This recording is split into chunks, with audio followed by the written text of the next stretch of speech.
Dracula by Bram Stoker. Chapter 1. Jonathan Harker's Journal. Kept in shorthand. 3rd of May, Bistritz. Left Munich at 8:35 p.m. on the 1st of May, arriving at Vienna early next morning. Should have arrived at 6:46, but train was an hour late. Budapest seems a wonderful place, from the glimpse which I had got of it from the train and the little I could walk through the streets. I feared to go very far from the station, as we had arrived late and would start as near as the correct time as possible. The impression I had was that we were leaving the west and entering the east. The most western of splendid bridges over the Danube, which is here of noble width and depth, took us among the traditions of Turkish rule. We left in pretty good time, and came after nightfall to Klausenburg. Here I stopped for the night at the Hotel Royal. I had dinner, or rather supper, a chicken done up in some way with red pepper, which is very good, but thirsty. Mem, get recipe for Mina.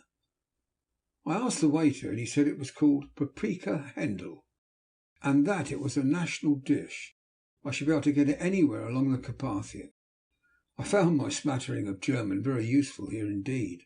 I don't know how I should be able to get on without it. Having had some time at my disposal when in London, I had visited the British Museum and made search among the books and maps in the library regarding Transylvania. It had struck me that some foreknowledge of the country could hardly fail to have some importance in dealing with a nobleman of that country. I find that the district he named is in the extreme east of the country, just on the borders of 3 states, Transylvania, Moldavia, and Bukovina, in the midst of the Carpathian Mountains, one of the wildest and least known portions of Europe. I was not able to light on any map or work giving the exact locality of the castle Dracula, and as there are no maps of this country as yet to compare with our own Ordnance Survey maps, I found that Bistritz, the post town named by Count Dracula, is a fairly well-known place. I shall enter here some of my notes, as they may refresh my memory when I talk over my travels with Mina. In the population of Transylvania there are 4 distinct nationalities: Saxons in the south, and mixed with them the Wallachs, who are the descendants of the Dacians, Magyars in the west, Szeklerys in the east and north. I am going among the latter, who claim to be descended from Attila and the Huns. This may be so, for when the Magyars conquered the country in the 11th century, they found the Huns settled in it. I read that every known superstition in the world is gathered into the horseshoe of the Carpathian, as if it were the centre of some sort of imaginative whirlpool.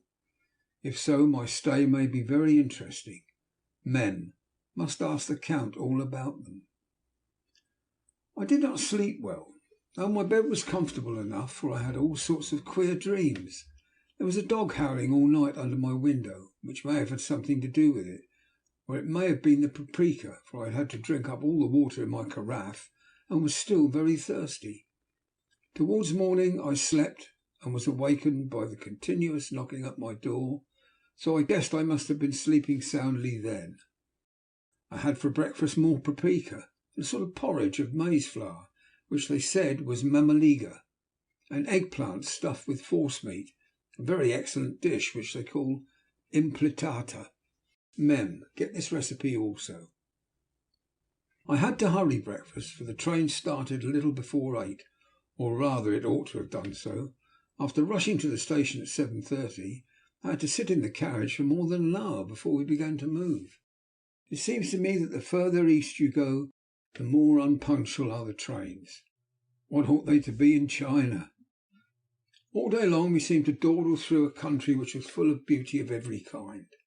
Sometimes we saw little towns or castles on the top of steep hills, such as we see in old missals. Sometimes we ran by rivers and streams, which seemed from the wide stony margin on each side of them to be subject to great floods. It takes a lot of water and running strong to sweep the outside edge of a river clear. At every station there were groups of people, sometimes crowds, and in all sorts of attire. Some of them were just like the peasants at home, or those I saw coming through France and Germany, with short jackets and round hats and home-made trousers. But others were very picturesque. The women looked pretty, except when you got near them, but they were very clumsy about the waist. They had all full white sleeves of some kind or another, and most of them had big belts with lots of strips of something fluttering from them, like the dresses in a ballet, but of course there were petticoats under them. The strangest figures we saw were the Slovaks, who were more barbarian than the rest, with their big cowboy hats, great baggy dirty white trousers, white linen shirts, and enormous heavy leather belts, nearly a foot wide, all studded over with brass nails. They wore high boots with their trousers tucked into them, and had long black hair and heavy black moustaches. They are very picturesque, but do not look prepossessing. On the stage they would be set down at once as some old Oriental band of brigands. They are, however, I am told, very harmless and rather wanting in natural self-assertion. It was on the dark side of twilight when we got to Bistritz, which is a very interesting old place, being practically on the frontier, for the Borgo Pass leads from it into Bukovina. It has had a very stormy existence, and it certainly shows the marks of it. 50 years ago a series of great fires took place, which made terrible havoc on 5 separate occasions. At the very beginning of the 17th century it underwent a siege of 3 weeks and lost 13,000 people, the casualties of war proper being assisted by famine and disease. Count Dracula had directed me to go to the Golden Krone Hotel, which I found to my great delight to be thoroughly old-fashioned, for of course I wanted to see all I could of the ways of the country. I was evidently expected, for when I got near the door I faced a cheery-looking elderly woman in the usual peasant dress, white undergarment with long double apron, front and back, of coloured stuff fitting almost too tight for modesty. When I came close she bowed and said, "The Herr Englishman?" "Yes," I said, "Jonathan Harker." She smiled and gave some message to an elderly man in a white shirt sleeves who had followed her to the door. He went, but immediately returned with a letter. "My friend, welcome to the Carpathians. I am anxiously expecting you. Sleep well tonight. At 3 tomorrow the diligence will start for Bukovina. A place in it is kept for you. At the Borgo Pass my carriage will await you, and will bring you to me. I trust that your journey from London has been a happy one, and that you will enjoy your stay in my beautiful land. Your friend, Dracula." 4th of May. I found that my landlord had got a letter from the Count directing him to secure the best place on the coach for me. But on making inquiries as to details he seemed somewhat reticent, and pretended that he could not understand my German. This could not be true, because up to then he had understood it perfectly. At least he answered my questions exactly as if he did. He and his wife, the old lady who had received me, looked at each other in a frightened sort of way. He mumbled out that the money had been sent in a letter, and that was all he knew. When I asked him if he knew Count Dracula and could tell me anything of his castle, both he and his wife crossed themselves, and saying that they knew nothing at all, simply refused to speak further. It was so near the time of starting that I had no time to ask anyone else, for it was all very mysterious and not by any means comforting. Just before I was leaving, the old lady came up to my room and said in a very hysterical way, "Must you go? Oh, young Herr, must you go?" She was in such an excited state that she seemed to have lost her grip of what German she knew, and mixed it all up with some other language which I did not know of at all. I was just able to follow her by asking many questions, when I told her that I must go at once, and that I was engaged on important business. She asked again, "Do you know what day it is?" I answered that it was the 4th of May. She shook her head as she said again, "Oh yes, I know that, but do you know what day it is?" On my saying that I did not understand, she went on, "It is the eve of St. George's Day. Do you not know that tonight, when the clock strikes midnight, all the evil things in the world will have full sway? Do you know where you are going, or what you are going to?" She was in such evident distress that I tried to comfort her, but without effect. Finally she went down on her knees and implored me not to go, at least to wait a day or two before starting. It was all very ridiculous, but I did not feel comfortable. However, there was business to be done, and I could allow nothing to interfere with it.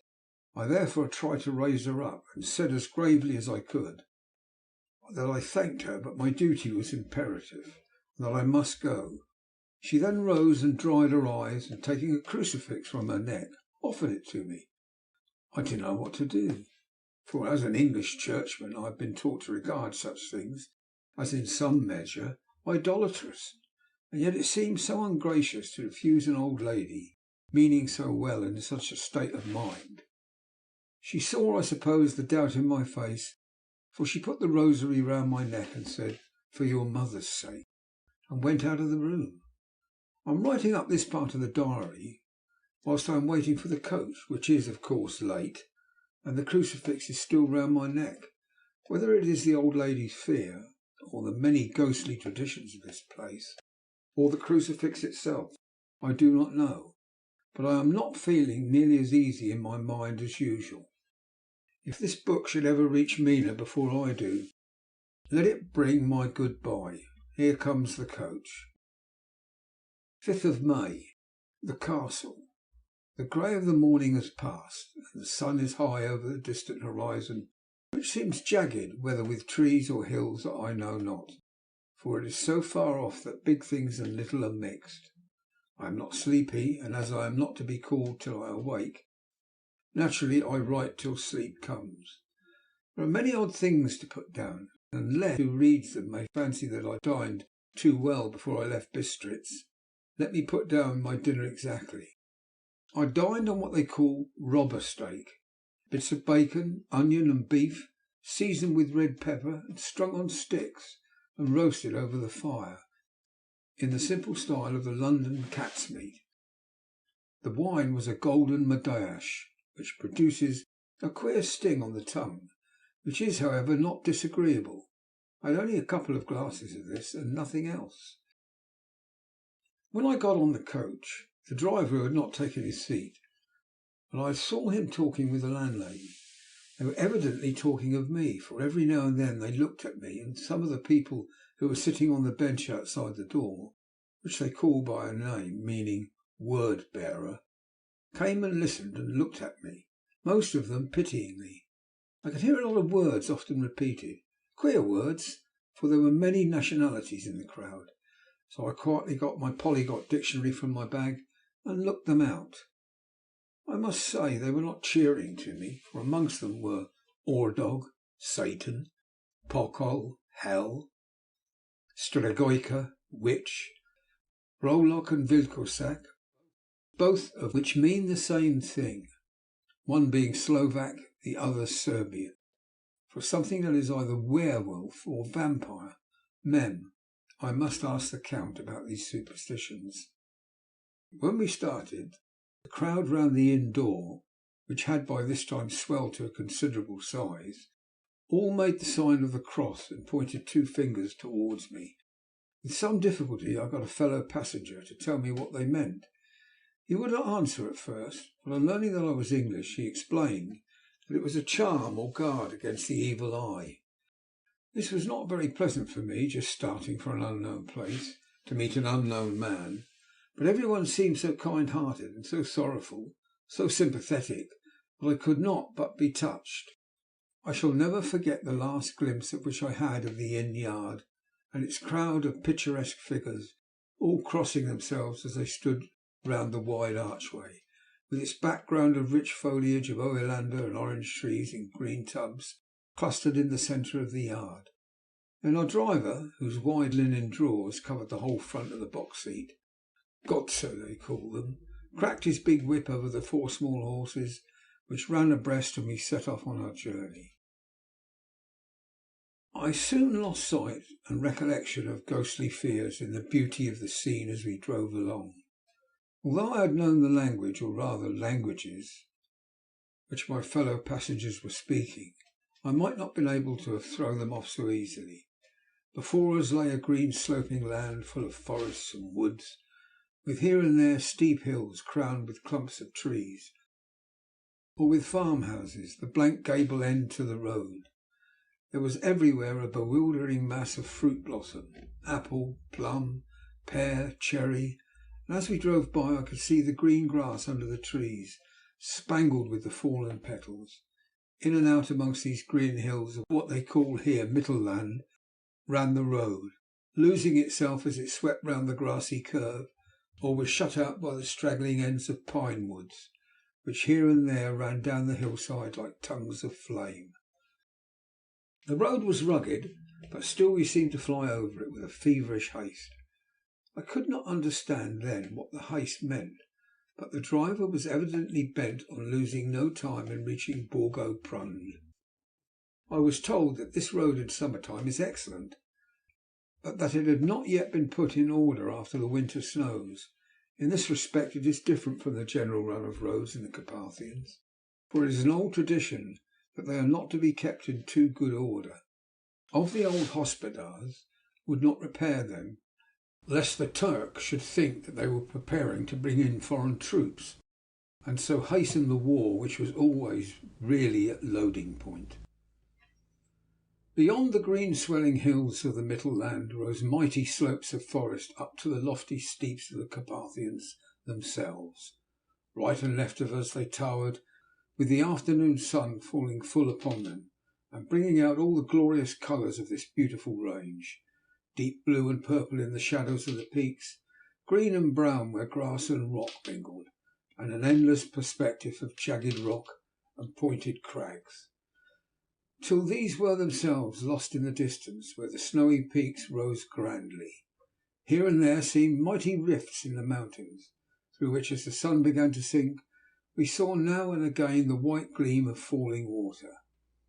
One of my companions touched my arm as we swept round the base of a hill and opened up the lofty snow-covered peak of a mountain, which seemed, as we wound on our serpentine way, to be right before us. "Look, Istanzek, God's seat," and he crossed himself reverently. As we wound on our endless way, and the sun sank lower and lower behind us, the shadows of the evening began to creep round us. This was emphasized by the fact that the snowy mountain top still held the sunset, and seemed to glow out with a delicate cool pink. Here and there we passed Czechs and Slovaks, all in picturesque attire, but I noticed that the goiter was painfully prevalent. By the roadside were many crosses. As we swept by, my companions all crossed themselves. Here and there was a peasant man or woman kneeling before a shrine, who did not even turn round as we approached, but seemed, in the self-surrender of devotion, to have neither eyes nor ears for the outer world.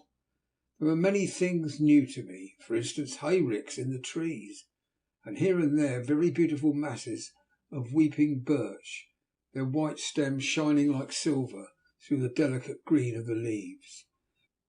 Now and again we passed a Leiterwagen, the ordinary peasant's cart, with its long snake-like vertebrae calculated to suit the inequalities of the road. On this were sure to be seated a group of home-coming peasants, the Czechs with their white and the Slovaks with their coloured sheepskins, the latter carrying lance fashion their long staves with axe at end. As the evening fell, it began to get very cold, and the growing twilight seemed to merge into one dark mistiness, the gloom of the trees, oak, beech and pine, though in the valleys which ran deep between the spurs of the hills, as we ascended through the pass, the dark firs stood out here and there against the background of late-lying snow. Sometimes, as the road was cut through the pine woods that seemed in the darkness to be closing down upon us, great masses of greyness, which here and there bestrewed the trees, produced a peculiarly weird and solemn effect, which carried on the thoughts and grim fancies engendered earlier in the evening, when the falling sunset threw into strange relief the ghost-like clouds which amongst the Carpathians seemed to wind ceaselessly through the valleys. Sometimes the hills were so steep that, despite our driver's haste, the horses could only go slowly. I wished to get down and walk up them, as we do at home, but the driver would not hear of it, No, no, he said, you must not walk here. The dogs are too fierce. And then he added, with what he evidently meant for grim pleasantry, for he looked round to catch the approving smile of the rest, and you may have enough of such matters before you go to sleep. The only stop he would make was a moment's pause to light his lamps. When it grew dark, there seemed to be some excitement among the passengers, and they kept speaking to him, one after another, as though urging him to further speed. He lashed his horses unmercifully with his long whip, and with wild cries of encouragement urged them on to further exertions. Then, through the darkness, I could see a sort of patch of grey light ahead of us, as though there was a cleft in the hills. The excitement of the passengers grew greater. The crazy coach rocked on its great leather springs and swayed like a boat tossed on a stormy sea. I had to hold on. The road grew more level and we appeared to fly along. Then the mountains seemed to come nearer to us on each side and to frown down upon us. We were entering on the Borgo Pass. One by one, several of the passengers offered me gifts, which they pressed upon me with an earnestness which would take no denial. These were certainly of an odd and varied kind, but each was given in simple good faith, with a kindly word and a blessing and that strange mixture of fear-meaning movements which I had seen outside the hotel at Bistris, the sign of the cross and the guard against the evil eye. Then, as we flew along, the driver leaned forward, and on each side the passengers, craning over the edge of the coach, passed eagerly into the darkness. It was evident that something very exciting was either happening or expected. But though I asked each passenger, no one would give me the slightest explanation. The state of excitement kept on for some little time, and at last we saw before us the pass opening out onto the eastern side. There were dark rolling clouds overhead, and in the air the heavy oppressive sense of thunder. It seemed as though the mountain range had separated two atmospheres, and now we had got into the thunderous one. I was now myself looking out for the conveyance which was to take me to the Count. Each moment I expected to see the glare of lamps through the blackness, but all was dark. The only light was the flickering rays of our own lamps, in which the stream from our hard-driven horses rose in a white cloud. We could see now the sandy road lying white before us, but there was no sign of a vehicle. The passengers drew back with a sigh of gladness, which seemed to mock my own disappointment. I was already thinking what I had best do, when the driver, looking at his watch, said to the others something which I could hardly hear. It was spoken so quietly and in so low a tone, I thought it was an hour less than the time. And then turning to me, he said in German worse than my own, "There's no carriage here. The Herr is not expected after all. He will now come on to Bukovina and return tomorrow or the next day. Better the next day." While he was speaking, the horses began to neigh and snort and plunge wildly, so that the driver had to hold them up. Then, amongst a chorus of screams from the peasants and a universal crossing of themselves, a caleche with 4 horses drove up behind us, overtook us, and drew up beside the coach. I could see from the flash of our lamps, as the rays fell on them, that the horses were coal black and splendid animals. They were driven by a tall man with a long brown beard and a great black hat, which seemed to hide his face. I could only see the gleam of a pair of very bright eyes, which seemed red in the lamplight. As he turned to us, he said to the driver, "You are early tonight, my friend." The man stammered in reply, "The Herr English was in a hurry." To which the stranger replied, "That is why, I suppose, you wished him to go on to Bukovina." "You cannot deceive me, my friend. I know too much, and my horses are swift." As he spoke he smiled, and the lamplight fell on a hard-looking mouth, with very red lips and sharp-looking teeth as white as ivory. One of my companions whispered to another the line from Burger's Leonore, "Denn die Toten reiten schnell, for the dead travel fast." The strange driver evidently heard the words, for he looked up with a gleaming smile. The passenger turned his face away at the same time, putting out his two fingers and crossing himself.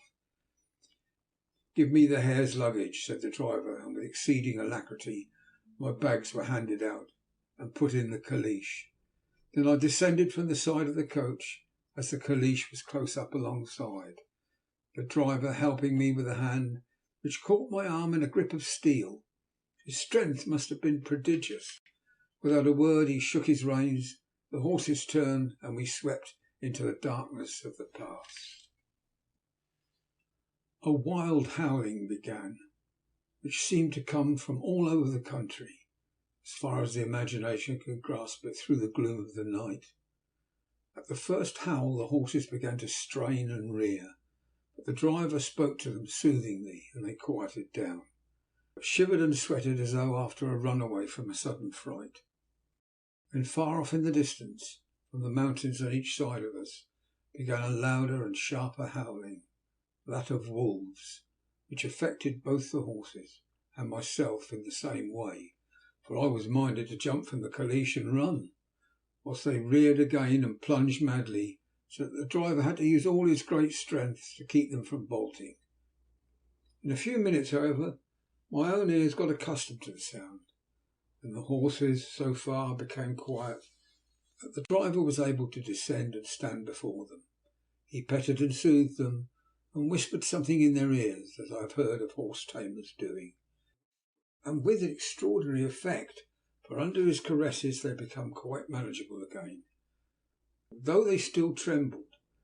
The driver again took his seat, and shaking his reins, started off at a great pace. This time, after going to the far side of the pass, he suddenly turned down a narrow roadway which ran sharply to the right. Soon we were hemmed in with trees, which in places arched right over the roadway till we passed as though through a tunnel, and again great frowning rocks guarded us boldly on either side. Though we were in shelter, we could hear the rising wind, for it moaned and whistled through the rocks, and the branches of the trees crashed together as we swept along. It grew colder and colder still. Fine powdery snow began to fall, so that soon we and all around us were covered with a white blanket. The keen wind still carried the howling of the dogs, though this grew fainter as we went on our way. The baying of the wolves sounded nearer and nearer, as though they were closing on us from every side. I grew dreadfully afraid, and the horses shared my fear. The driver, however, was not in the least disturbed. He kept turning his head to left and right, but I could not see anything through the darkness. Suddenly, away on our left, I saw a faint flickering blue flame. The driver saw it at the same moment. He at once checked the horses, and jumping to the ground, disappeared into the darkness. I did not know what to do the less as the howling of the wolves grew closer. But while I wondered, the driver suddenly appeared again, and without a word took his seat, and we resumed our journey. I think I must have fallen asleep and kept dreaming of the incident, for it seemed to be repeated endlessly. And now looking back, it's like a sort of awful nightmare. Once the flame appeared so near to the road that even in the darkness around us I could watch the driver's motions. He went rapidly to where the blue flame rose. It must have been very faint, for it did not seem to illumine the place around it at all. And gathering a few stones, formed them into some device. Once there appeared a strange optical effect. When he stood in between me and the flame, he did not obstruct it, for I could see its ghostly flicker all the same. This startled me, but as the effect was only momentary, I took it that my eyes deceived me, straining through the darkness. Then for a time there were no blue flames, and we sped onwards through the gloom, with the howling of the wolves around us as though they were following in a moving circle. At last there came a time when the driver went further afield than he had yet gone. During his absence the horses began to tremble worse than ever and to snort and scream with fright. I could not see any cause for it, for the howling of the wolves ceased altogether. But just then the moon, sailing through the black clouds, appeared behind the jagged crest of a beetling pine-clad rock, and by its light I saw around us a ring of wolves, with white teeth and lolling red tongues, with long sinewy limbs and shaggy hair. They were 100 times more terrible in the grim silence which held them than even when they howled. For myself, I felt a sort of paralysis of fear. It is only when a man feels himself face to face with such horrors can he understand their true import. All at once the wolves began to howl, as though the moonlight had had some peculiar effect on them. The horses jumped about and reared and looked helplessly round with eyes that rolled in a way painful to see, but the living ring of terror encompassed them on every side, and they had perforce to remain within it. I called out to the coachman to come, for it seemed to me that our only chance was to try to break through the ring and to aid his approach. I shouted and beat the side of the caleche, hoping that by the noise to scare the wolves from that side so as to give him a chance of reaching the trap. How he came there, I know not, but I heard his voice raised in a tone of imperious command, and looking towards the sound, saw him stand in the roadway. As he swept his long arms, as though brushing aside some impalpable obstacle, the wolves fell back, and back further still. Just then a heavy cloud passed across the face of the moon, so that we were again in darkness. When I could see again, the driver was climbing into the caleche, and the wolves had disappeared. This was all so strange and uncanny that a dreadful fear came upon me, and I was afraid to speak or move. The time seemed interminable as we swept on our way, now in almost complete darkness, for the rolling clouds obscured the moon. We kept on ascending with occasional periods of quick descent, but in the main always ascending.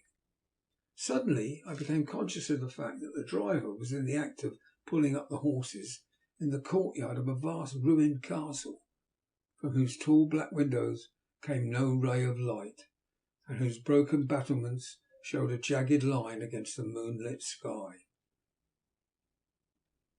End of chapter 1. Jonathan Harker's journal continued. 5th of May.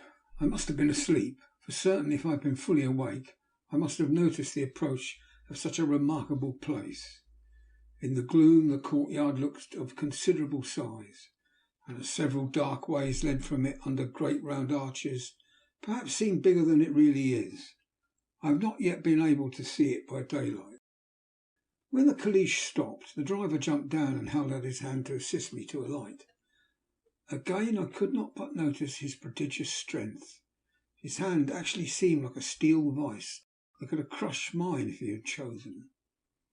When he took out my traps and placed them on the ground beside me, as I stood close to a great door, old and studded with large iron nails, and set in a projecting doorway of massive stone, I could see even in the dim light that the stone was massively carved, but that the carving had been much worn by time and weather. As I stood, the driver jumped again into his seat and shook the reins. The horses started forward, and trap and all disappeared down one of the dark openings. I stood in silence where I was, for I did not know what to do. Of bell or knocker there was no sign. Through these frowning walls and dark window openings it was not likely that my voice would penetrate.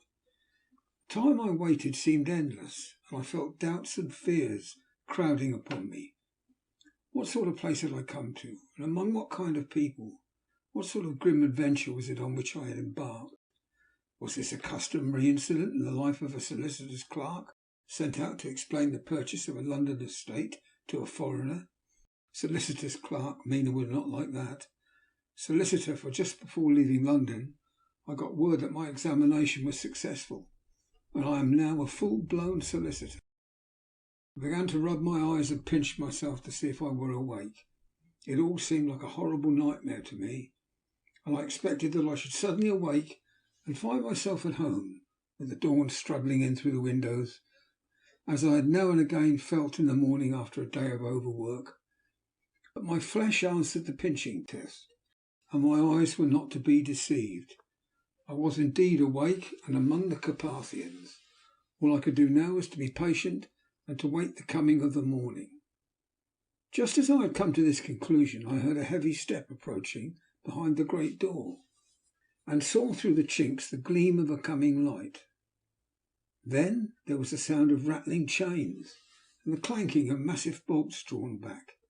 The key was turned with a loud grating noise of long disuse, and the great door swung back. Within stood a tall old man, clean shaven save for a long white moustache, and clad in black from head to foot, without a single speck of colour about him anywhere.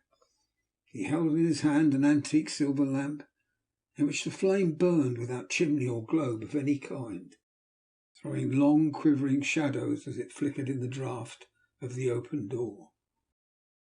The old man motioned me in with his right hand, with a courtly gesture, saying in excellent English, but with a strange intonation, "Welcome to my house. Enter freely and of your own free will." He made no motion of stepping to meet me, but stood like a statue, as though his gesture of welcome had fixed him into stone.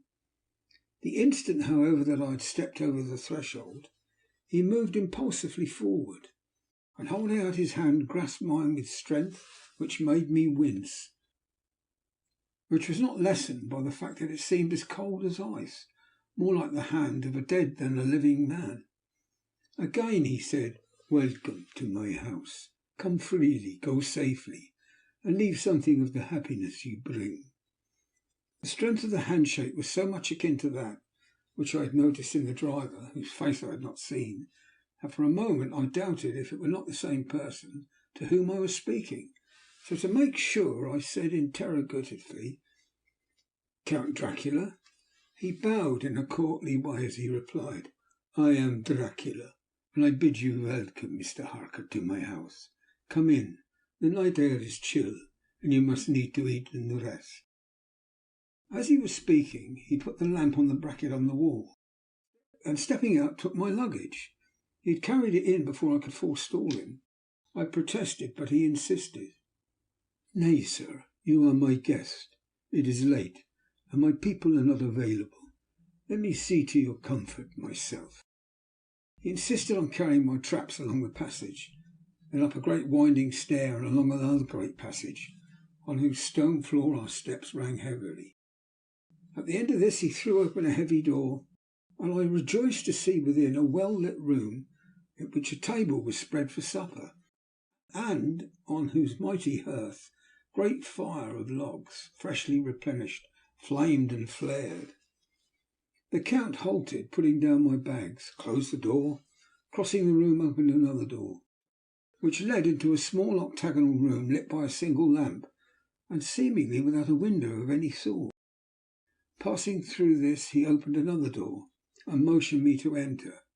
It was a welcome sight, for here was a great bedroom, well lighted, and warmed with another log fire, also added to but lately, for the top logs were fresh, which sent a hollow roar up the wide chimney. The Count himself left my luggage inside, and withdrew, saying before he closed the door, "You will need after your journey to refresh yourself by making your toilet. I trust you will find all you wish. When you are ready, come into the other room, where you will find your supper prepared." The light and warmth of the Count's courteous welcome seemed to have dissipated all my doubts and fears. Having then reached my normal state, I discovered that I was half famished with hunger, so making a hasty toilet, I went into the other room. I found supper already laid out. My host, who stood on one side of the great fireplace, leaning against the stonework, made a graceful wave of his hand to the table, and said, "I pray you, be seated and sup how you please. You will, I trust, excuse me that I do not join you, but I have dined already, and I do not sup." I handed him the sealed letter which Mr. Hawkins had entrusted to me. He opened it and read it gravely. Then, with a charming smile, he handed it to me to read. One passage of it at least gave me a thrill of pleasure. "I must forget that an attack of gout, from which malady I am a constant sufferer, forbids absolutely any travelling on my part for some time to come. But I'm happy to say I can send a sufficient substitute, one in whom I have every possible confidence. He is a young man, full of energy and talent in his own way, and of a very faithful disposition. He is discreet and silent, and has grown into manhood in my service. He shall be ready to attend on you when you will during his stay, and shall take your instructions in all matters.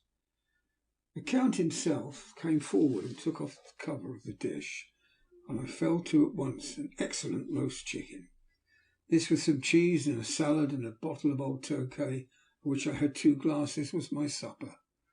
During the time I was eating it, the Count asked me many questions as to my journey, and I told him by degrees all I had experienced. By this time I had finished my supper, and by my host's desire had drawn up a chair by the fire and began to smoke a cigar which he offered me, at the same time excusing himself that he did not smoke. I now had an opportunity of observing him, and found him of a very marked physiognomy. His face was strong, very strong, aquiline, with a high bridge of the thin nose, the peculiarly arched nostrils, with lofty domed forehead, and hair growing scantily around the temples, but profusely elsewhere. His eyebrows were very massive, almost meeting over the nose, and with the bushy hair it seemed to curl in its own profusion. The mouth, so far as I could see it under the heavy moustache, was fixed and rather cruel looking, with peculiarly sharp white teeth. These protruded over the lips, whose remarkable ruddiness showed astonishing vitality in a man of his years. For the rest, his ears were pale at the tops, extremely pointed. The chin was broad and strong, and the cheeks firm though thin.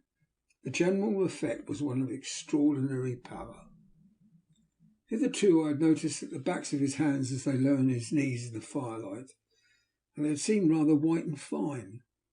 But seeing them now close to me, I could not help but notice that they were rather coarse, broad, with squat fingers. Strange to say, there were hairs in the centre of the palm. The nails were long and fine, and cut to a sharp point. As the Count leaned over me and his hands touched me, I could not repress a shudder.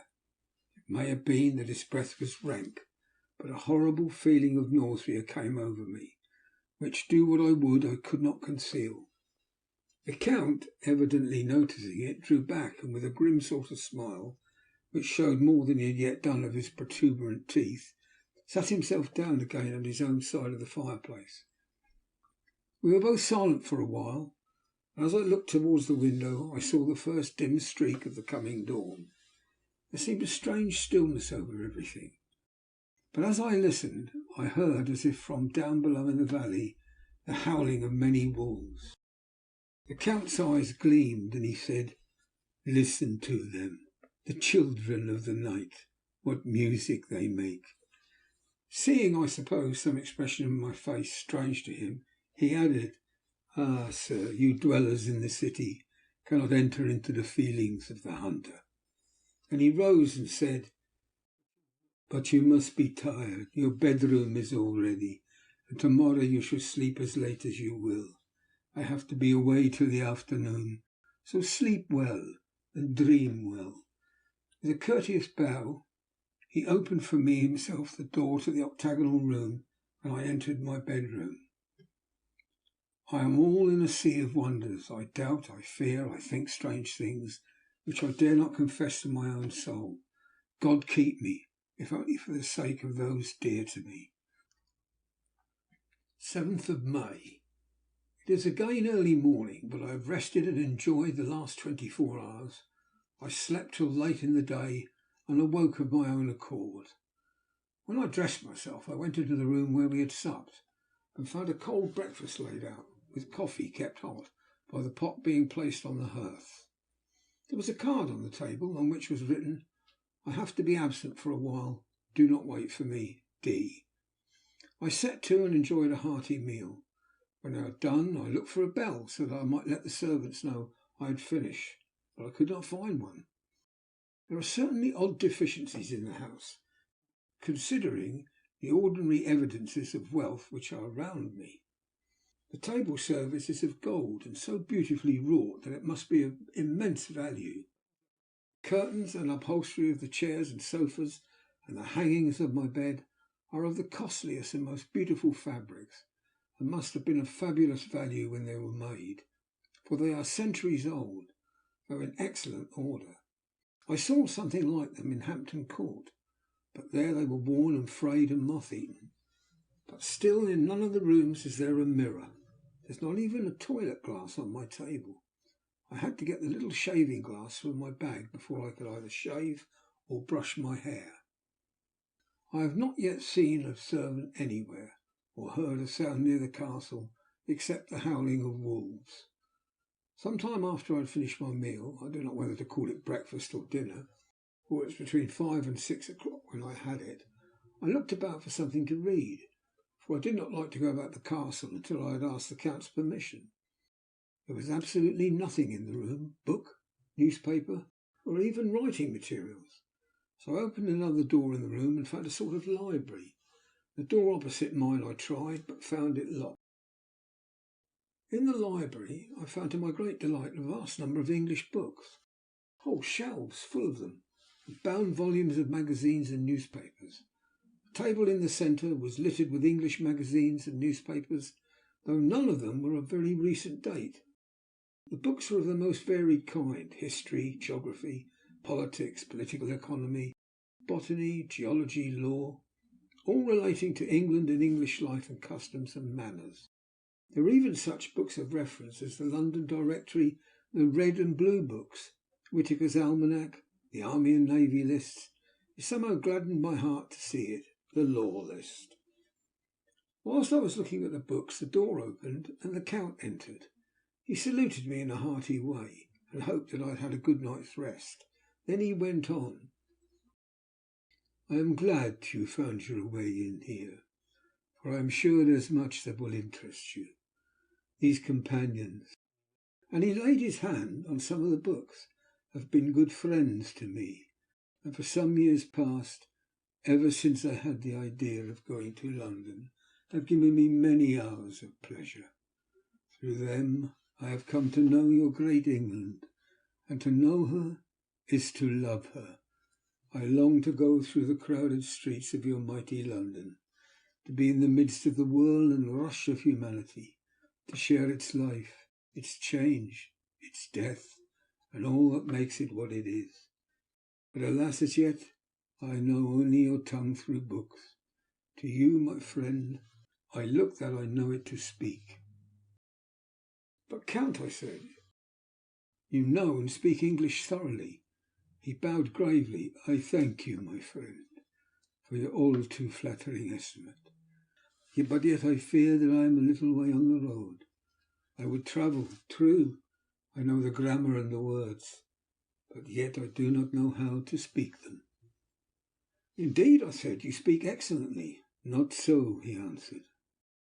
Well, I know that. Did I move and speak in your London? None there are who would not know me for a stranger. That is not enough for me. Here I am noble, I am boyar. The common people know me, and I am master. But a stranger in a strange land, he is no one. Men know him not.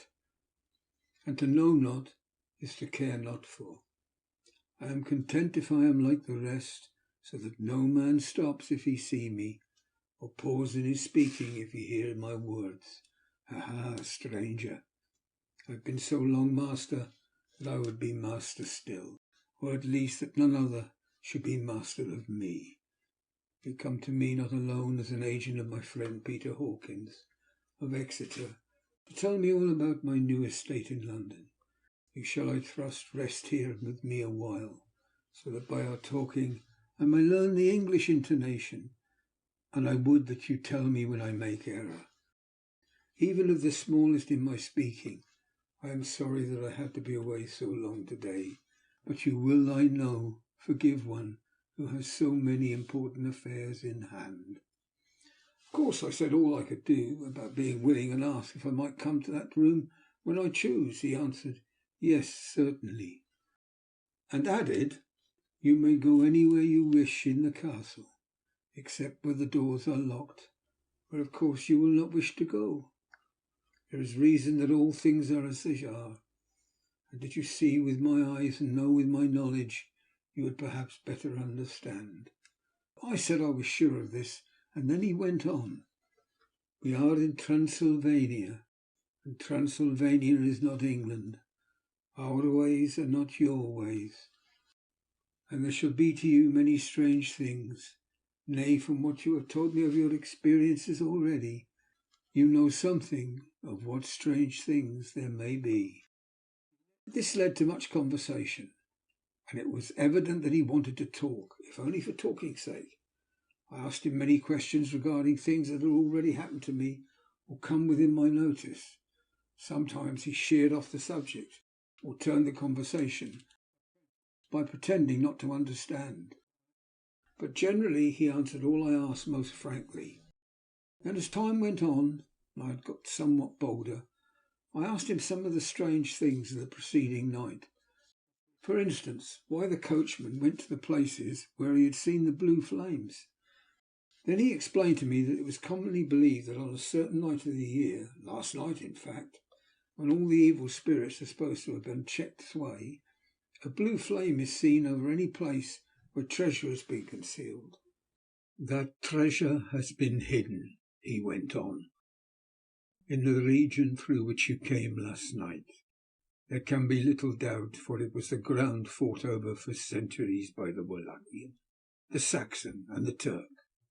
Why, there is hardly a foot of soil in all this region that has not been enriched by the blood of men, patriots or invaders. In the old days there were stirring times, when the Austrian and the Hungarian came up in hordes, and the patriots went out to meet them, men and women, the aged and the children too, and waited their coming on the rocks above the passes, that they might sweep destruction on them with their artificial avalanches. When the invader was triumphant, he found but little, for what there was had been sheltered in the friendly soil. But how, I said, how can it have remained so long undiscovered, when there is a sure index that if men will but take the trouble to look? The Count smiled, and as his lips ran back over his gums, the long, sharp canine teeth showed out. Strangely, he answered, because your peasant is at heart a coward and a fool.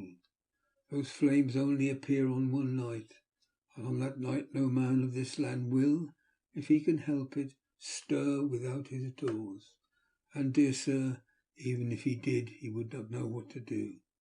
Or even the peasant that you tell me of, who marked the place of the flame, would not know where to look in daylight, even for his own work. Even you would not. I dare be sworn to be able to find these places again. There you are right, I said. I know no more than the dead where even to look for them. But then we drifted into other matters. Come, he said at last, tell me of London and of the house which you have procured for me. With an apology for my remissness, I went into my own room to get the papers from my bag. Whilst I was placing them in order, I heard a rattling of china and silver in the next room, and as I passed through, noticed that the table had been cleared and the lamp lit, for it was by this time deep into the dark. The lamps were also lit in the study or library, and I found the Count lying on the sofa, reading, of all things in the world, an English Bradshaw's Guide.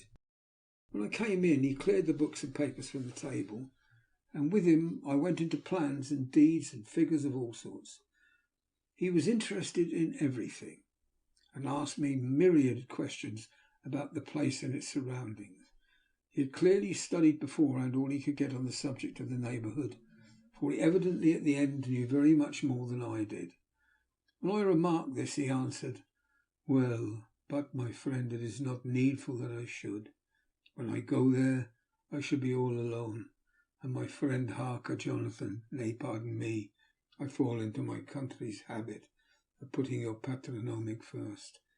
My friend Jonathan Harker will not be by my side to correct and aid me. He will be in Exeter, miles away, probably working at papers of the law with my other friend, Peter Hawkins. So, We went thoroughly into the business of the purchase of the estate at Purfleet. When I told him the facts, and he got his signature to the necessary papers, and had written a letter with them ready to post to Mr. Hawkins, he began to ask me how I had come across so suitable a place. I read to him the notes which I had made at the time and which I inscribe here. At Purfleet, on a by-road, I came across such a place as seemed to be required, and where there was displayed a dilapidated notice that the place was for sale. It is surrounded by a high wall of ancient structure, built of heavy stones, and has not been repaired for a large number of years. The closed gates are of heavy old oak and iron, all eaten with rust. The estate is called Carfax, no doubt a corruption of the old Quatre Face, as the house is four-sided, agreeing with the cardinal points of the compass. It contains in all some 20 acres, quite surrounded by the solid stone wall above mentioned. There are many trees on it, which make it in places gloomy, and there is a deep, dark-looking pond or small lake, evidently fed by some springs, as the water is clear and flows away in a fair-sized stream. The house is very large, and of all periods back, I should say, to medieval times, for one part is of stone, immensely thick, with only a few windows high up and heavily barred with iron. It looks like a part of a keep, and is close to an old chapel or church. I could not enter it, as I had not the key of the door leading into it from the house, but I have taken with my kodak views of it from various points. The house has been added to, but in a very straggling way, and I can only guess at the amount of ground it covers, which must be very great. There are but few houses close at hand, one being a very large house, only recently added and formed into a private lunatic asylum. It is not, however, visible from the grounds. When I had finished, he said, "I am glad that it is old and big. I myself am an old family, and to live in a new house would kill me. A house cannot be made habitable in a day, and after all, how few days go to make up a century. I rejoice also there is a chapel of old times. We are Transylvanians. We Transylvanian nobles love not to think that our bones may lie amongst the common dead. I seek not gaiety nor mirth, nor the bright voluptuousness of much sunshine and sparkling waters, which pleasure the young and gay. I am no longer young. My heart, though weary for years of mourning over the dead, is not attuned to mirth. Moreover, the walls of my castle are broken. The shadows are many, and the wind breathes cold through the broken battlements and casements. I love the shade and the shadow, and would be alone with my thoughts when I may." Somehow his words and look did not seem to accord, or else it was that his cast of face made his smile look malignant and saturnine. Presently, with an excuse, he left me, asking me to put all my papers together. He was some little time away, and I began to look at some of the books around me. One was an atlas, and found it open naturally in England, as if that map had been much used. On looking at it, I found in certain places little rings marked, and on examining these I noticed one was near London, on the east side, manifestly where his new estate was situated. The other two were Exeter and Whitby on the Yorkshire coast. It was the better part of an hour when the Count returned. "Aha," he said, "still at your books. Good. But you must not work always. Come, I am informed that your supper is ready." He took my arm, and we went into the next room, where I found an excellent supper ready on the table. The Count again excused himself, as he had dined out on his being away from home, but he sat as on the previous night, and chatted whilst I ate. After supper I smoked as on the last evening, and the Count stayed with me, chatting and asking questions on every conceivable subject, hour after hour. I felt that it was getting very late indeed, but I did not say anything, for I felt under obligation to meet my host's wishes in every way. I was not sleepy, as the long sleep yesterday had fortified me, but I could not help experiencing a chill which comes over one at the coming of dawn, which is like, in its way, the turn of the tide. They say that people who are near death die generally at the change to dawn or at the turn of the tide. Anyone who is, when tired and tied as it were to his post, experienced this change in the atmosphere can well believe it.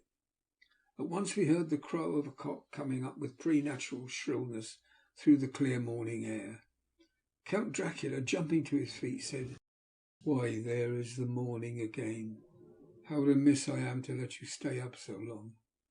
You must make your conversation regarding my dear new country of England less interesting, so that I may not forget how time flies by us."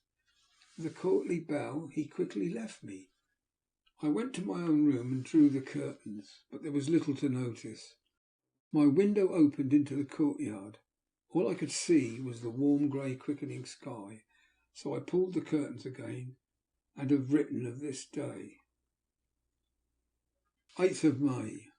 I begin to fear as I wrote this book that I was getting too diffuse, but now that I am glad that I went into detail from the first. But there is something so strange about this place and all in it that I cannot but feel uneasy. I wish I was safe out of it, or that I'd never come. It may be that this strange night existence is telling on me, but would that that were all. If there were anyone to talk to, I could bear it, but there's no one. I have only the Count to speak with, and he, I fear I am myself, the only living soul within the place. Let me be prosaic so far as the facts can be. It will help me to bear up, and imagination must not run riot with me. If it does, I am lost. Let me say at once how I stand, or seem to. I only slept a few hours when I went to bed, and feeling that I could not sleep any more, got up.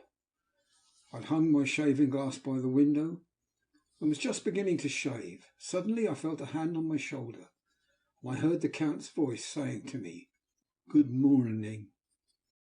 I started, for it amazed me that I had not seen him since the reflection of the glass covered the whole room behind me.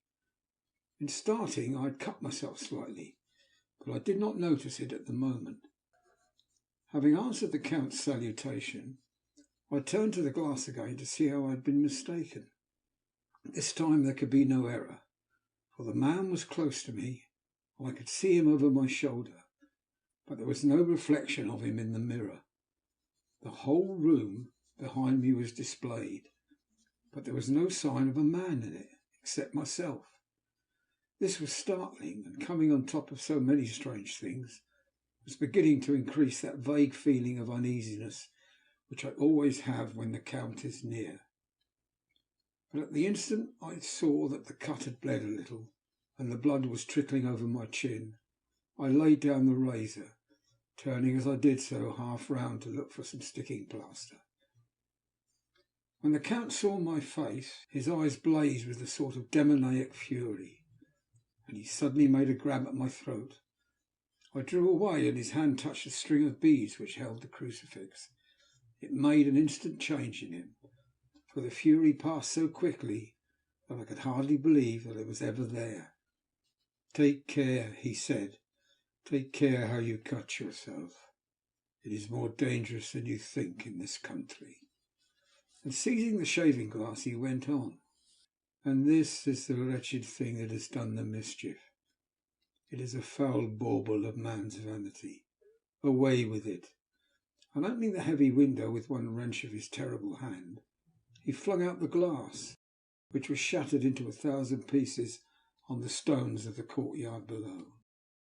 Then he withdrew without a word. It is very annoying, for I do not see how I am to shave, unless in my watch case or the bottom of the shaving pot, which is fortunately made of metal. When I went into the dining room, breakfast was prepared. I could not find the Count anywhere, so I breakfasted alone. It is strange that as yet I have not seen the Count eat or drink. He must be a very peculiar man. After breakfast I did a little exploring in the castle, went out on the stairs, found a room looking towards the south. The view was magnificent, and from where I stood there was every opportunity of seeing it. The castle is on the very edge of a terrible precipice. A stone falling from a window would fall 1,000 feet without touching anything. As far as the eye can reach is a sea of green tree tops, with occasionally a deep rift where there is a chasm. Here and there are silver threads where the rivers wind in deep gorges through the forest. But I am not at heart to describe beauty. For when I had seen the view, I explored further. Doors, doors, doors everywhere, and all locked and bolted. In no place, save from the windows in the castle, is there an available exit.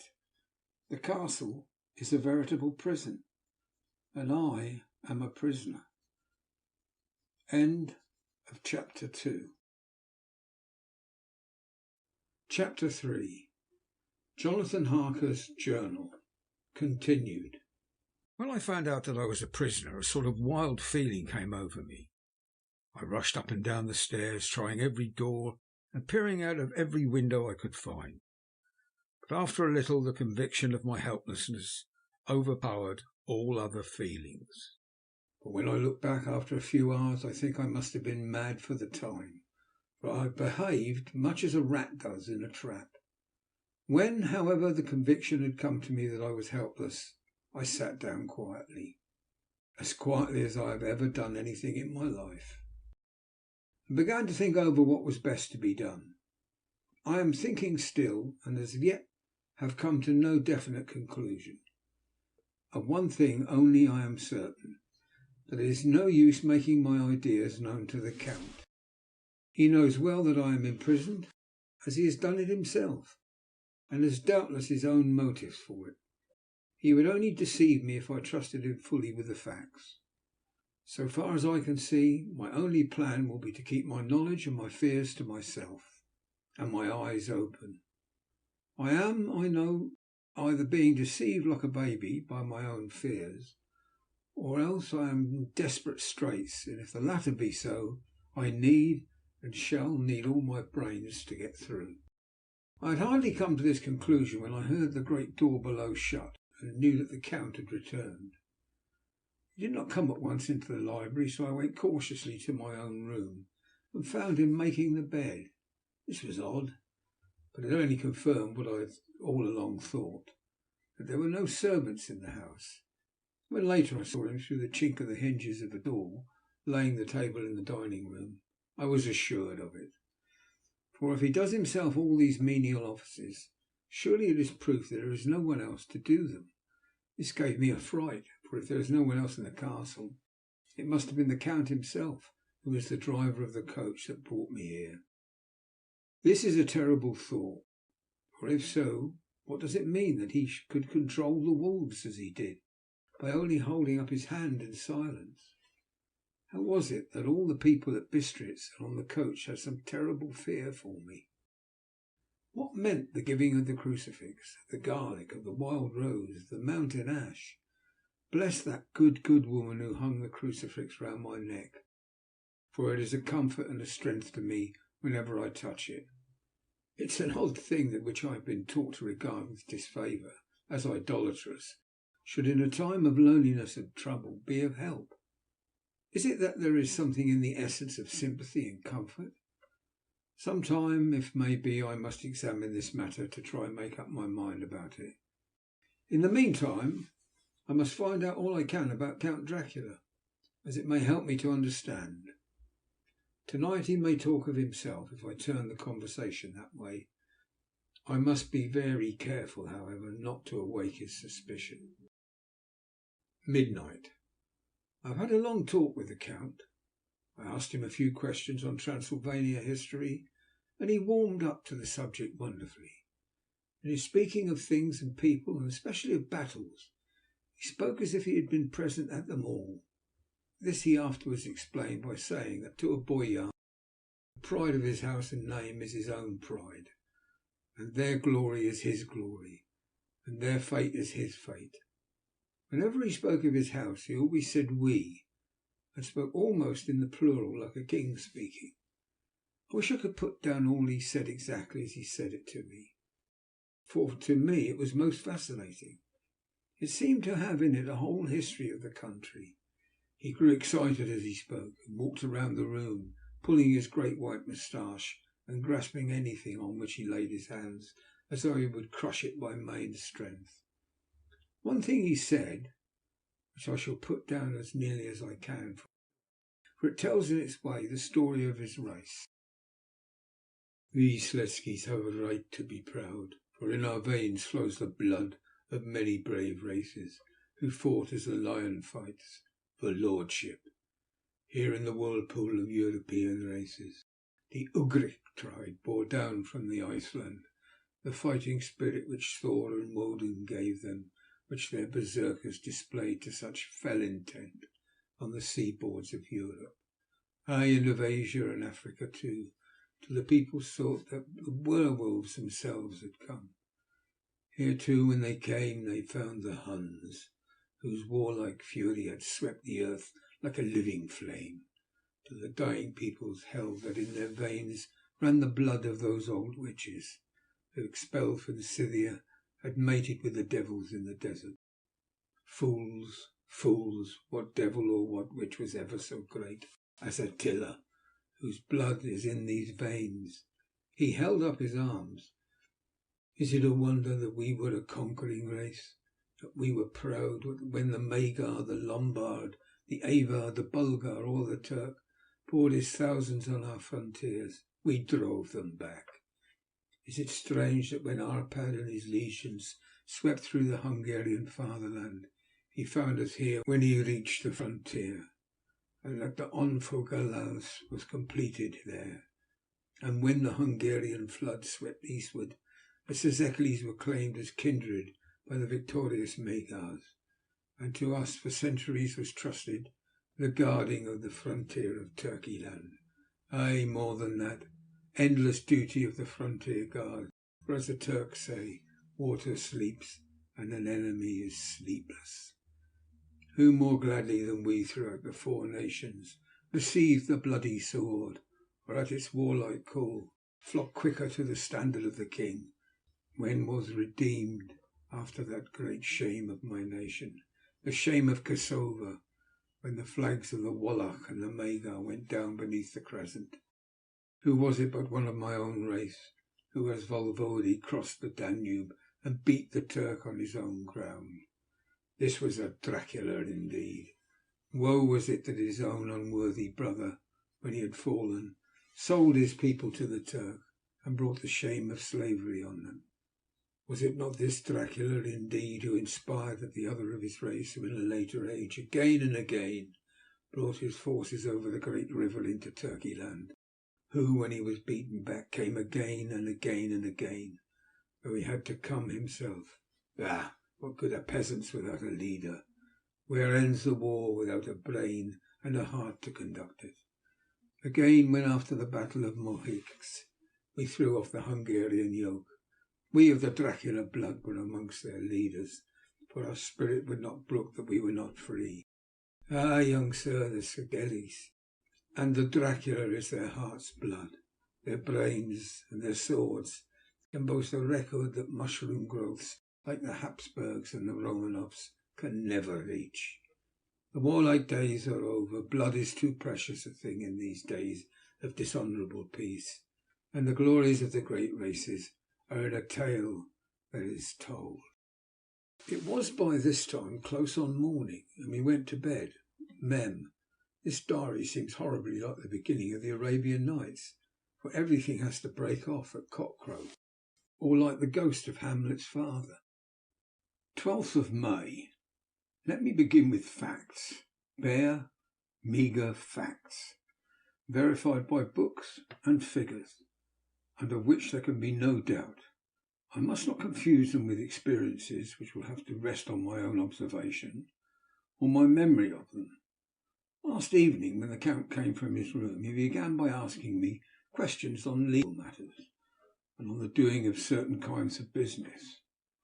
I had spent the day wearily over books, and, simply to keep my mind occupied, went over some of the matters I had been examined in at Lincoln's Inn. There was a certain method in the Count's inquiries, so I shall try to put them down in sequence. The knowledge may somehow or sometime be useful to me. First, he asked if a man in England might have 2 solicitors or more. I told him he might have a dozen if he wished, but that it would not be wise to have more than one solicitor engaged in one transaction, as only one could act at a time, and that the change would be certain to militate against his interest.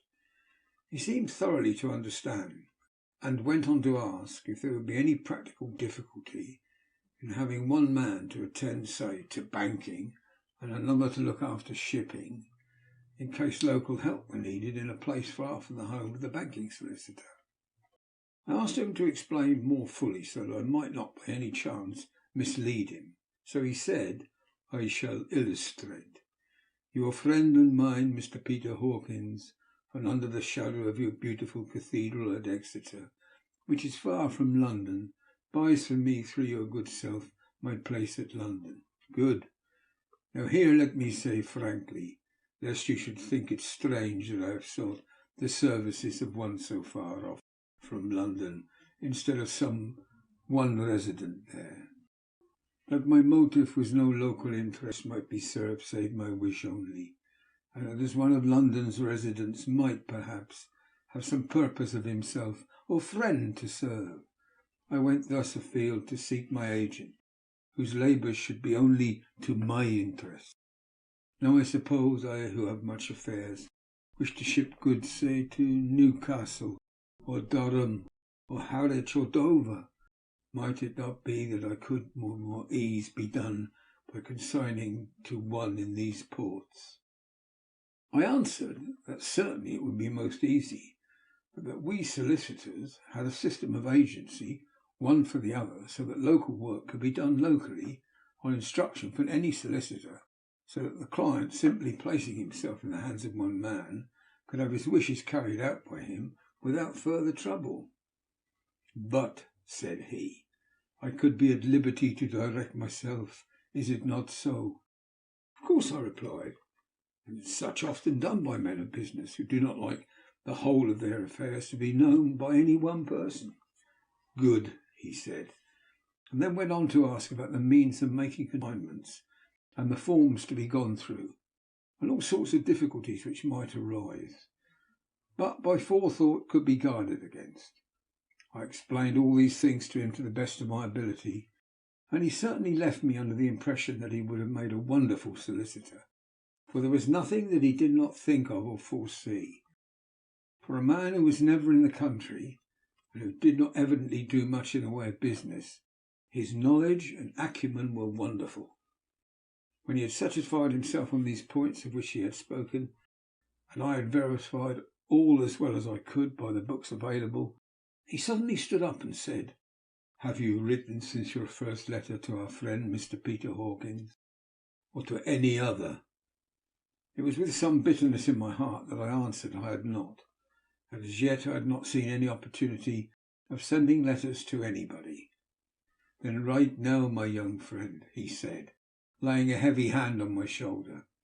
"Write to our friend and to any other, and say, if it will please you, that you shall stay with me until a month from now."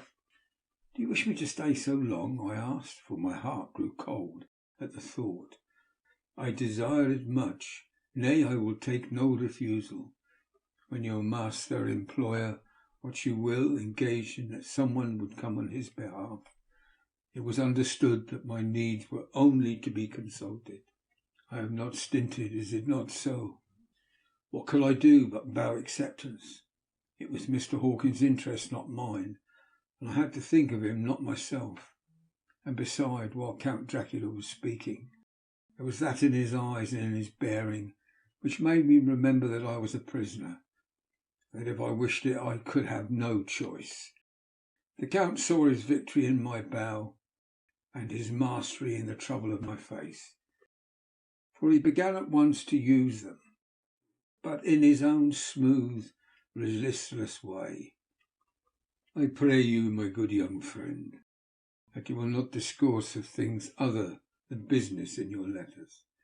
It will doubtless please your friends to know you are well, and that you look forward to getting home to them. Is it not so?" As he spoke he handed me 3 sheets of notepaper and 3 envelopes. They were all of the thinnest foreign post, and looking at them and then at him, and noticing his quiet smile with the sharp canine teeth laying over the red underlip, I understood as well as if he had spoken that I should be careful what I wrote, for he would be able to read it. So I determined to write only formal notes now, but to write fully to Mr. Hawkins in secret, and also to Mina, for to her I could write in shorthand, which would puzzle the Count if he did see it. When I had written my 2 letters, I sat quiet reading a book, whilst the Count wrote several notes, referring as he wrote them to some books on his table. Then he took up my 2 and placed them with his own, and put by his writing materials, after which, the instant the door had closed behind him, I leaned over and looked at the letters which were face down on the table. I felt no compunction in doing so, for under the circumstances I felt that I should protect myself in every way I could. One of the letters was directed to Samuel F. Billington, number 7 The Crescent, Whitby, and another to Herr Leutner, Varna. The third was to Coates & Co. in London, and the fourth to Heron Klopstock in Belarus, Bankers, Budapest. The second and fourth were unsealed. I was just about to look at them when I saw the door handle move. I sank back in my seat, having just had time to replace the letters as they had been and to resume my book before the Count, holding still another letter in his hand, entered the room, took up the letters on the table, stamped them carefully, then turning to me said, "I trust you will forgive me, but I have much work to do in private this evening. You will, I hope, find all things as you wish." At the door he turned after a moment's pause and said, "Let me advise you, my dear young friend, nay, let me warn you with all seriousness, that should you leave these rooms you will not by any chance go to sleep in any other part of the castle. It is old and has many memories. There are bad dreams for those who sleep unwisely. Be warned. Should sleep now, or ever overcome you, or be like to do, then haste to your own chamber, or to these rooms, for your rest will then be safe. But if you be not careful in this respect, then—" He finished his speech in a gruesome way, for he motioned with his hands as if he were washing them. I quite understood. My only doubt was as to whether any dream could be more terrible than the unnatural, horrible net of gloom, mystery which seemed to be closing around me. Later, I endorsed the last words written, but this time there is no doubt in question. I shall not fear to sleep in any place where he is not. I have placed the crucifix over the head of my bed. I imagine that my rest is thus freer from dreams, and there it shall remain. When he left me, I went to my room. After a little while, not hearing any sound, I came out and went up the stone stair to where I could look outwards to the south. There was some sense of freedom in the vast expanse, inaccessible though it was to me, and as compared with the narrow darkness of the courtyard, looking out on this, I felt that I was indeed in prison, and I seemed to want a breath of fresh air, though it were of the night. I am beginning to feel this nocturnal existence tell on me. It is destroying my nerve. I start at my own shadow. I'm full of all sorts of horrible imagining. God knows there is ground for my terrible fear in this accursed place. I look out over the beautiful expanse, bathed in soft yellow moonlight, till it was almost as light as day. In the soft light the distant hills became melted, and the shadows in the valleys and gorges of velvety blackness. The mere beauty seemed to cheer me. There was peace and comfort in every breath I drew. As I leaned from the window, my eye was caught by something moving a story below me, somewhat to my left, for I imagined from the order of the rooms that the windows of the Count's own room would look out. The window at which I stood was tall and deep, stone mullioned, although weather-worn, was still complete. But it was evidently many a day's case had been there. I drew back behind the stonework and looked carefully out. What I saw was the Count's head coming out from the window. I did not see the face, but I knew the man by the neck and the movement of his back and arms. In any case, I could not mistake the hands, which I had had so many opportunities of studying. I was at first interested and somewhat amused, for it is wonderful how small a matter will interest and amuse a man when he is a prisoner. But my very feelings changed to repulsion and terror when I saw the whole man slowly emerge from the window and begin to crawl down the castle wall over that dreadful abyss, face down, with his cloak spreading out around him like great wings. At first I could not believe my eyes. I thought it was some trick of the moonlight, some weird effect of shadow. But I kept looking, and it could be no delusion. I saw the fingers and toes grasp the corners of the stones, worn clear of the mortar by the stress of years, and thus using every projection and inequality move downwards with considerable speed, just as a lizard moves along a wall. What manner of man is this, or what manner of creature is in the semblance of man? I feel the dread of this horrible place overpowering me. I am in fear, in awful fear, and there is no escape for me. I am encompassed about with terrors that I dare not think of. 15th of May. Once more I have seen the Count go out in his lizard fashion. He moved downwards in a sidelong way some 100 feet down, and a good deal to the left. He vanished into some hole or window. When his head had disappeared, I leaned out to try and see more, but without avail. The distance was too great to allow a proper angle of sight. I knew he had left the castle now, and thought to use the opportunity to explore more than I had dared to do as yet. I went back to the room and, taking a lamp, tried all the doors. They were all locked, as I had expected, and the locks were comparatively new. But I went down the stone stairs to the hall where I had entered originally.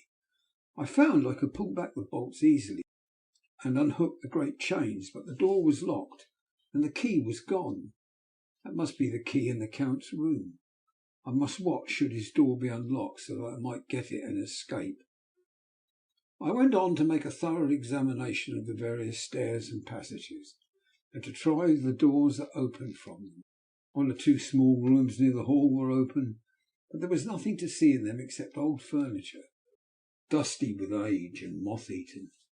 At last, however, I found one door at the top of the stairway, which, though it seemed to be locked, gave a little under pressure. I tried it harder, and found that it was not really locked, but that the resistance came from the fact that the hinges had fallen somewhat, and the heavy door rested on the floor. Here was an opportunity which I might not have again, so I exerted myself, and with many efforts forced it back so that I could enter. I was now in a wing of the castle further to the right than the rooms I knew, and a story lower down.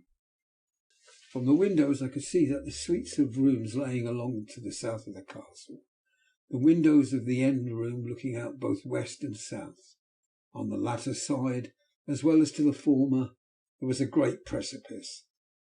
The castle was built on the corner of a great rock, so that on three sides it was quite impregnable, and great windows were placed here where sling or bow or culverin could not reach, and consequently light and comfort, impossible to a position which had to be guarded, were secured.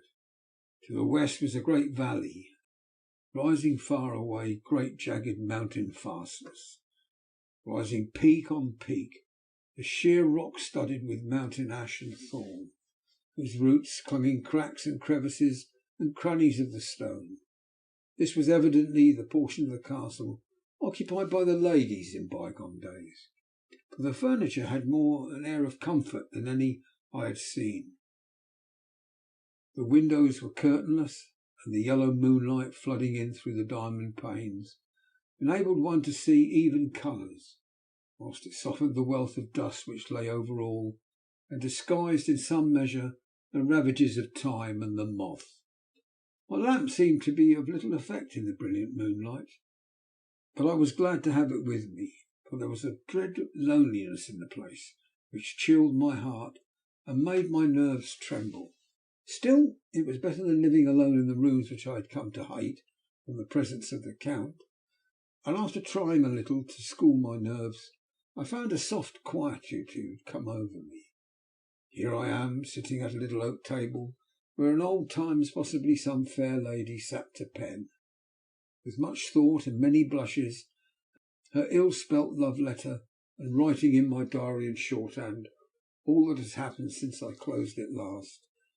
It is 19th century up to date with a vengeance.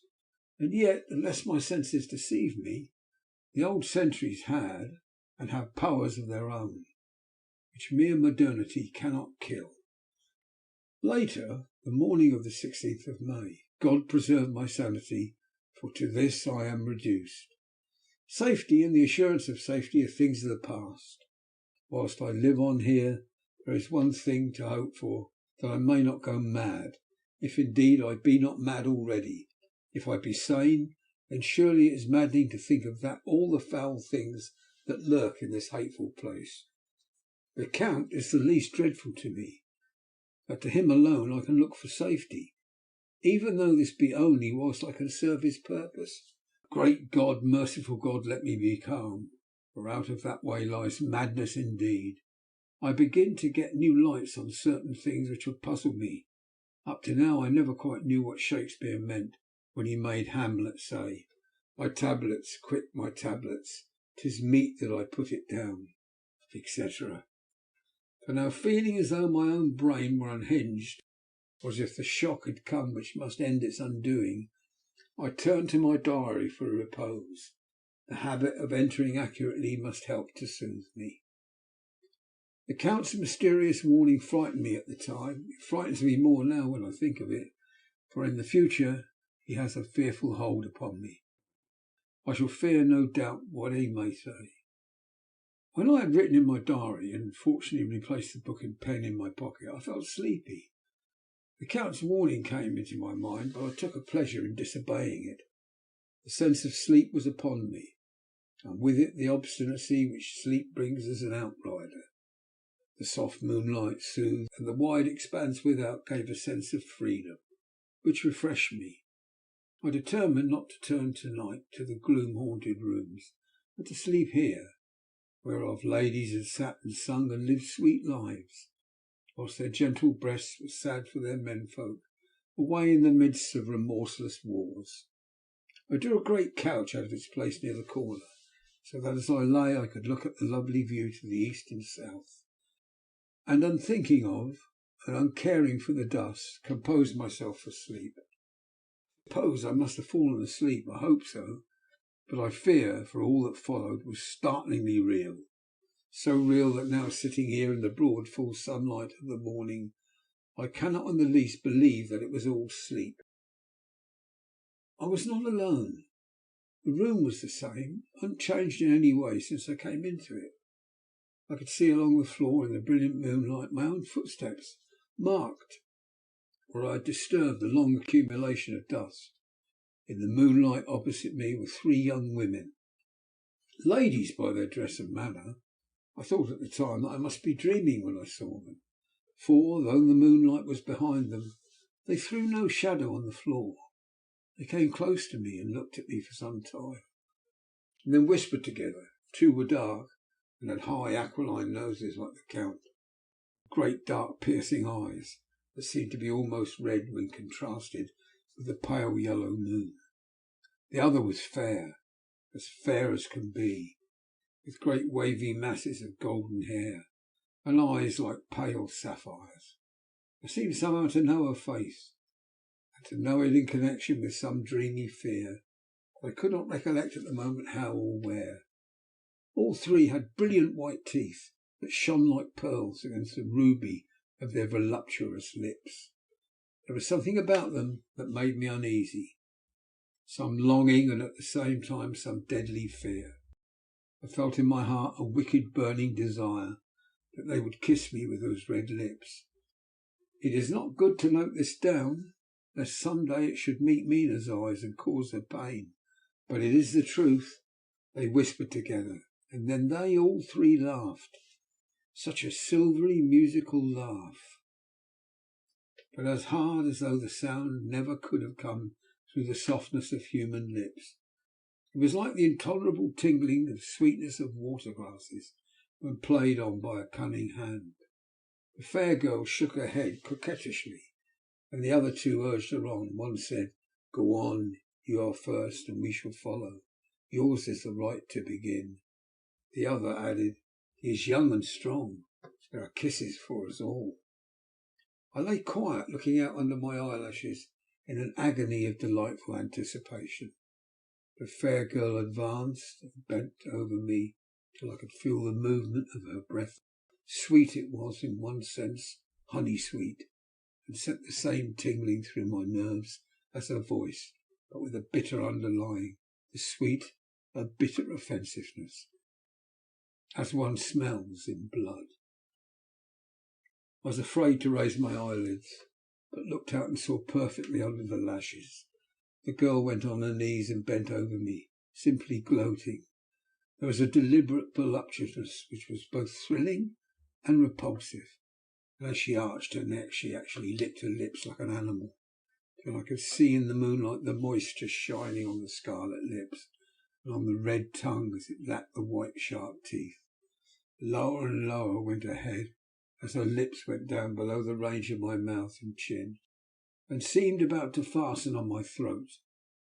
Then she paused.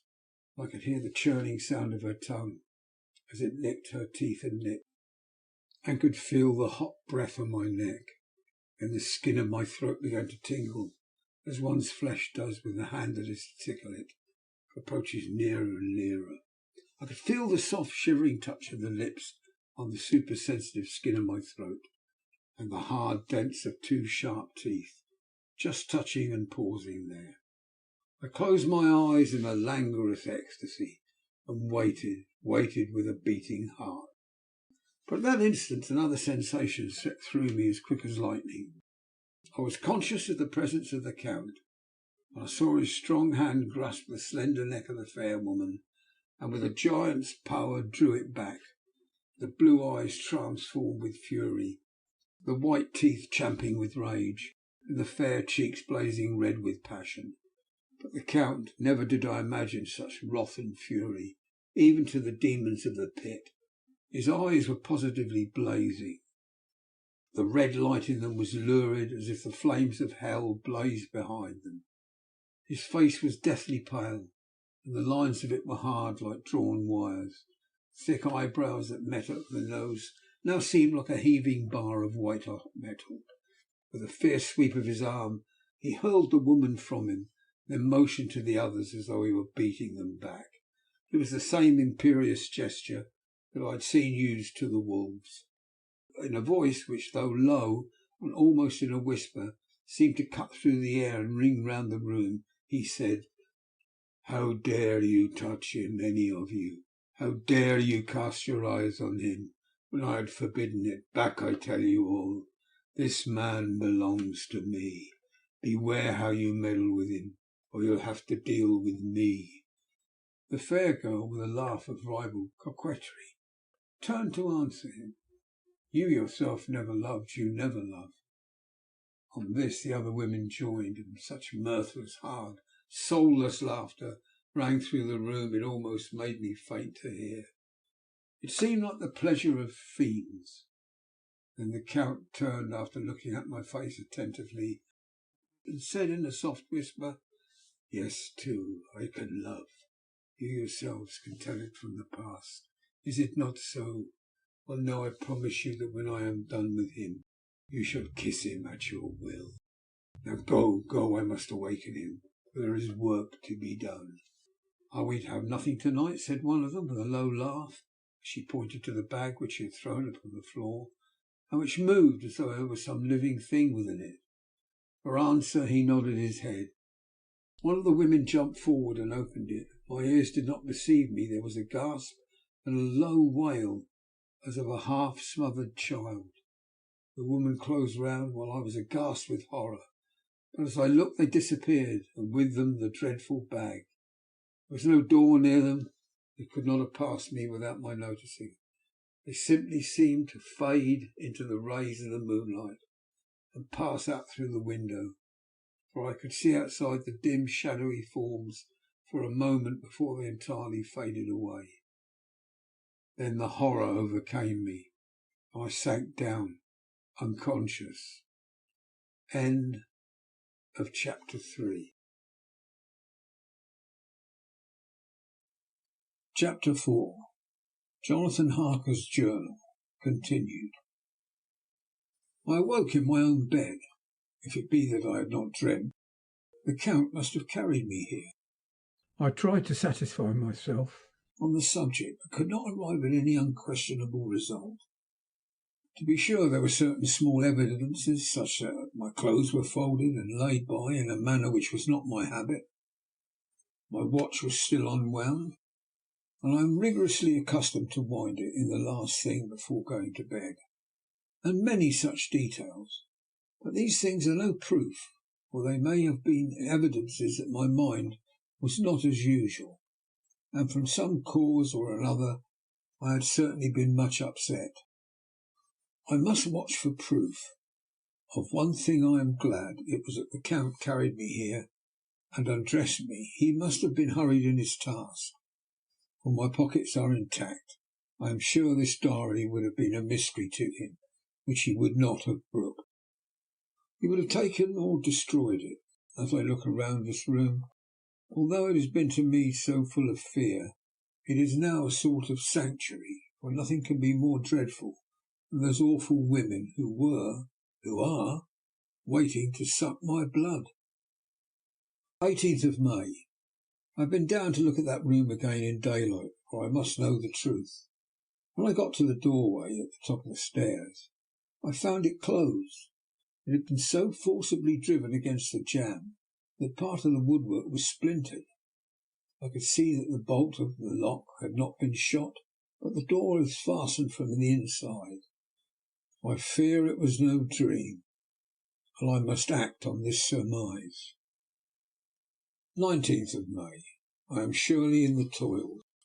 Last night the Count asked me in the suavest tones to write 3 letters, one saying that my work here was nearly done, and that I should start for home within a few days, another that I was starting on the next morning from the time of the letter, and the third that I had left the castle and arrived at Bistritz. I would fain have rebelled, but felt that in the present state of things it would be madness to quarrel openly with the Count whilst I am so absolutely in his power, and to refuse would be to excite his suspicion and to arouse his anger. He knows that I know too much, and that I must not live, lest I be dangerous to him. My only chance is to prolong my opportunities. Something may occur which will give me a chance to escape. I saw in his eyes something of that gathering wrath which was manifest when he hurled that fair woman from him. He explained to me that the posts were few and uncertain, and that my writing now will ensure ease of mind to my friends, and he assured me with so much impressiveness that he would countermand the later letters, which would be held over at Bistritz until due time, in case chance would admit of my prolonging my stay. That to oppose him would have been to create a new suspicion. I therefore pretended to fall in with his views, and asked him what dates I should put on the letters. He calculated a minute, and then said, "The first should be the 12th of June, the second June the 19th, and the third June the 29th. I now know the span of my life. God help me." 28th of May. There is a chance of escape, or at any word being able to send word home. A band of Cingani have come to the castle and are encamped in the courtyard. These Cingani are gipsies. I have notes of them in my book. They are peculiar to this part of the world, though allied to the ordinary gipsies all the world over. There are thousands of them in Hungary and Transylvania, who are almost outside the law. They attach themselves as a rule to some great noble or boyar, and call themselves by his name. They are fearless and without religion, save superstition, and they talk only their own varieties of the Romany tongue. I shall write some letters home, and shall try to get them to have them posted. I have already spoken to them through my window to begin acquaintanceship. They took their hats off and made obeisance and many signs, which, however, I could not understand any more than I could their spoken language. I have written the letters. Mina's is in shorthand, and I simply asked Mr. Hawkins to communicate with her. To her I have explained my situation, but without the horrors which I may only surmise. It would shock and frighten her to death were I to expose my heart to her. Should the letters not carry, then the Count shall not yet know my secret or the extent of my knowledge. Having given the letters, I threw them through the bars of my window with a gold piece, and made what signs I could to have them posted. The man who took them pressed them to his heart and bowed, and then put them in his cap. I could do no more. I stole back into the study and began to read. As the Count did not come in, I have written here. The Count has come. He sat down beside me and said in his smoothest voice, as he opened two letters, "The Sisgani have given me these, of which, though I know not whence they come, I shall of course take care. See, he must have looked at it. One is from you and to my friend Peter Hawkins. The other—" Here he caught sight of the strange symbols as he opened the envelope, and the dark look came into his face, and his eyes blazed wickedly. "The other is a vile thing, an outrage upon friendship and hospitality. It is not signed. Well, so it cannot matter to us." And he calmly held the letter and envelope in the flame of the lamp until they were consumed. Then he went on. "The letter to Hawkins, that I shall of course send on, since it is yours. Your letters are sacred to me. Your pardon, my friend, and unknowingly I did break the seal. Will you not cover it again?" He held out the letter to me. With a courteous bow, handed me the green envelope. I could only redirect it and hand it to him in silence. When he went out of the room, I could hear the key turning softly. A minute later I went over and tried it, and the door was locked. When, an hour or two after, the Count came quietly into the room, his coming awakened me, for I had gone to sleep on the sofa. He was very courteous and very cheery in his manner, and seeing that I had been sleeping, he said, "So, my friend, you are tired. Get to bed. There is the surest rest. I may not have the pleasure to talk to-night, since there are many labours to me. But you will sleep, I pray." I passed into my room and went to bed, and, strange to say, slept without dreaming. Despair has its own calms. 31st of May. This morning when I awoke I thought I would provide myself with some paper and envelopes from my bag, and keep them in my pocket, so that I might write in case I should get an opportunity. But again a surprise, again a shock. Every scrap of paper was gone, and with it all my notes, my memoranda relating to railways and travel, my letter of credit, in fact all that might be useful to me were I once outside the castle. I sat and pondered for a while, and then some thought occurred to me, and I made search of my portmanteau and in the wardrobe where I had placed my clothes. The suit in which I had travelled was gone, also my overcoat and rug. I could find no trace of them anywhere. This looked like some new scheme of villainy. 17th of June. This morning, as I was sitting on the edge of my bed, cudgelling my brains, I heard without a cracking of whips and pounding and scraping of horses' feet up the rocky path beyond the courtyard. With joy I hurried to the window and saw drive into the yard two great lighter wagons, each drawn by 8 sturdy horses. At the head of each pair a Slovak with his wide hat, great nail-studded belt, dirty sheepskin and high boots. They also had their long staves in hand. I ran to the door, intending to descend and try and join them through the main hall, as I thought that way might be opened for them. Again a shock. My door was fastened on the outside. Then I ran to the window and cried to them. They looked up at me stupidly and pointed, but just then the hetman, or the Sagani, came out, and seeing them pointing to my window, said something at which they laughed. henceforth no effort of mine, no piteous cry or agonized entreaty would make them even look up at me. They resolutely turned away. The lighter wagons contained great square boxes with handles and thick rope. These were evidently empty by the ease with which the Slovaks handled them, and by their resonance as they were roughly moved. When they were all unloaded and packed in a great heap in one corner of the yard, the Slovaks were given some money by the Zagazni, and spitting on it for luck, lazily went to each horse's head. Shortly afterwards I heard the cracking of their whips die away in the distance. 24th of June, before morning. Last night the Count left me early and locked himself into his own room. As soon as I dared, I darted up the winding stair and looked out of the window which opened south. I thought I would watch for the Count, for there is something going on. The Zagani are quartered somewhere in the castle and are doing work of some kind. I know it, for now and then I hear a far-away muffled sound, as of mattock and spade, and whatever it is, it must be the end of some ruthless villainy. I had been at the window somewhat less than half an hour when I saw something coming out of the Count's window. I drew back and watched carefully, and saw the whole man emerge.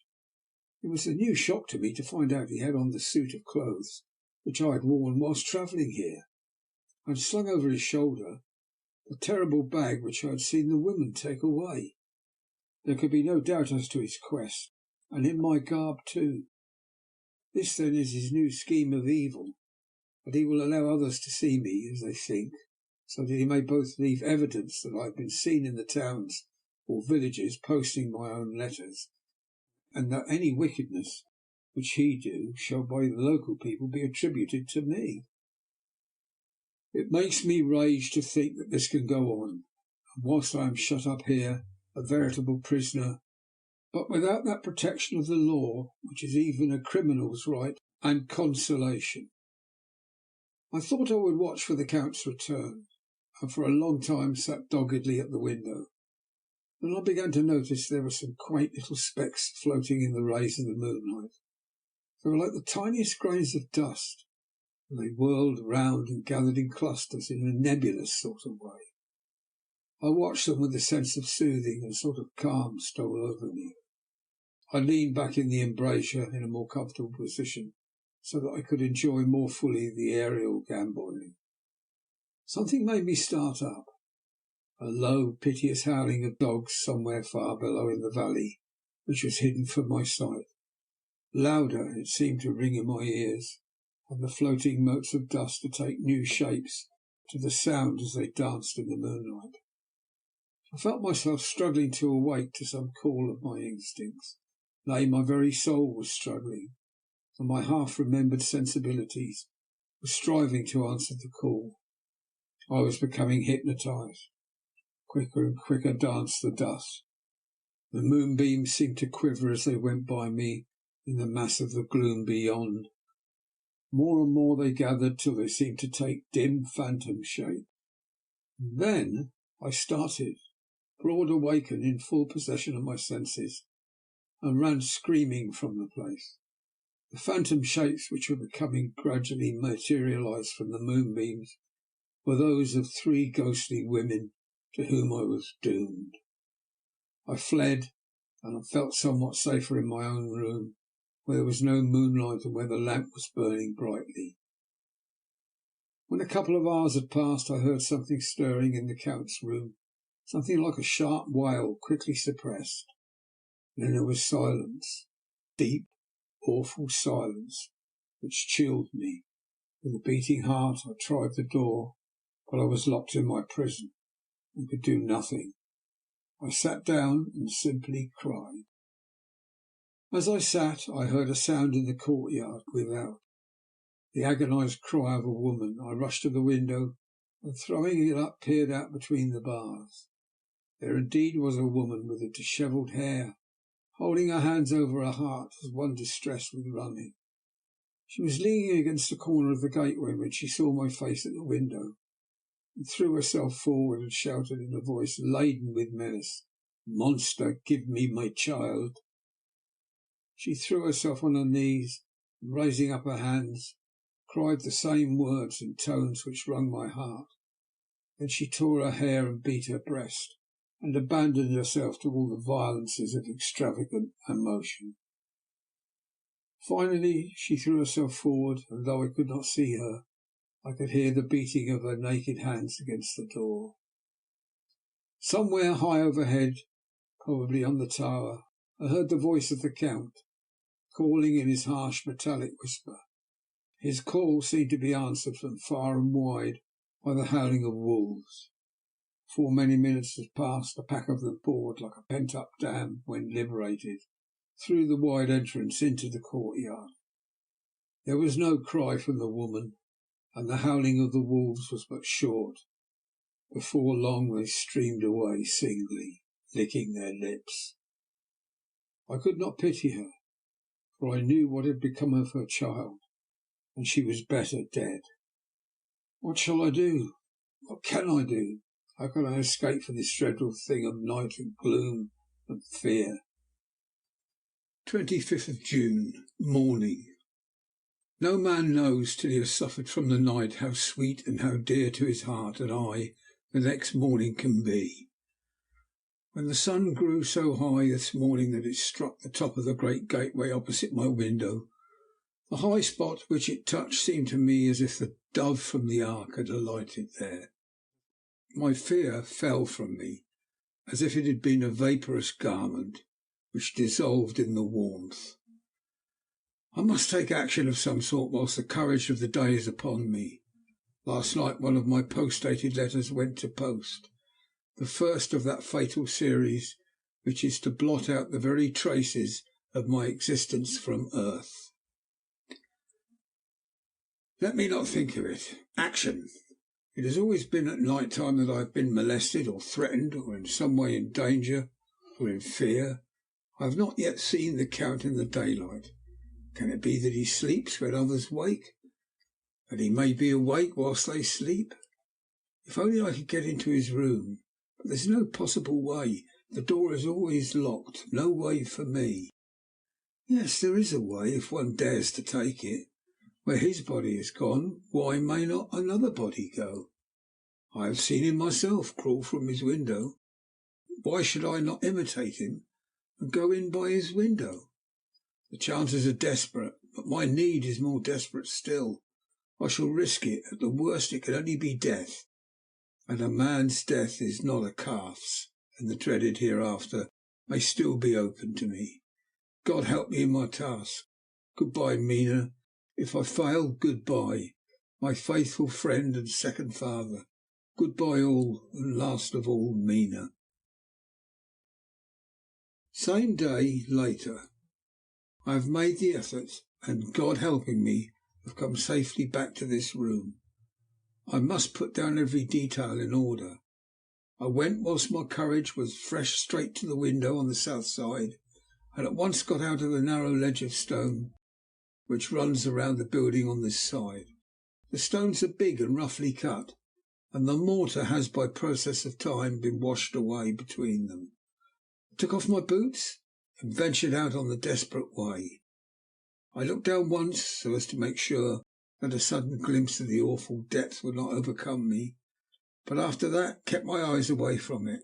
I knew pretty well the direction and distance of the Count's window, and made for it as well as I could, having regard to the opportunities available.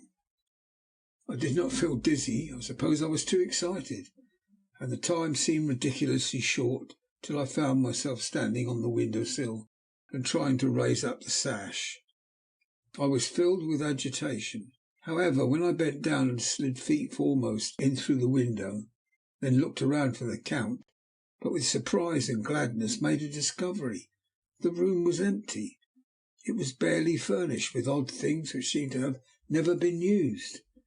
The furniture was something the same style as that in the south rooms, and was covered with dust. I looked for the key, but it was not in the lock, and I could not find it anywhere. The only thing I found was a great heap of gold in one corner. Gold of all kinds, Roman, British, Austrian, and Hungarian, and Greek, and Turkish money, covered with a film of dust that had lain long in the ground.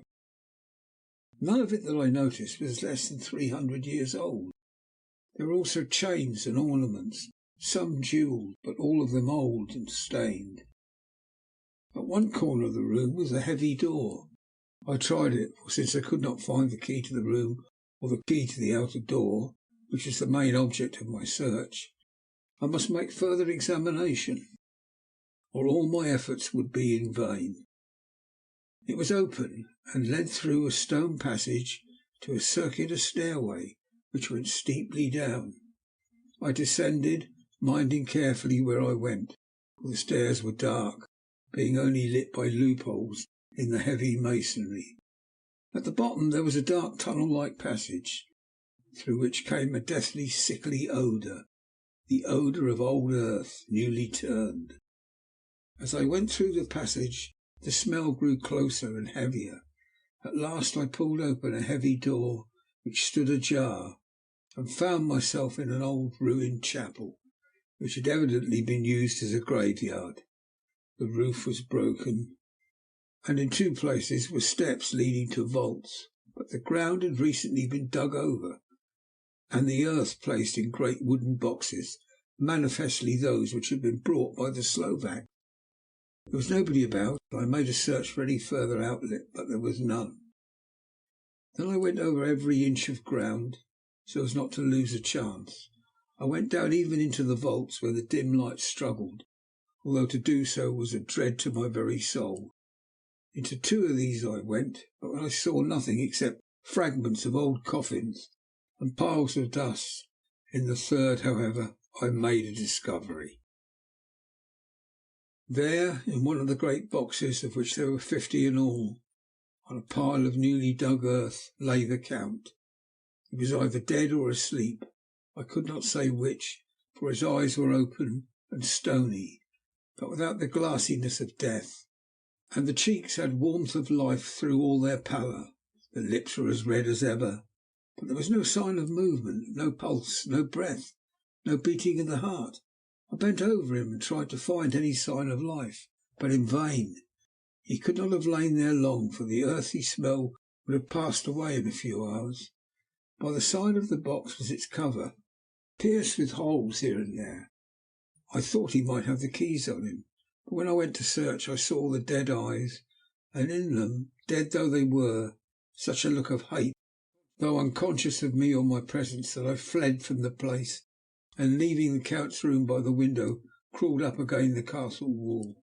Regaining my room, I threw myself panting upon the bed and tried to think.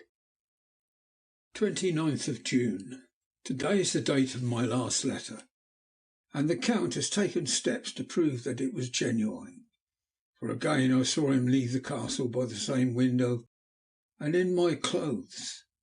As he went down the wall, lizard fashion, I wished I had a gun or some lethal weapon I might destroy him, but I fear that no weapon wrought alone by man's hand would have any effect on him. I dared not wait to see him return, for I feared to see those weird sisters.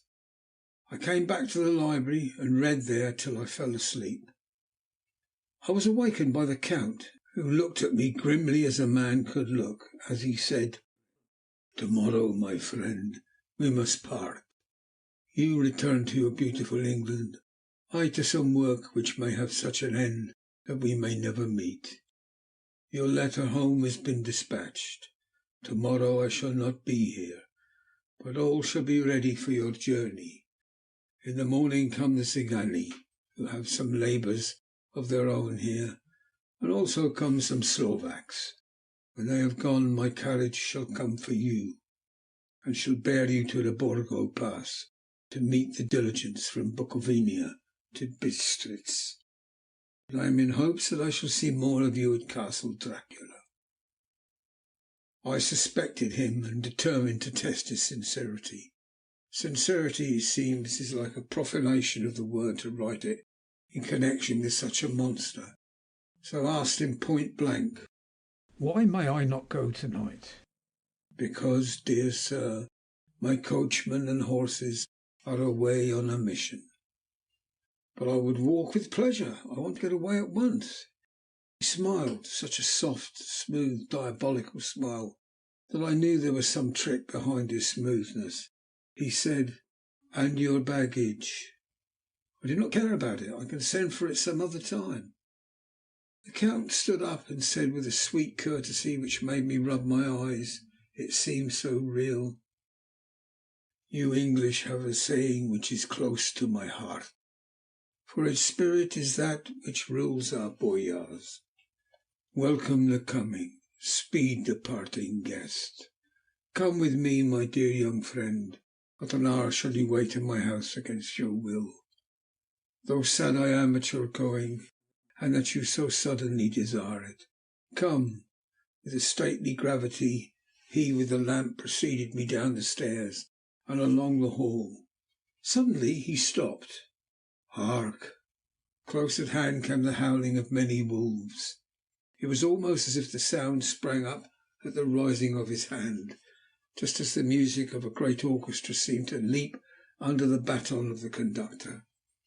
After a pause of a moment, he proceeded his stately way to the door, drew back the ponderous bolts, unhooked the heavy chains, and began to draw it open.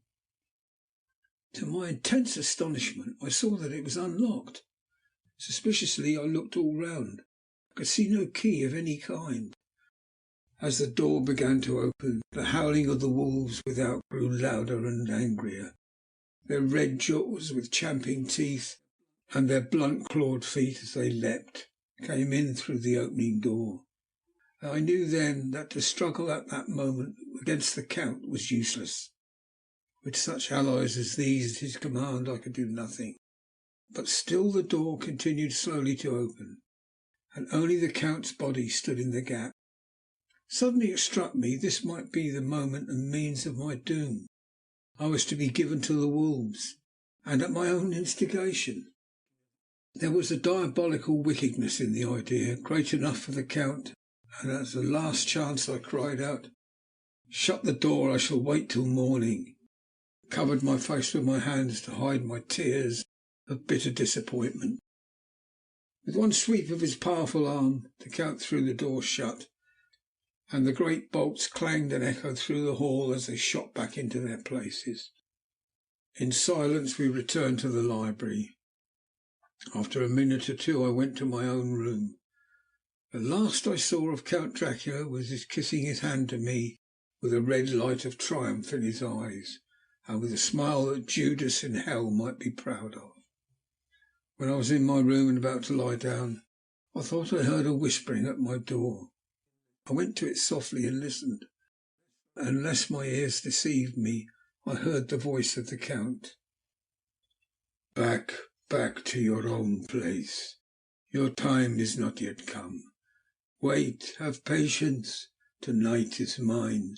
To-morrow night is yours." There was a low, sweet ripple of laughter, and in a rage I threw open the door and saw without the three terrible women licking their lips. As I appeared, they all joined in a horrible laugh and ran away. I came back to my room, threw myself on my knees. It is then so near the end. Tomorrow, tomorrow, Lord help me, and those to whom I am dear. 30th of June, morning. These may be the last words I ever write in this diary. I slept till just before the dawn, and when I woke threw myself on my knees, for I determined that if death came he should find me ready. At last I felt that subtle change in the air, and knew that morning had come. Then come the welcome cockcrow, and I felt that I was safe. With a glad heart I opened my door and ran down to the hall. I had seen that the door was unlocked, and no escape was before me. With hands that trembled with eagerness, I unhooked the chains and drew back the massive bolts. But the door would not move. Despair seized me. I pulled and pulled at the door and shook it till, massive as it was, it rattled in its casement. I could see the bolt shot. It had been locked after I left the Count. Then a wild desire took me to obtain that key at any risk, and I determined then to scale the wall again and gain the Count's room. He might kill me, but death now seemed the happier choice of evils. Without a pause I rushed up to the east window and scrambled down the wall as before into the Count's room. It was empty, but that was as I expected. I could not see a key anywhere, but the heaps of gold remained. I went through the door in the corner and down the winding stair, along the dark passage to the old chapel. I knew now well enough where to find the monster I sought. The great box was in the same place, close against the wall, but the lid was laid on it, not fastened down, but with the nails ready in their places to be hammered home. I knew I must reach the body for the key, so I raised the lid and laid it back against the wall. Then I saw something which filled my very soul with horror. There lay the Count, but looking as if his youth had been half renewed, for the white hair and moustache were charged with dark iron grey. The cheeks were fuller, and the white skin seemed ruby red underneath. The mouth was redder than ever, for on the lips were gouts of fresh blood, which trickled from the corners of the mouth and ran over the chin and neck. Even the deep burning eyes seemed set amongst swollen flesh, for the lids and pouches underneath were bloated. It seemed as if the whole awful creature were simply gorged with blood. He lay like a filthy leech, exhausted with his repletion. I shuddered as I bent over to touch him, and every sense of me revolted at the contact, but I had to search or I was lost. The coming night might see my own body a banquet in a similar way to those horrid three. I felt all over the body, but no sign could I find of the key. When I stopped and looked at the Count, there was a mocking smile on the bloated face, which seemed to drive me mad. This was the being I was helping to transfer to London, where perhaps for centuries to come he might, amongst its teeming millions, satiate his lust for blood, and create a new and ever widening circle of semi-demons to batten on the helpless. The very thought drove me mad. A terrible desire came upon me to rid the world of such a monster. There was no lethal weapon at hand, but I seized a shovel which the workmen had been using to fill the cases, and lifting it high, struck with the edge downward at the hateful face. But as I did so, the head turned, and the eyes fell full upon me, with all their blaze of basilisk horror. The sight seemed to paralyse me, and the shovel turned in my hand. I glanced from the face, merely making a deep gash above the forehead. The shovel fell from my hand across the box, and as I pulled away, the flange of the blade caught the edge of the lid, which fell over again, and hid the horrid thing from my sight. The last glimpse I had was of the bloated face, blood-stained and fixed with a grin of malice which would have held its own in the nethermost hell. I thought and thought what should be my next move, but my brain seemed on fire and waited with a despairing feeling growing over me. As I waited, I heard in the distance a gypsy song, sung by merry voices, coming closer, and through their song the rolling of heavy wheels and the cracking of whips. The Sagani and the Slovaks, of whom the Count had spoken, were coming. With a last look round at the box which contained the vile body, I ran from the place and gained the Count's room, determined to rush out at the moment the door should be opened. With strained ears I listened, and heard downstairs the grinding of the key in the great lock, and the falling back of the heavy door. There must have been some other means of entry, or someone had a key for one of the locked rooms.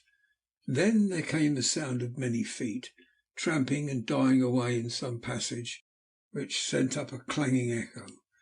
I turned to run down again towards the vault, where I might find the new entrance, but at the moment there seemed to come a violent puff of wind, and the door to the winding stair blew to with a shock that set the dust from the lintels flying. When I ran to push it open, I found that it was hopelessly fast. I was again a prisoner, and the net of doom was closing round me more closely. As I write, there is in the passage below a sound of many tramping feet and the crash of weights being set down heavily. Doubtless the boxes with their freight of earth. There is a sound of hammering as the box is being nailed down. Now I can hear the heavy feet tramping again along the hall. with many other idle feet coming behind them. The door is shut and the chains rattle. There is a grinding of the key in the lock. I can hear the key withdraw. Then another door opens and shuts. I hear the creaking of lock and bolt. Hark! In the courtyard and down the rocky way, the roll of heavy wheels, the crack of whips, and the chorus of the Sagani as they pass into the distance. I am alone in the castle with these awful women. Mina is a woman, and there is naught in common. They are devils of the pit. I shall not remain alone with them. I shall try to scale the castle wall further than I have yet attempted. I shall take some of the gold with me, lest I want it later. May I find a way from this dreadful place. And then away for home, away to the quickest and nearest train, away from this cursed spot, from this cursed land, where the devil and his children still walk with earthly feet. At least God's mercy is better than those of these monsters, and the precipice is steep and high. At its foot a man may sleep as a man. Goodbye all, Mina. End of chapter 4. Letter from Miss Mina Murray to Miss Lucy Weston. 9th of May. My dearest Lucy, forgive my long delay in writing, but I have been simply overwhelmed with work. The life of an assistant schoolmistress is sometimes trying. I am longing to be with you and by the sea, where we can talk together freely and build our castles in the air. I've been working very hard lately because I want to keep up with Jonathan's studies. I've been practising shorthand very assiduously. When we are married, I shall be able to be useful to Jonathan, and if I can stenograph well enough, I can take down what he wants to say in this way and write it out for him on the typewriter, at which also I am practising very hard. He and I sometimes write letters in shorthand, and he is keeping a stenographic journal of his travels abroad. When I am with you, I shall keep in the diary the same way. I don't mean one of those 2 pages to the week with Sunday squeezed in a corner diaries, but a sort of journal which I can write in whenever I feel inclined. I do not suppose there will be much of interest to other people, but it is not intended for them. I may show it to Jonathan some day if there is anything worth sharing, but it really is an exercise book. I shall try to do what I see lady journalists do, interviewing and writing descriptions and trying to remember conversations.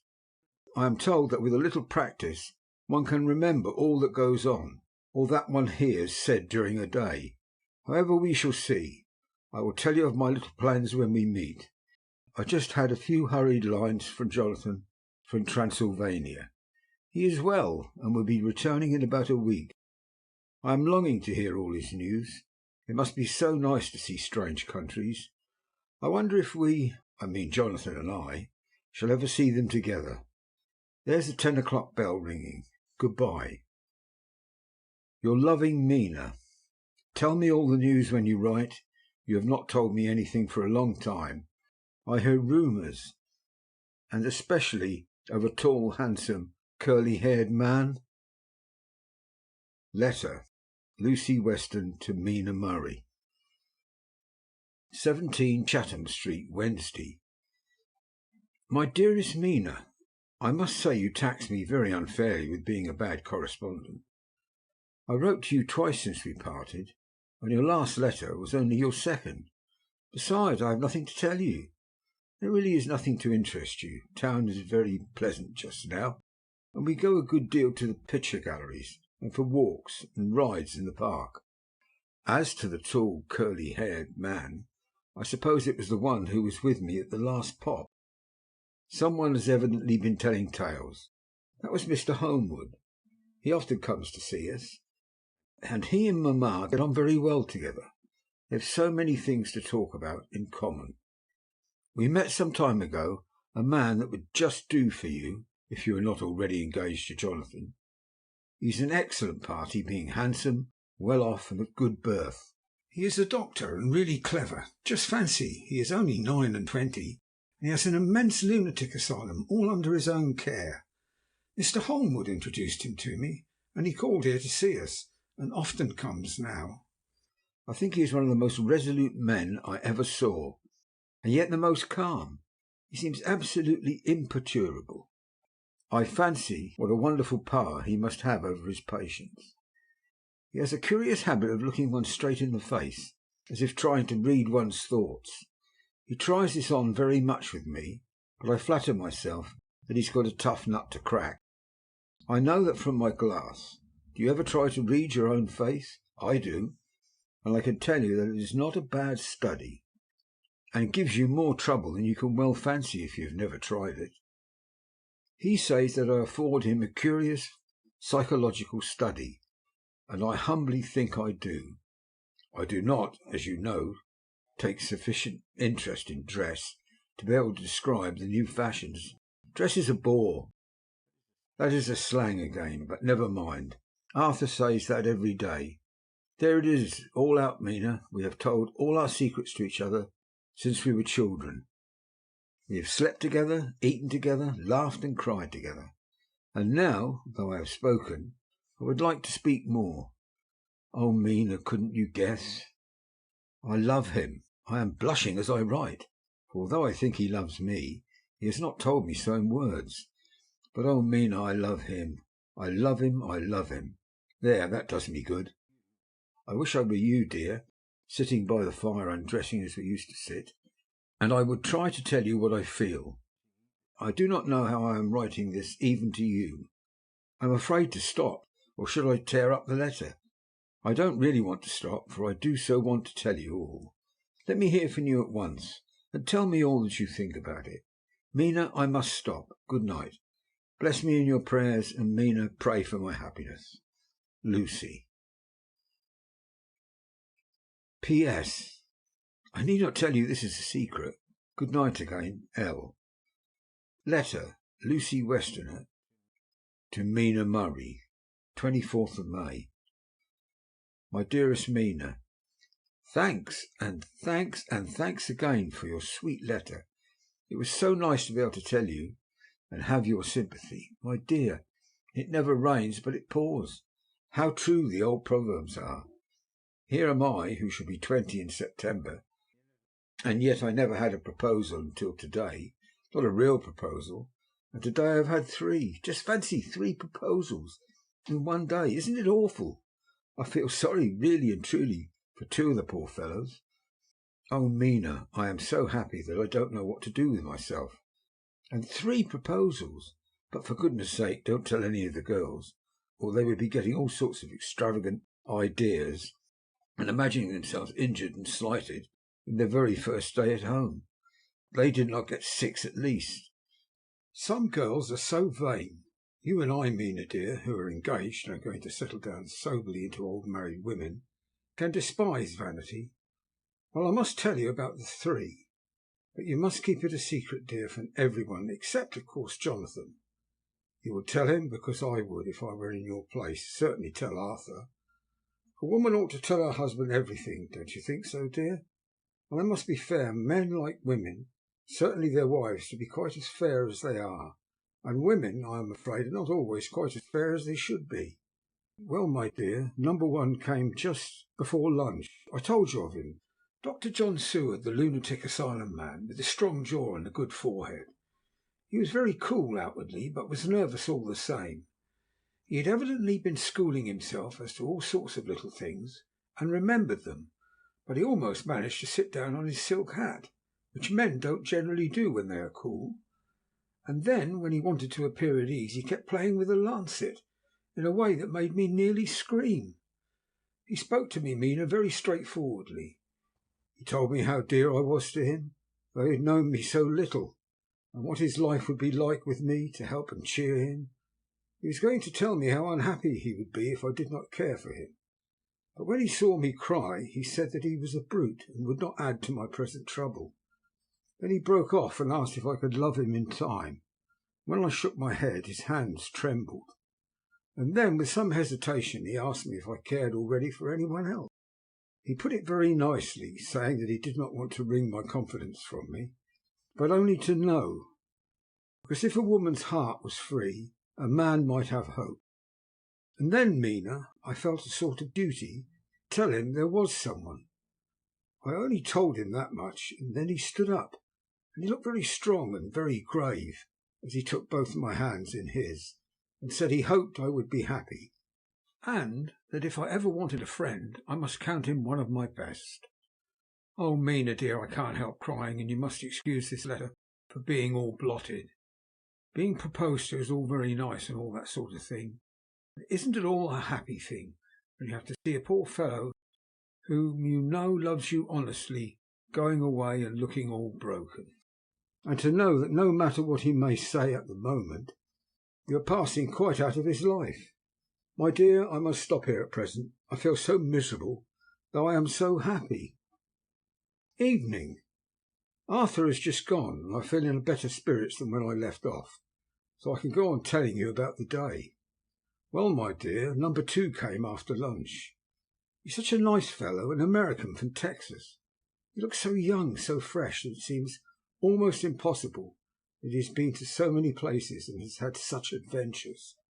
I sympathized with poor Desdemona when she had such a dangerous stream poured in her ear, even by a black man. I suppose that we women are such cowards that we think a man will save us from fears, and we marry him. I know now what I would do if I were a man and wanted to make a girl love me.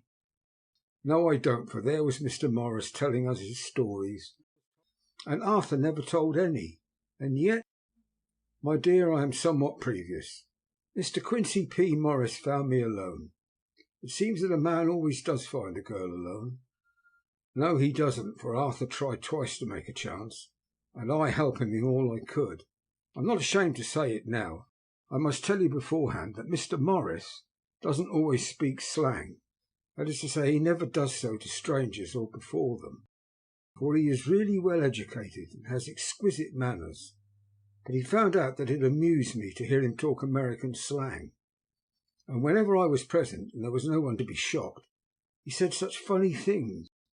I'm afraid, my dear, he has to invent it all, for it fits exactly into whatever else he has to say. But this is a way slang has.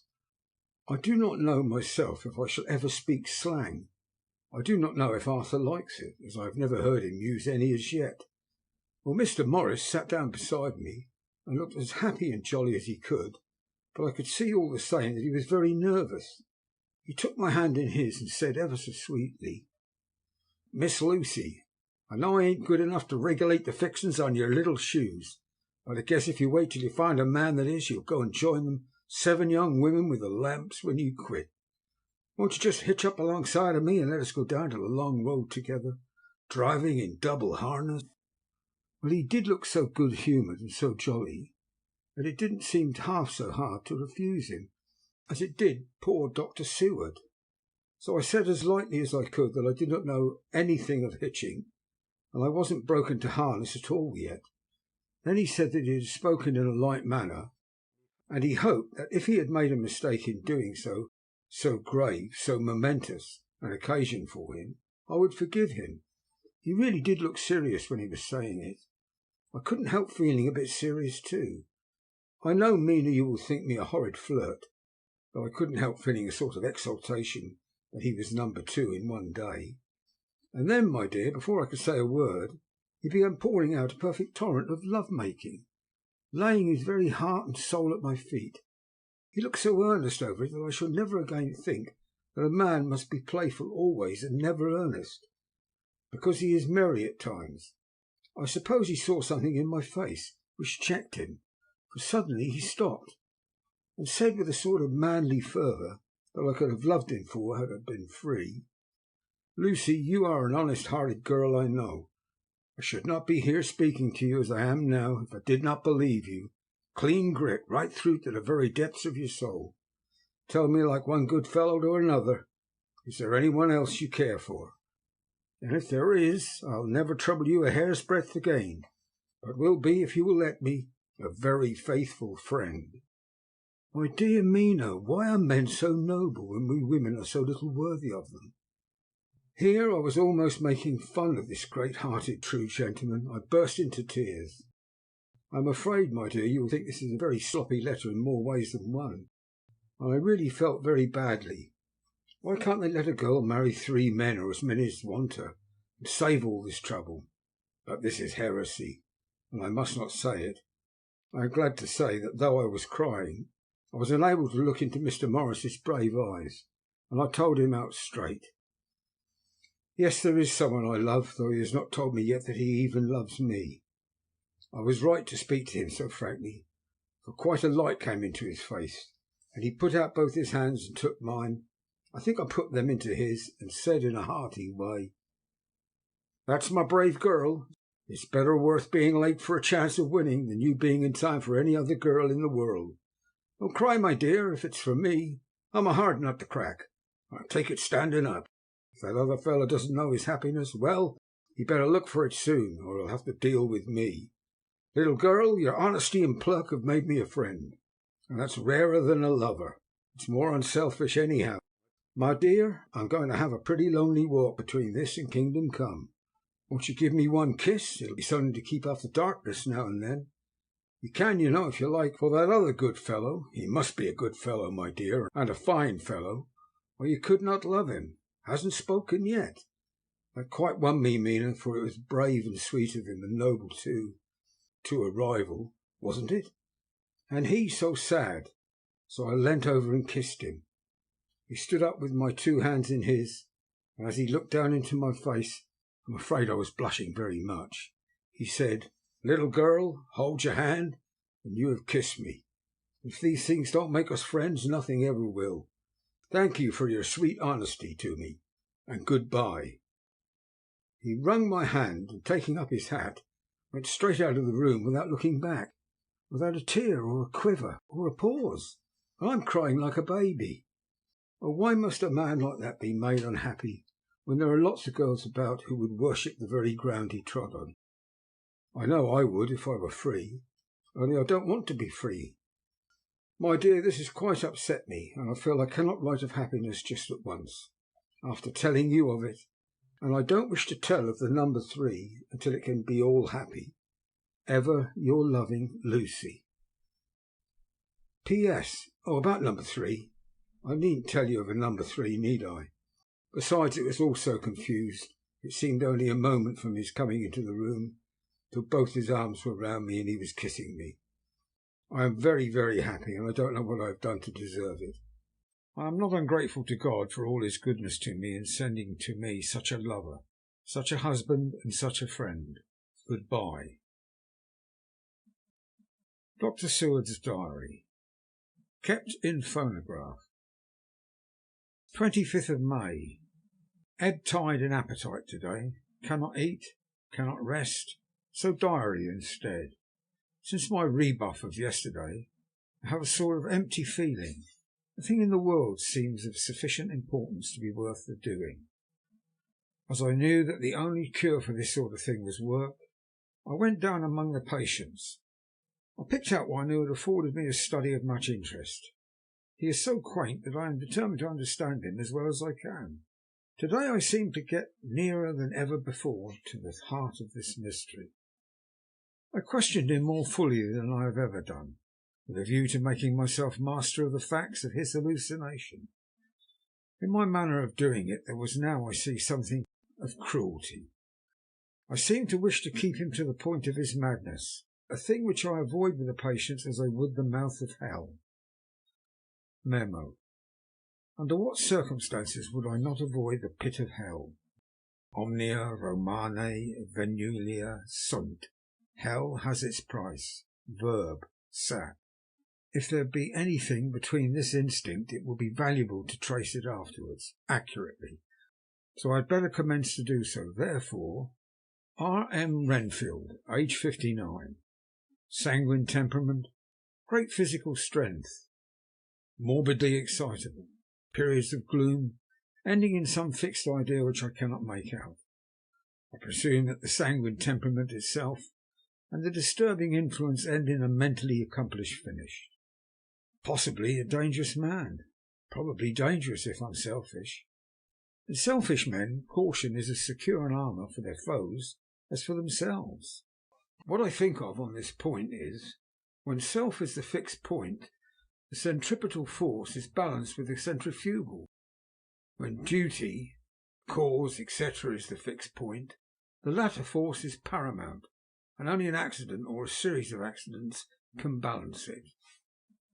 Letter, Quincy P. Morris to the Honourable Arthur Holmwood, 25th of May. My dear Art, we've told yarns by the campfire in the prairies, and dressed one another's wounds after trying a landing at the Marquesas, and drunk health on the shore of Titicaca. There are more yarns to be told, and other wounds to be healed, and other health to be drunk. Won't you let this be at my campfire tomorrow night? I have no hesitation in asking you, as I know a certain lady is engaged to a certain dinner party, and that you are free. There will only be one other, our old pal in the career, Jack Seaward. He's coming too, and we both want to mingle our weeps over the wine cup, and drink the health with all our hearts to the happiest man in the wide, wide world, who has won the noblest heart that God has made, and the best worth winning. We promise you a hearty welcome, and a loving greeting, and a health as true as your own right mind. We shall both swear to leave you at home if you drink too deep a certain pair of eyes. Come, yours as ever and always, Quincy P. Morris. Telegram from Arthur Holmwood to Quincy P. Morris, 26th of May. Count me in every time. I bear messages which will make both your ears tingle. Art. End of Chapter 5. Chapter 6. Mina Murray's Journal. 24th of July, Whitby. Lucy met me at the station, looking sweeter and lovelier than ever, and we drove up to the house at the Crescent in which they have rooms. This is such a lovely place. The little river, the Esk, runs through a deep valley, which broadens out as it comes near the harbour. A great viaduct runs across with high piers, through which the view seems somehow further away than it really is. The valley is beautifully green, and it is so steep that when you are on the high land on either side, you look right across it, unless you are near enough to see down. The houses of the old town, the side away from us, are all red-roofed, and seem piled up one over the other anyhow, like the pictures we see of Nuremberg. Right over the town is the ruin of Whitby Abbey, which was sacked by the Danes, and which is the scene of part of Marmion, where the girl was built up in the wall. It is a most noble ruin of immense size and full of beautiful and romantic bits. There is a legend that a white lady is seen in one of the windows. Between it and the town there is another church, the parish one, round which is a big graveyard, all full of tombstones. This, to my mind, is the nicest spot in Whitby, for it lies right over the town and has a full view of the harbour and all up the bay to where the headland called Kettleness stretches out into the sea. It descends so steeply over the harbour that part of the bank has fallen away, and some of the graves have been destroyed. In one place, part of the stonework of the graves stretches out over the sandy pathway far below. There are walks with seats beside them through the churchyard, and people go and sit there all day long, looking at the beautiful view and enjoying the breeze. I shall come and sit here very often myself and work. Indeed, I am writing now with my book on my knee, and listening to the talk of three old men who are sitting beside me. They seem to do nothing all day but sit up here and talk. The harbour lies below me, with on the far side one long granite wall stretching out into the sea, with a curve outwards at the end of it, in the middle of which is a lighthouse. A heavy sea wall runs along outside of it. On the near side the sea wall makes an elbow crooked inversely, and its end too has a lighthouse. Between the two piers there is a narrow opening into the harbour, which then suddenly widens. It's nice at high water, but when the tide is out it shoals away to nothing. There is merely the stream of the Esk running between banks of sand, with rocks here and there. Outside the harbour on this side there rises for about half a mile a great reef, the sharp edge of which runs straight out from behind the south lighthouse. At the end of it is a buoy with a bell, which swings in bad weather and sends a mournful sound on the wind. They have a legend here that when a ship is lost, bells are heard out at sea. I must ask the old man about this. He's coming this way. He's a funny old man. He must be awfully old, for his face is all gnarled and twisted like the bark of a tree. He tells me that he's nearly 100, that he was a sailor in the Greenland fishing fleet when Waterloo was fought. He is, I am afraid, a very sceptical person, for when I asked him about the bells at sea and the White Lady at the Abbey, he said very brusquely, "I wouldn't fash myself about them, miss. Them strings will all be wore out. Mind, I don't say there never was, but I do say there wasn't in my time. They'd be all very well for combers and trippers and the like, but not for a nice long lady like you. Them feet folks from York and Leeds that'll always be eating cured herrings and drinking tea and looking out to buy cheap jet would creed aught. I wonder, miss, who'd be bothered telling lies to them, even the newspapers, which is full of fool talk." I thought he would be a good person to learn interesting things from, so I asked him if he would mind telling me something about the whale fishing in the old days. He was just settling himself to begin when the clock struck 6, whereupon he laboured to get up and said, "I must gang againwards home now, miss. My granddaughter doesn't like to be kept waiting when tea is ready, for it takes me time to crammy about the grease. For there be many of 'em, miss. I lack belly timber, surely by the clock." He hobbled away, and I could see him hurrying as well as he could down the steps. The steps are a great feature on the place. They lead from the town up to the church. There are hundreds of them, I do not know how many, and they wind up in a delicate curve. The slope is so gentle that a horse could easily walk up and down them. I think they must have originally had something to do with the Abbey. I shall go home too. Lucy went out visiting with her mother, and as they were only duty calls, I did not go. They will be home by this time. 1st of August. I came up here an hour ago with Lucy. We had a most interesting talk with my old friend and the 2 others who always come and join him. He is evidently Sir Oracle of them, and I should think must have been in his time a most dictatorial person. He will not admit anything and downfaces everybody. If he can't out-argue them, then he bullies them, and then takes their silence for agreement with his views. Lucy was looking sweetly pretty in her white lawn frock. She has just got a beautiful colour since she's been here. I noticed that the old men did not lose any time in coming up and sitting near her when we sat down. She is so sweet with old people. I think they all fell in love with her on the spot. Even my old man succumbed and did not contradict her, but gave me double share instead. I got him on the subject of legend, and he went off at once into a sort of sermon. I must try to remember and put it down. It'll be all fool talk, lock, stock and barrel. That's what it be, and nought else. These bands and wafts and bogus and bank guests and bar guests and bogies, and all of them is only to set bairns and dizzy women a beltering. They be naught but hair-blebs. They and all grims, the signs and warnings be all invented by parsons and ilsome butte bodies and railway touters to skeer and scunner halflings, and to get folks to do something that they don't other incline to it. It makes me ireful to think of them. Why, it's them that's not content with printing lies on paper and preaching them out of pulpits, does want to be cutting them on tombstones. Look here all around you, in what art ye will, all them stones yonder holding up their heads as well as they can out of their pride, is a cant simply tumbling down with water, lies wrote about them. Here lies the body, or sacred to the memory, wrote on all of them. Yet in nigh half of them there bean't no bodies at all, and the memories of them bean't cared a pinch or a snuff about, much less sacred.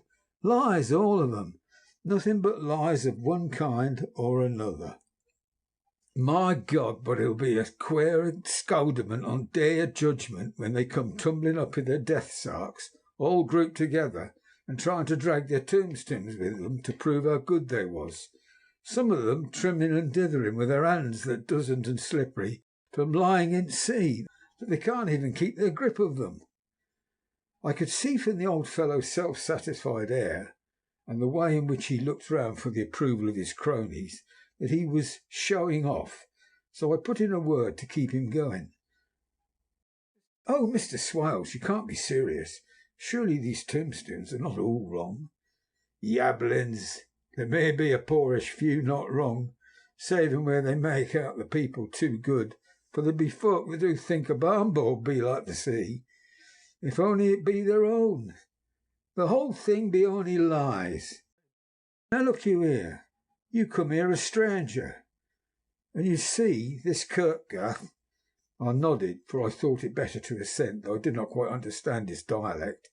I knew it had something to do with the church.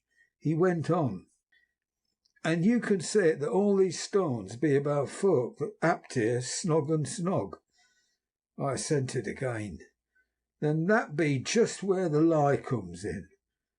Why, there be scores of these lay beds to be tombed as old Dunn's backer box on Friday night." He nudged one of his companions, and they all laughed. "And my Gog, how could they be otherwise? Look at that one. After Sabbath, the beer bank. Read it." I went over and read: "Edward Spenlow, master mariner, murdered by pirates off the coast of Andreas, April 1854, age 30. When I came back, Mr. Swales went on: "Who brought him home, I wonder, to have him here? Murdered off the coast of Andreas? And you concerted his body lay under? Why, I could name you a dozen whose bones lie in the Greenland seas above." He pointed northwards. "Or where the currents may have drifted them. There be stains around us. You can, with your young eyes, read the small print of the lies from here. This Braithwaite Lowry, I knew his father, lost in the Lively off Greenland in 20. Or Andrew Woodhouse, drowned in the same seas in 1777. Or John Paxton, drowned off Cape Farewell a year later. Or old John Rawlings, whose grandfather sailed with me, drowned in the Gulf of Finland in 50. Do you think that all these men will have to make a rush to Whitby when the trumpet sounds? I have me other rhythms about it, I tell you that. When they got here they'd be jumming and jostling one another. That way it'd be like a fight up on the ice in the old days, when we'd all be at one another from daylight to dark, and trying to tie up our cuts by light of aurora borealis." This was evidently local pleasantry, for the old man cackled over it, and his cronies joined in with gusto. "But," I said, "surely you're not quite correct, for you start on the assumption that all the poor people or their spirits will have to take their tombstones with them on the day of judgment. Do you think that will be really necessary?" "Well, what else be their tombstones for? Answer me that, miss." "To please their relatives, I suppose." "To please their relatives, you suppose?" He said this with intense scorn. "How will it please their relatives to know that lies is wrought over them, and that everybody in the place know that they be lies?" He pointed to a stone at our feet, which had been laid down as a slab, on which the seat was rested, close to the edge of the cliff. "Read the lies on that steam," he said. The letters were upside down to me from where I sat, but Lucy was more opposite to them, so she leant over and read: "Sacred to the memory of George Cannon, who died in the hope of a glorious resurrection on July the 29th, 1873, falling from the rocks at Kettleness. This tomb was erected by his sorrowing mother to her dearly beloved son. He was the only son of his mother, and she was a widow." Really, Mr. Swales, I don't see anything very funny in that. She spoke her comment very gravely and somewhat severely. "You don't see aught funny, but that's because you don't go the sorrowing mother was a hell cat that hated him. He was a crooked regular lamiter, he was, and he hated her so that he committed suicide in order that she mightn't get an insurance she put on his life. He blew nigh the top of his head off with an old musket that they had for scaring crows with. 'Twa'n't for crows then, for it brought the clegs and the dopes to him. That's the way he fell off the rocks, and so hopes of glorious resurrection. I've often heard him say myself that he hoped he'd go to hell, for his mother was so pious she'd be sure to go to heaven, and he didn't want to addle where she was. Now isn't that stone any rate?" He hammered it with his stick as he spoke. "A pack of lies. And won't it make Gabriel cackle when Geordie comes panting up the crease with a tombstone balanced on his hump and asks to be took as evidence?" I did not know what to say, but Lucy turned the conversation as she said, rising up, "Oh, why did you tell us of this? It's my favourite seat, and I cannot leave it. And now I must go sitting over the grave of a suicide." "That won't harm ye, my pretty, and it may make poor Geordie gladsome to have so trim a lass sitting on his lap. That won't hurt ye. Why, I've sat there often for nigh on 20 years past, and it hasn't done me no harm. Don't ye fash about them as lies under ye, or that doesn't lie here either. It'll be time for ye to be getting scarp when you see the tombstones all run away with, and the place as bare as a stubble field. There's the clock, and I must be gang. My service to you, ladies." And off he hobbled.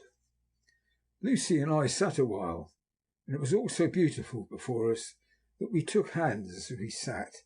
She told me over and over again about Arthur and their coming marriage. That made me just a little heartsick, for I haven't heard from Jonathan for a whole month. The same day I came up here alone, for I am very sad. There was no letter for me. I hope there cannot be anything the matter with Jonathan. The clock has just struck 9. I see the lights scattered all over the town, sometimes in rows where the streets are, and sometimes singly. They run right up the Esk and die away in the curve of the valley. To my left the view is cut off by a black line of roof of the old house next to the abbey. The sheep and the lambs are bleating in the fields away behind me. There is the clatter of donkeys' hoofs up the paved road below. The band on the pier is playing a harsh waltz in good time, and further along the quay there is a Salvation Army meeting in a back street. Neither of the bands hears the other, but up here I hear and see them both. I wonder where Jonathan is, and if he is thinking of me. I wish he were here. Dr. Seward's Diary, 5th of June. The case of Renfield grows more interesting the more I get to understand the man. He has certain qualities very largely developed: selfishness, secrecy, and purpose.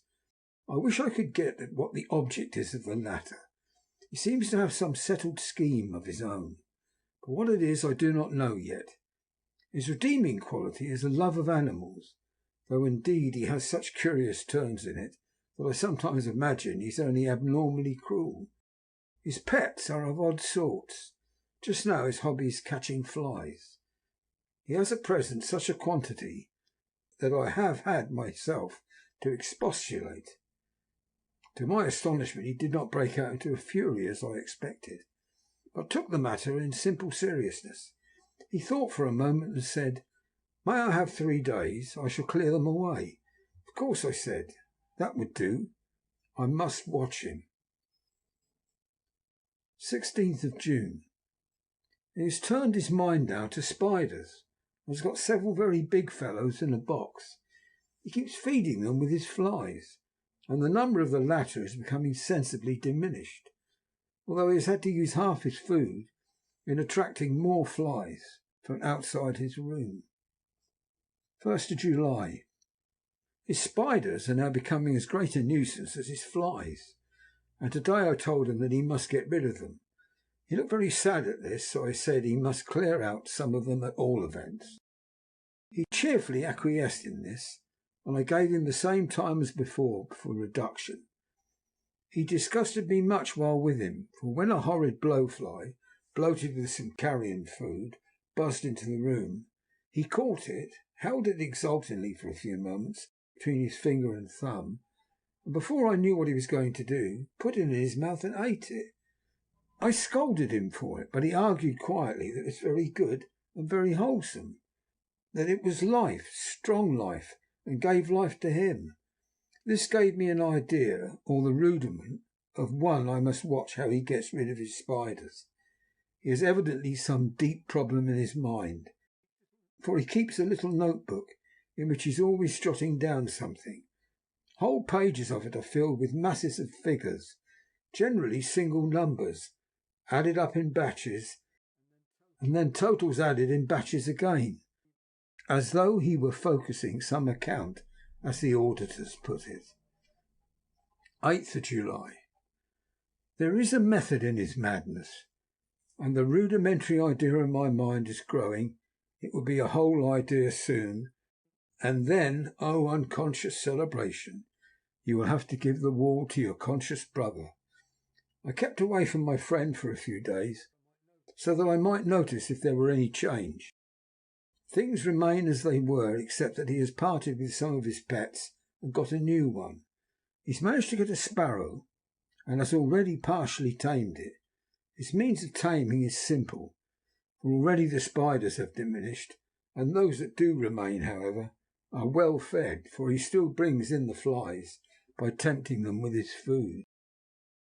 19th of July. We are progressing. My friend has now a whole colony of sparrows, and its flies and spiders are almost obliterated. When I came in, he ran to me and said he wanted to ask me a great favour, a very, very great favour. And as he spoke, he fawned on me like a dog.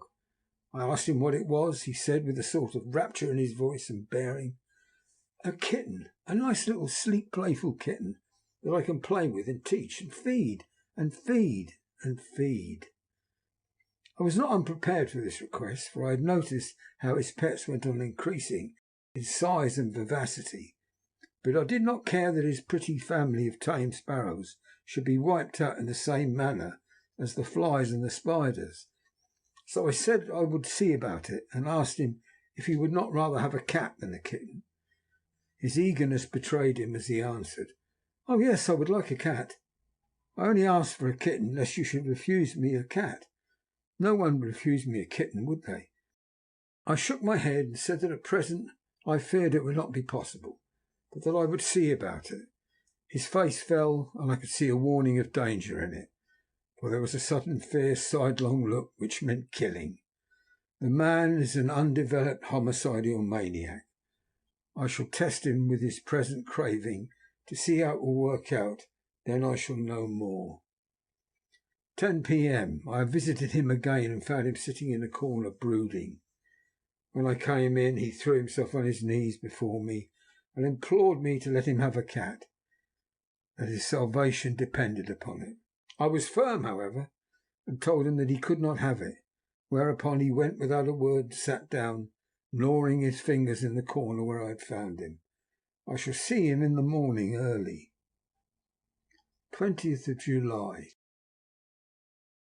Visited Renfield very early before the attendant went his rounds. Found him up and humming a tune. He was spreading out his sugar, which he had saved, in the window, and was manifestly beginning his fly-catching again, and beginning it cheerfully and with good grace.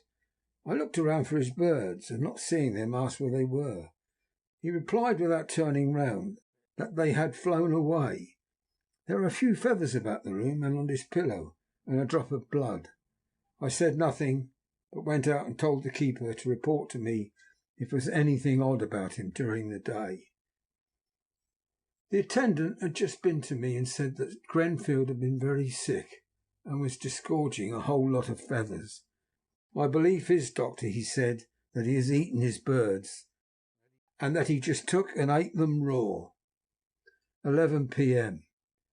I gave Renfield a strong opiate tonight, enough to make him sleep, and took away his pocket-book to look at it. The thought that has been buzzing about my brain lately is complete, and the theory proved. My homicidal maniac is of a peculiar kind. I shall have to invent a new classification for him, and call him zoophagous, life-eating maniac. What he desires to absorb as many lives as he can, and he has laid himself out to achieve it in a cumulative way. He gave many flies to one spider and many spiders to one bird, and then wanted a cat to eat the many birds. What would have been his later step would almost be worthwhile to complete the experiment. It might have done if there were only a sufficient cause. Men sneered at vivisection, and yet look at the results today.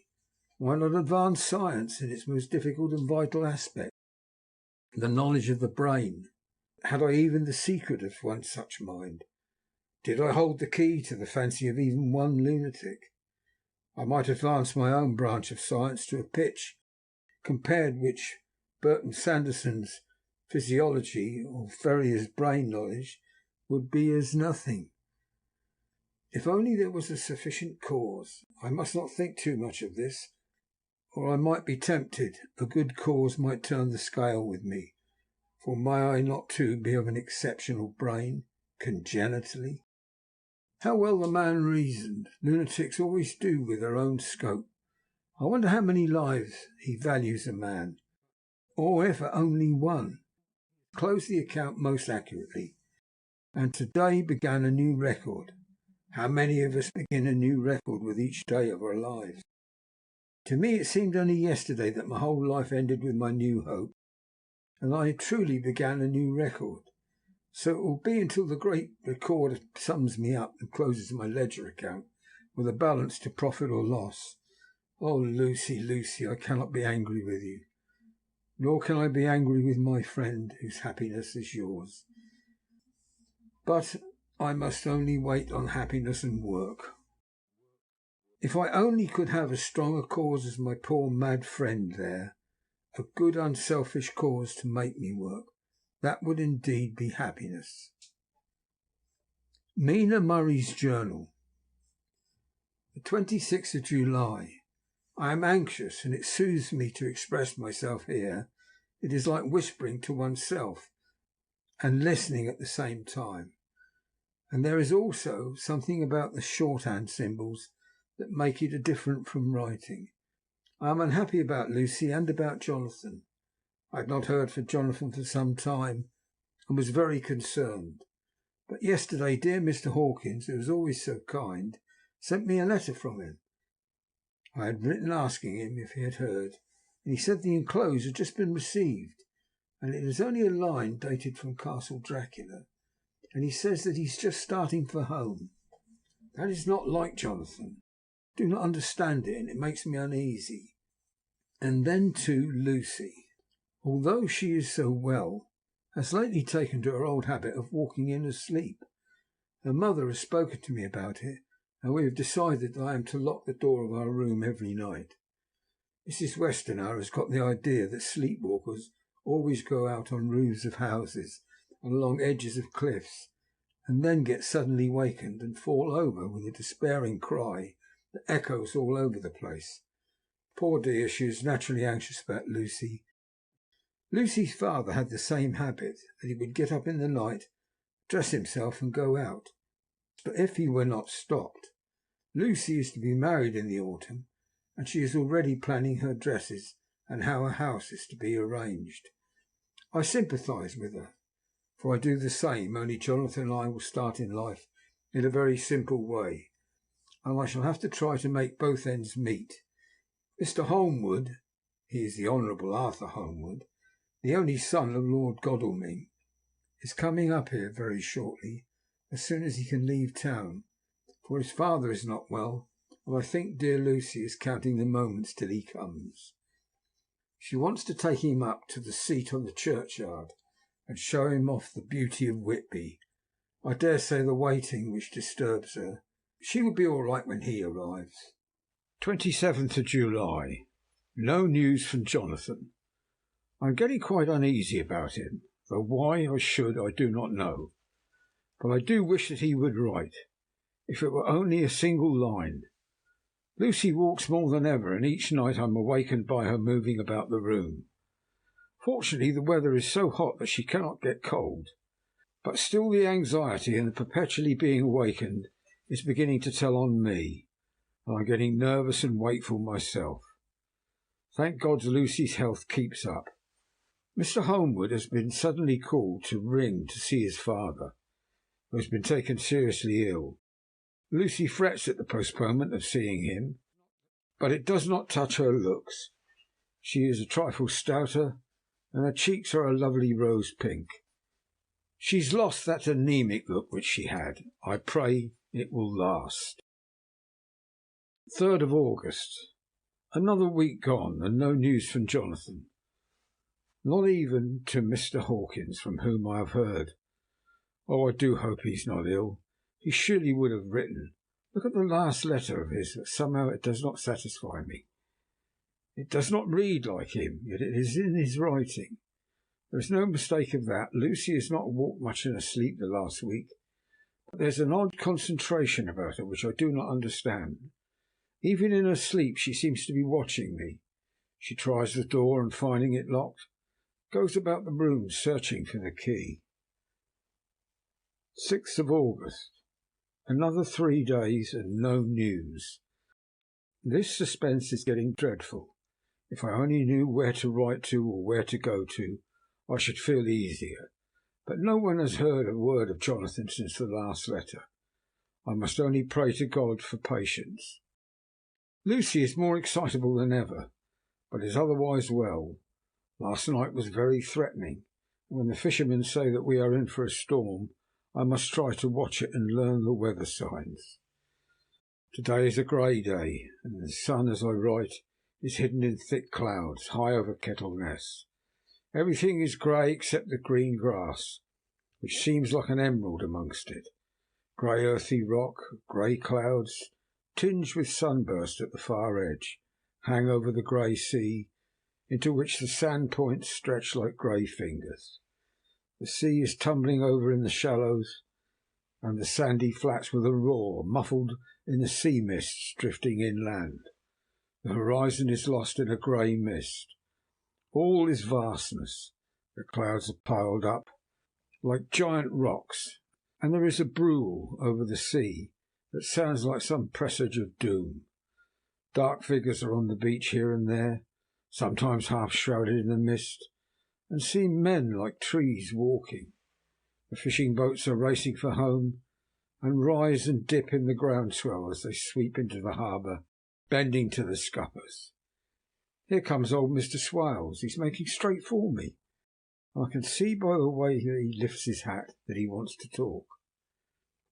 I've been quite touched by the change in the poor old man. When he sat down beside me, he said in a very gentle way, "I want to say something to you, miss." I could see he was not at ease, so I took the poor old wrinkled hand in mine and asked him to speak fully. So he said, leaving his hand in mine, "I'm afraid, my dearie, that I must have shocked you by all the wicked things I've been saying about the dead and such like for weeks past. But I didn't mean them, and I want you to remember that when I'm gone, we old folks be daffled, and with one foot abaft the crook-hole, do altogether like to think of it, and we don't want to feel scart of it, and that's why I've took to making light of it, so that I'd cheer up my own heart a bit. But Lord love ye, miss, I ain't afraid of dying, not a bit. Only I don't want to die if I can help it. My time must be nigh at hand now, for I be old, and 100 years is too much for any man to expect. I am so nigh that the old man is ready whetting his scythe. You see, I can't get out of the habit of caffing about it all at once. The shafts will wag as they used to. Some day soon the angel of death will sound his trumpet for me. But don't ye dole and greet, my dearie," for he saw that I was crying. "If he should come this very night, I'd not refuse to answer his call. For life be, after all, only a waiting for something else than what we're doing, and death be all that we can rightly depend on. But I'm content it's coming to me, my dearie, and coming quick. It may be coming while we be looking and wondering. Maybe it's in the wind over the sea that's bringing with it loss and wreck, and sore distress and sad hearts. Look, look," he cried suddenly. "There was something in that wind and in the house beyond that sounds, and looks and tastes and smells like death. It's in the air, I feel it coming. Lord, make me answer cheerful when my call comes." He held up his arms devoutly and raised his hat. His mouth moved as though he were praying. After a few minutes' silence he got up, shook hands with me and blessed me and said good-bye, and hobbled off. It all touched me and upset me very much.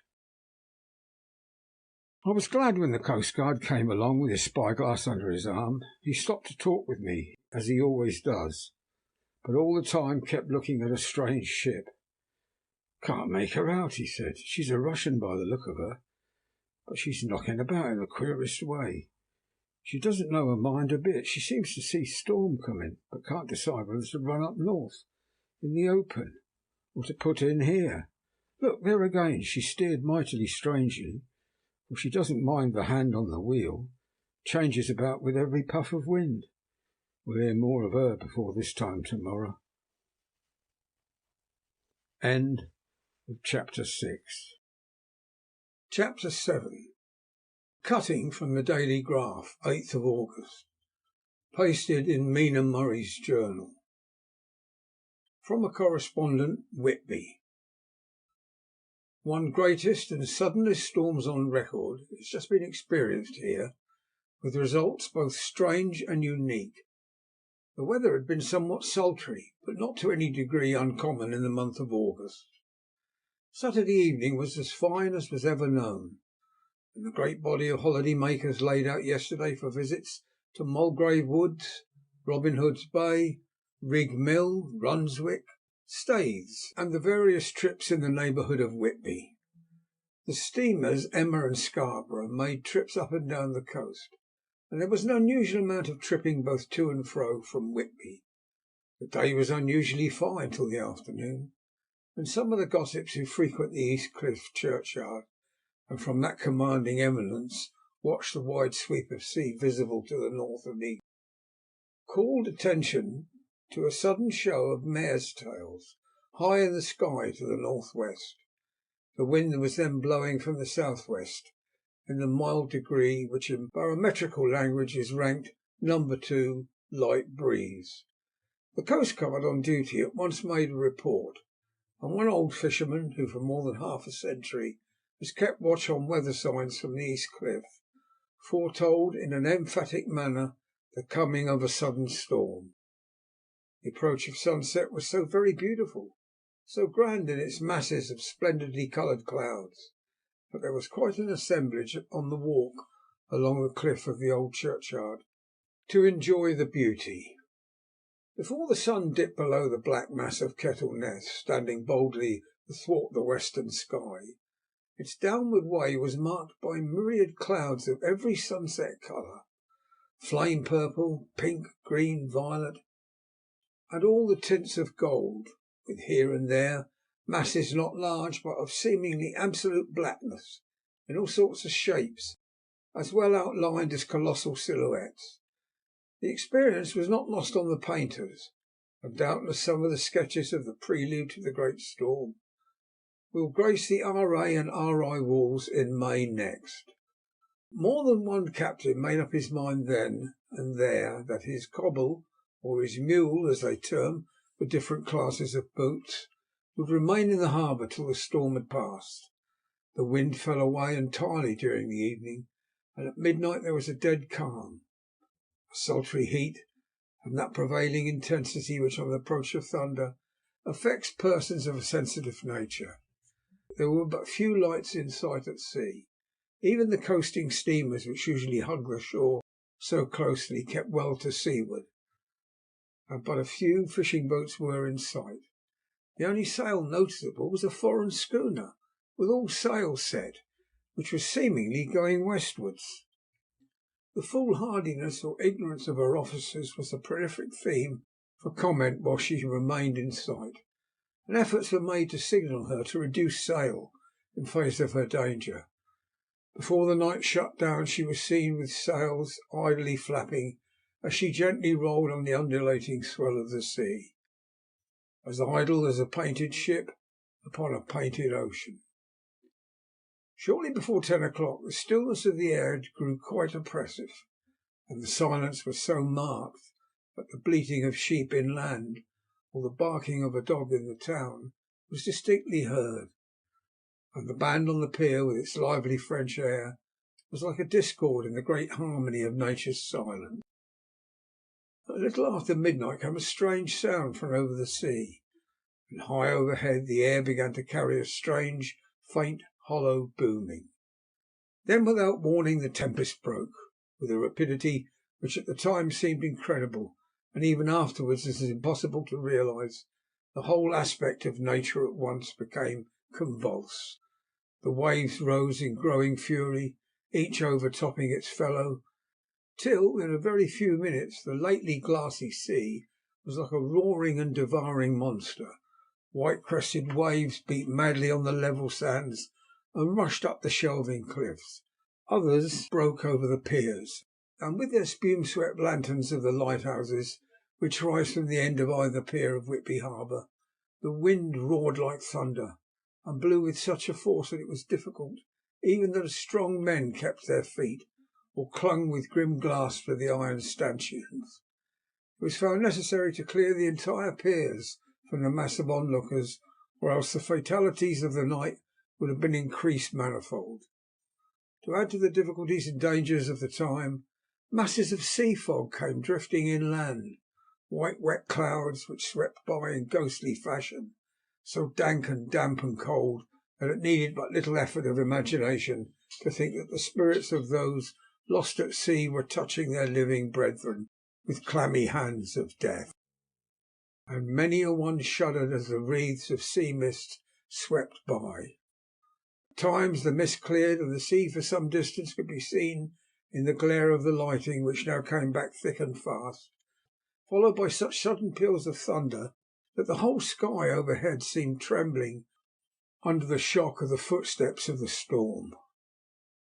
Some of the scenes thus revealed were of immeasurable grandeur and of absorbing interest, the sea running mountains high, through skywards with each wave mighty masses of white foam, which the tempest seemed to snatch at and whirl away into space, here and there a fishing boat with a rag of sail running madly for shelter before the blast, now and again the white wings of a storm-tossed sea-bird on the summit of the east cliff. The new searchlight was ready for experiment, but had not yet been tried.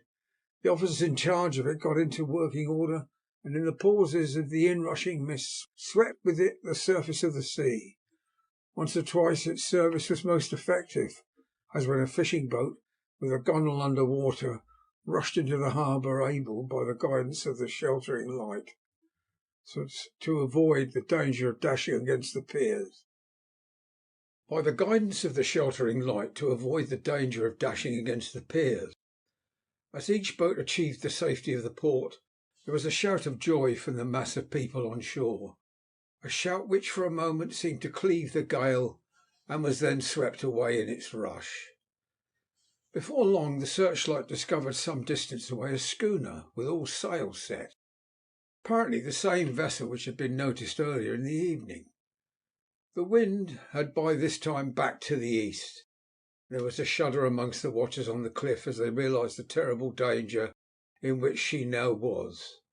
Between her and the port lay the great flat reef on which so many good ships have from time to time suffered, and with the wind blowing from its present quarter, it would be quite impossible that she should fetch the entrance of the harbour. It was now nearly the hour of high tide, but the waves were so great that in their troughs the shallows of the shore were almost visible, and the schooner, with all sails set, was rushing with such speed that, in the words of one old salt, she must fetch up somewhere, if it was only in hell. Then came another rush of sea fog, greater than any hitherto, a mass of dank mist which seemed to close on all things like a grey pall, and left available to men only the organ of hearing, for the roar of the tempest and the crash of the thunder and the booming of the mighty billows came through the damp oblivion even louder than before. The rays of the searchlight were kept fixed on the harbour mouth across the east pier, where the shock was expected, and men waited breathless. The wind suddenly shifted to the northeast, and the remnant of the sea fog melted in the blast, and then, mirabile dictu, between two piers, leaping from wave to wave as it rushed at headlong speed, swept the strange schooner before the blast with all sails set, and gained the safety of the harbour. The searchlight followed her, and a shudder ran through all who saw her, for lashed to the helm was a corpse, with drooping head, which swung horribly to and fro at each motion of the ship. No other form could be seen on deck at all. A great awe came on all as they realised that the ship, as if by a miracle, had found the harbour unsteered save by the hand of a dead man. However, all took place more quickly than it takes to write these words.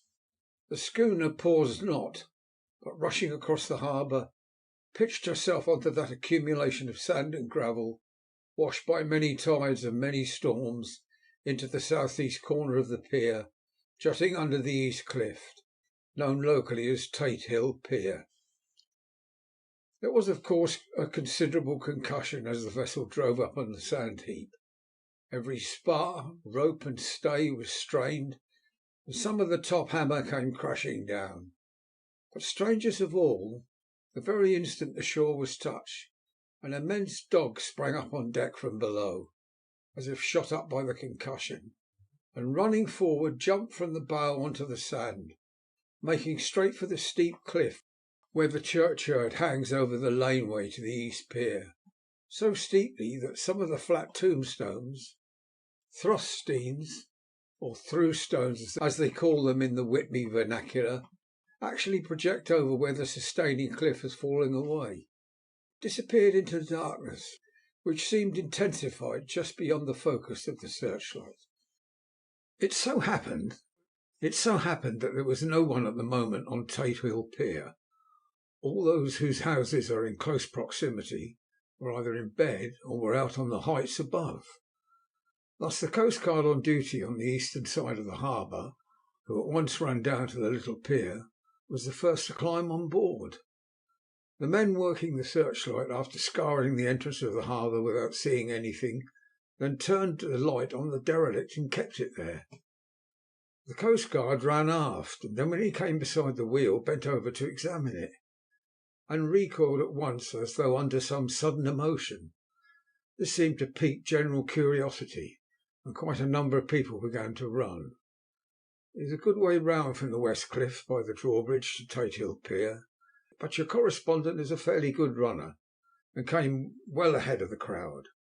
When I arrived, however, I found already assembled on the pier a crowd, whom the coastguard and police refused to allow to come on board. By the courtesy of the chief boatman, I was, as your correspondent, permitted to climb on deck, and was one of a small group who saw the dead seaman whilst actually lashed to the wheel. It was no wonder that the coastguard was surprised or even awed, for not often can such a sight have been seen. The man was simply fastened by his hands, tied one over the other to a spoke of the wheel. Between the inner hand and the wood was a crucifix, the set of beads on which it was fastened being both around wrists and wheel, and all kept fast by the binding cords. The poor fellow may have been seated at one time, but the flapping and buffeting of the sails had worked through the rudder of the wheel and dragged him to and fro, so that the cords which he was tied had cut the flesh to the bone. Accurate note was made of the state of things, and a doctor, Surgeon J.M. Caffin, of 33 East Elliot Place, who came immediately after me, declared after making an examination that the man must have been dead for quite 2 days. In his pocket was a bottle of carefully corked empty, save for a little roll of paper, which proved to be the addendum to the log. The coastguard said the man must have tied up his own hands, fastening the knots with his teeth. The fact that a coastguard was the first on board may save some complications later on in the Admiralty Court. The coastguards cannot claim the salvage, which is the right of the first civilian entering on a derelict. Already, however, the legal tongues are wagging, and one young law student is loudly asserting that the rights of the owner are completely sacrificed, his property being held in contravention of the statutes of Mortmain, since the tiller, as emblem ship, is not proof of delegated possession. It is held in a dead hand. It is needless to say that the dead steersman had been reverently removed from the place where he held his honourable watch and ward till death, a steadfastness as noble as that of the young Casabianca, and placed in the mortuary to wait inquest. Already the sudden storm is passing, and its fierceness is abating. Crowds are scattering homeward, and the sky is beginning to redden over the Yorkshire wolds. I shall send in time for your next issue further details of the derelict ship which found her way so miraculously into harbour in the storm. Whitby, 9th of August. The sequel to the strange arrival of the derelict in the storm last night is almost more startling than the thing itself. It turns out that the schooner is a Russian from Varna, and is called the Demeter. She is almost entirely in ballast of silver sand, with only a small amount of cargo, a number of great wooden boxes filled with mould. This cargo was consigned to a Whitby solicitor, Mr. S.F. Billington of 17 the Crescent, who this morning went aboard and formally took possession of the goods consigned to him. The Russian consul, too, acting for the charter party, took formal possession of the ship and paid all harbour dues, etc. Nothing is talked about here today except the strange coincidence. The officials of the Board of Trade have been most exacting in seeing that every compliance has been made with existing regulations. As the matter is to be a 9 days' wonder, they are evidently determined that there should be no cause of after complaint. A good deal of interest was abroad concerning the dog which had landed when the ship struck, and more than a few of the members of the S.P.C.A., which is very strong in Whitby, have tried to befriend the animal. To the general disappointment, however, it was not to be found. It seems to have disappeared entirely from the town. It may be that it was frightened and made its way onto the moors, where it is still hiding in terror. There are some who look with dread on such a possibility, lest later on it should in itself become a danger, for it is evidently a fierce brute. Early this morning a large dog, a half-bred mastiff belonging to a coal merchant close to Tate Hill Pier, was found dead in the roadway opposite his master's yard. It had been fighting, and manifestly it had a savage opponent, for its throat was torn away, and its belly was slit open as if with a savage claw. Later.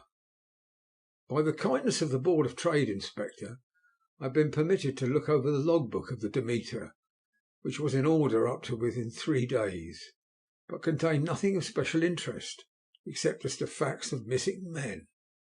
The greatest interest, however, was with regard to the paper found in the bottle, which was today produced at the inquest, and a more strange narrative than the two between them unfold it has not been my lot to come across.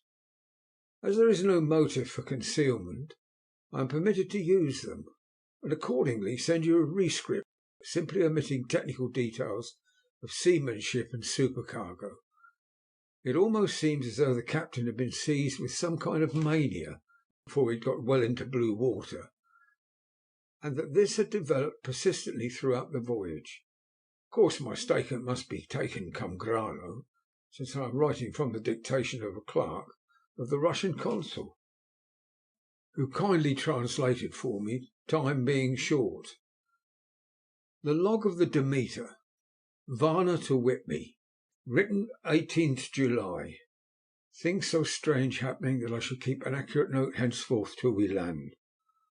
On 6th of July we finished taking in cargo, silver sand and boxes of earth. At noon set sail, east wind, fresh. Crew 5 hands, 2 mates, cook and myself, captain. On 11th of July at dawn entered Bosphorus, boarded by Turkish customs officers, baksheesh all correct, under way at 4 p.m. On 12th of July through Dardanelles, more custom officers, and a flagboat guarding squadron, baksheesh again. Work of officers thorough, but quick.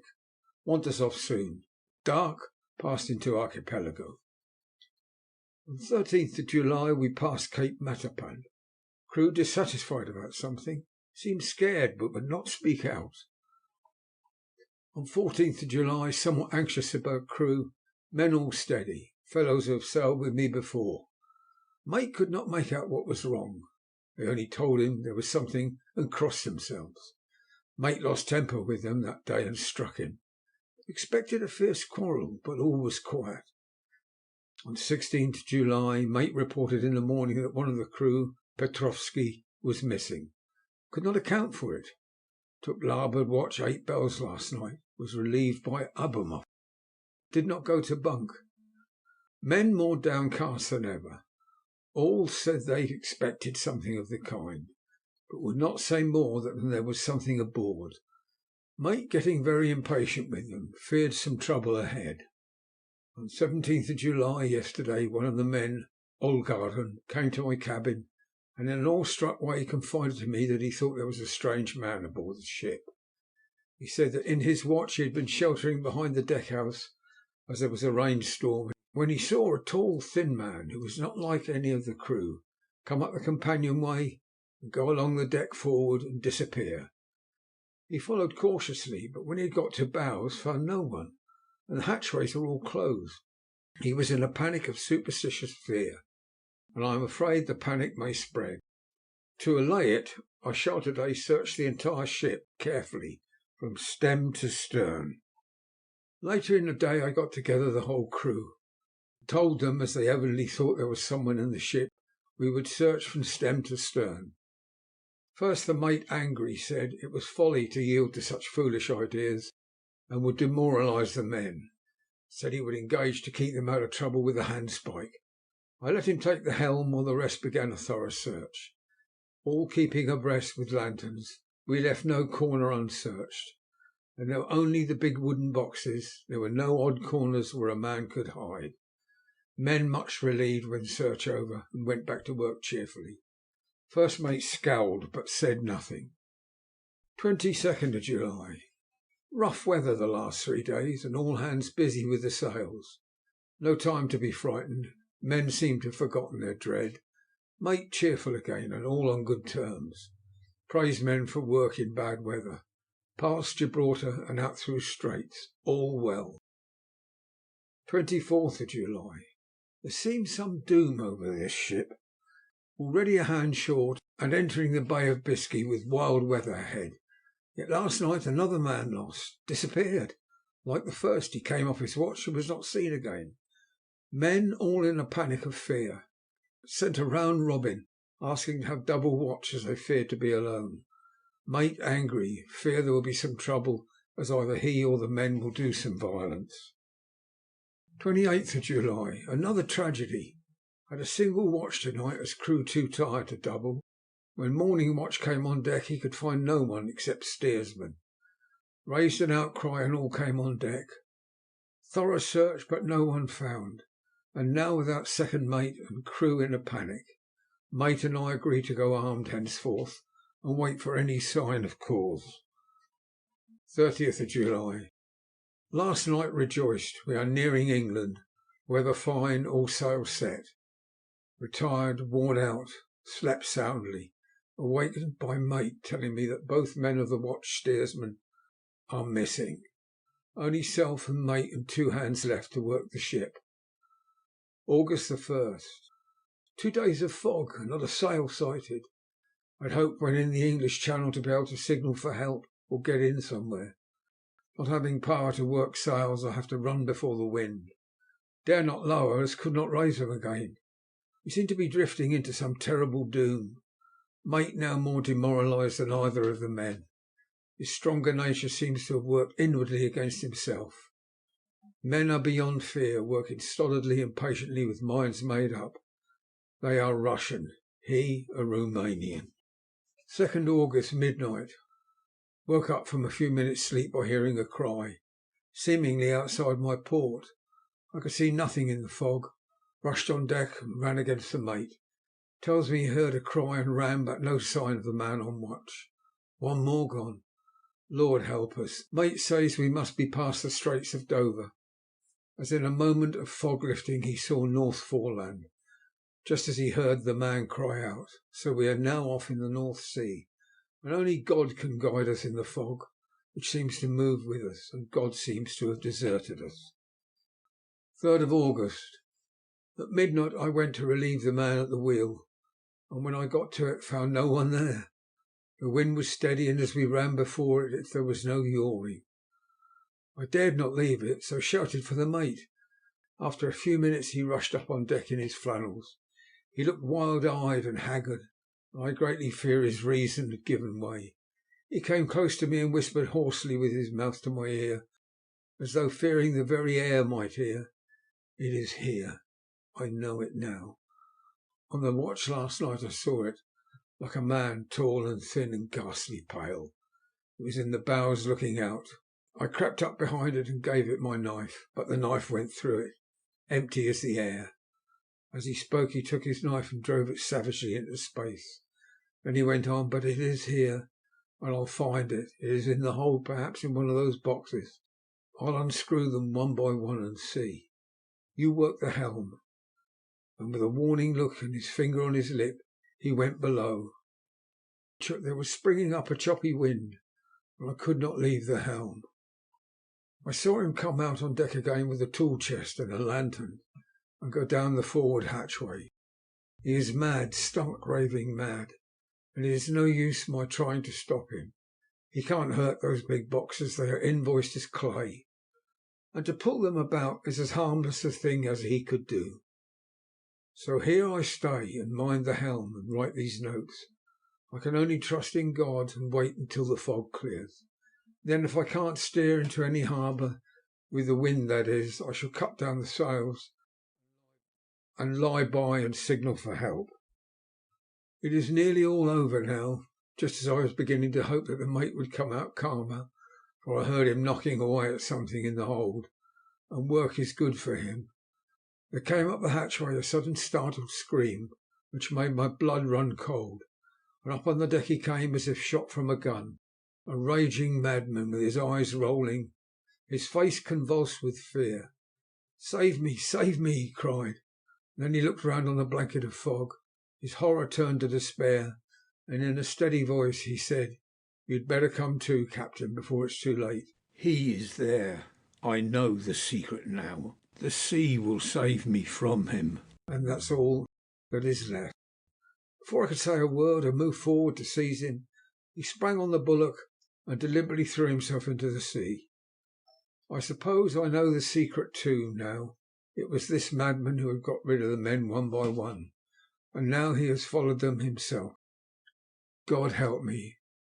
How am I to account for all those horrors when I get to port? When I get to port, will that ever be? Still fog which the sunrise cannot pierce. I know there is a sunrise because I am a sailor. Why else I know not. I dared not go below, dared not leave the helm, so here all night I stayed, and in the dimness of the night I saw it. Him. God forgive me, but the mate was right to jump overboard. It was better to die like a man, to die like a sailor in blue water. No man can object. But I am captain, and I must not leave my ship. But I shall baffle this fiend or monster, for I shall tie my hands to the wheel when my strength begins to fail, and along with them I shall tie that which it, dare not touch. And then by good wind or foul I shall save my soul and my honour as a captain. I am growing weaker, and the night is coming on. If he can look me in the face again, I may not have time to act. If we are wrecked, maybe this bottle may be found, and those who find it may understand. If not, well, then all men shall know that I have been true to my trust. God and the Blessed Virgin and the saints help a poor ignorant soul trying to do his duty. Of course the verdict was an open one. There is no evidence to adduce, and whether or not the man himself committed the murders, there is now none to say. The folk here hold almost universally that the captain is simply a hero, and he is to be given a public funeral. Already it is arranged that his body is to be taken with a train of boats up the Esk for a piece, and then brought back to Tate Hill Pier and up the Abbey steps, where it is to be buried in the churchyard on the cliff. The owners of more than 100 boats have already given in their names as wishing to follow him to the grave. No trace has ever been found of the great dog, at which there is much mourning, for with public opinion in its present state he would, I believe, be adopted by the town. Tomorrow we shall see the funeral, and so will end this one more mystery of the sea. Mina Murray's Journal, 8th of August. Lucy was very restless all night, and I too could not sleep. The storm was fearful. As it boomed loudly among the chimney pots, it made me shudder. When a sharp puff came, it seemed to be like a distant gun. Strangely enough, Lucy did not wake, but she got up twice and dressed herself. Fortunately, each time I awoke in time and managed to undress her without waking her, and got her back to bed. It's a very strange thing, this sleepwalking, for as soon as her will is thwarted in any physical way, her intention, if there be any, disappears, and she yields herself almost exactly to the routine of her life. Early in the morning we both got up and went down to the harbour to see if anything had happened in the night. There were very few people about, and although the sun was bright and the air clear and fresh, the big grim-looking waves that seemed dark themselves because the foam that topped them was like snow, forced themselves in through the narrow mouth of the harbour, like a bullying man going through a crowd. Somehow I felt glad that Jonathan was not on the sea last night, but on land. But oh, is he on land or sea? Where is he, and how? I am getting fearfully anxious about him. If I only knew what to do and could do anything. 10th of August. The funeral of the poor sea captain today was most touching. Every boat in the harbour seemed to be there, and the coffin was carried by captains all the way from Tatehill Pier up to the churchyard. Lucy came with me, and we went early to our old seat, whilst a cortege of boats went up the river to the viaduct and came down again. We had a lovely view and saw the procession nearly all the way. The poor fellow was laid to rest quite near our seat, so that we stood on it when the time came and saw everything. Poor Lucy seemed much upset. She was restless and uneasy all the time, and I cannot but think that her dreaming at night is telling on her. She is quite odd in one thing. She will not admit to me that there is any cause for restlessness, or if there be, she does not understand it herself. There is an additional cause in that. Poor old Mr. Swales was found dead this morning on our seat. His neck had been broken. He had evidently, as the doctor said, fallen back in the seat in some sort of fright, for there was a look of fear and horror on his face that men said made them shudder. Poor dear old man! Perhaps he had seen death with his dying eyes. Lucy is so sweet and sensitive that she feels the influences more acutely than other people do. Just now she was quite upset by a little thing which I did not much heed, though I am myself very fond of animals. One of the men who came up here often to look for the boats was followed by his dog. The dog is always with him. They are both quiet persons, and I never saw the man angry nor heard the dog bark. During the service the dog would not come to its master, who was on the seat, but kept a few yards off, barking and howling. His master spoke to it gently, and then harshly, and then angrily, but it would neither come nor cease to make a noise. It was in a sort of fury, with its eyes savage, and all its hair bristling out like a cat's tail when puss is on the warpath. Finally the man too got angry, and jumped down and kicked the dog, and took it by the scruff of the neck, and half dragged and half threw it on the tombstone on which the seat is fixed. The moment it touched the stone the poor thing became quiet, and fell into a tremble. It did not try to get away, but crouched down, quivering and cowering. I was in such a pitiable state of terror, although I tried, though without effect, to comfort it. Lucy was full of pity too, but she did not attempt to touch the dog, but looked at it in an agonized sort of way. I greatly fear she is too supersensitive for nature to go through the world without trouble. She will be dreaming of this tonight, I am sure. The whole agglomeration of things. The ship steered into port by a dead man, his attitude tied to the wheel with a crucifix and beads, the touching funeral, the dog, now furious and now in terror, will afford material for her dreams. I think it would be best for her to go to bed tired out physically, so I shall take her for a long walk by the cliffs to Robin Hood's Bay and back. She ought not to have much inclination for sleepwalking then. End of Chapter 7. Chapter 8. Mina Murray's Journal.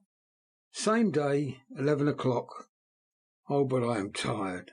If it were not that I had made my diary a duty, I should not open it tonight. We had such a lovely walk with Lucy. After a while I was in gay spirits, owing, I think, to some dear cows who came nosing towards us in a field close to the lighthouse, and frightened the wits out of us.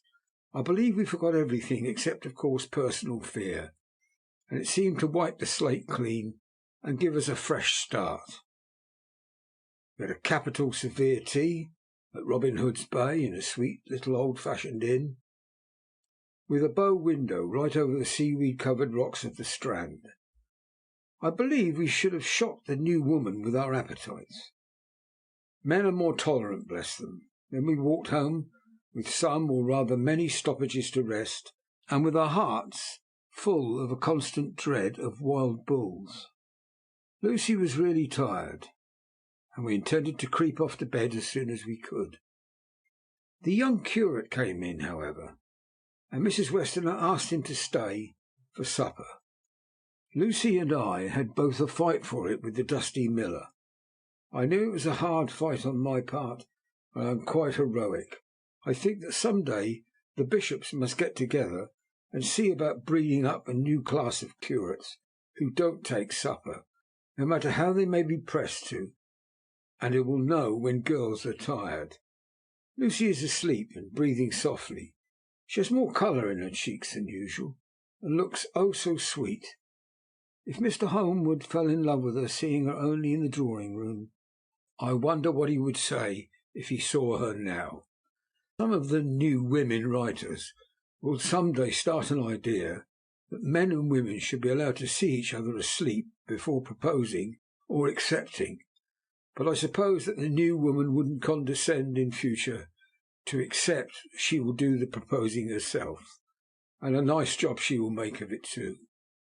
There's some consolation in that. I am so happy tonight because dear Lucy seems better. I really believe she has turned the corner, and that we're over her troubles with dreaming. I should be quite happy if I only knew if Jonathan, God bless and keep him. 11th of August, 3 a.m. Diary again.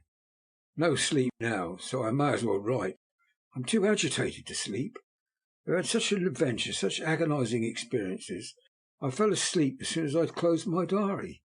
Suddenly I became broad awake, and sat up with a horrible sense of fear upon me, and of some feeling of emptiness around me. The room was dark, so I could not see Lucy's bed. I stole across and felt for her. The bed was empty. I lit a match and found she was not in the room. The door was shut, but not locked as I had left it. I feared to wake her mother, who has been more than usually ill lately, so threw on some clothes and got ready to look for her. As I was leaving the room, it struck me that the clothes she wore might give me some clue to her dreaming intention. Dressing gown would mean house, dress outside. Dressing gown and dress were both in their places. Thank God, I said to myself. She cannot be far, she's only in her nightdress. I ran downstairs and looked in the sitting-room. Not there. Then I looked in all the other open rooms of the house, with an ever-growing fear chilling my heart. I finally came to the hall door and found it open. It was not wide open. The catch of the lock had not caught.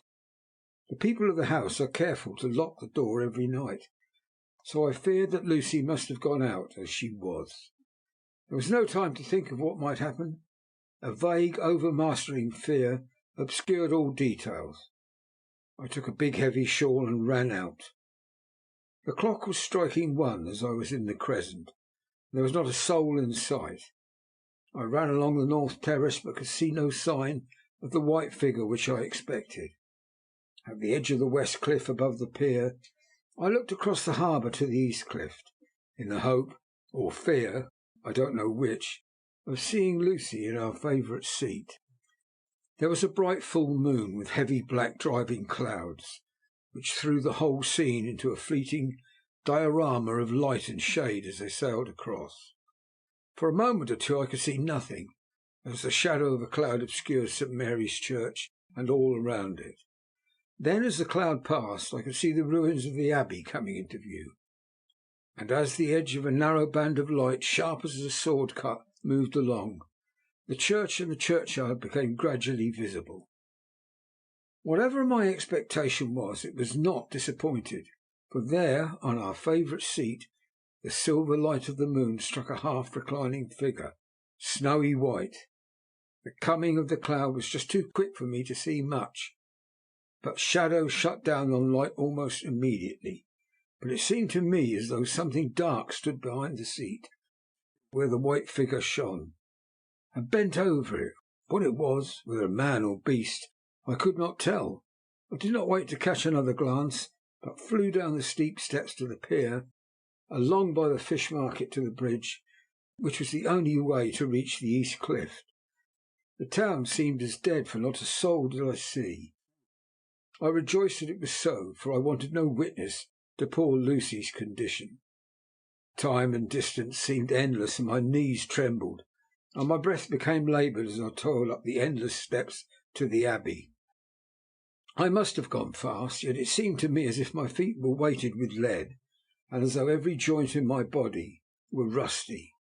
When I got almost to the top, I could see the seat and the white figure, for I was now close enough to distinguish it, even through the spells of shadow.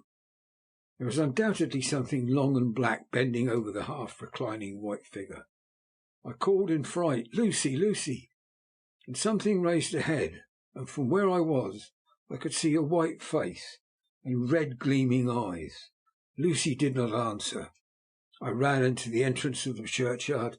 As I entered, the church was between me and the seat, and for a minute or so I lost sight of her.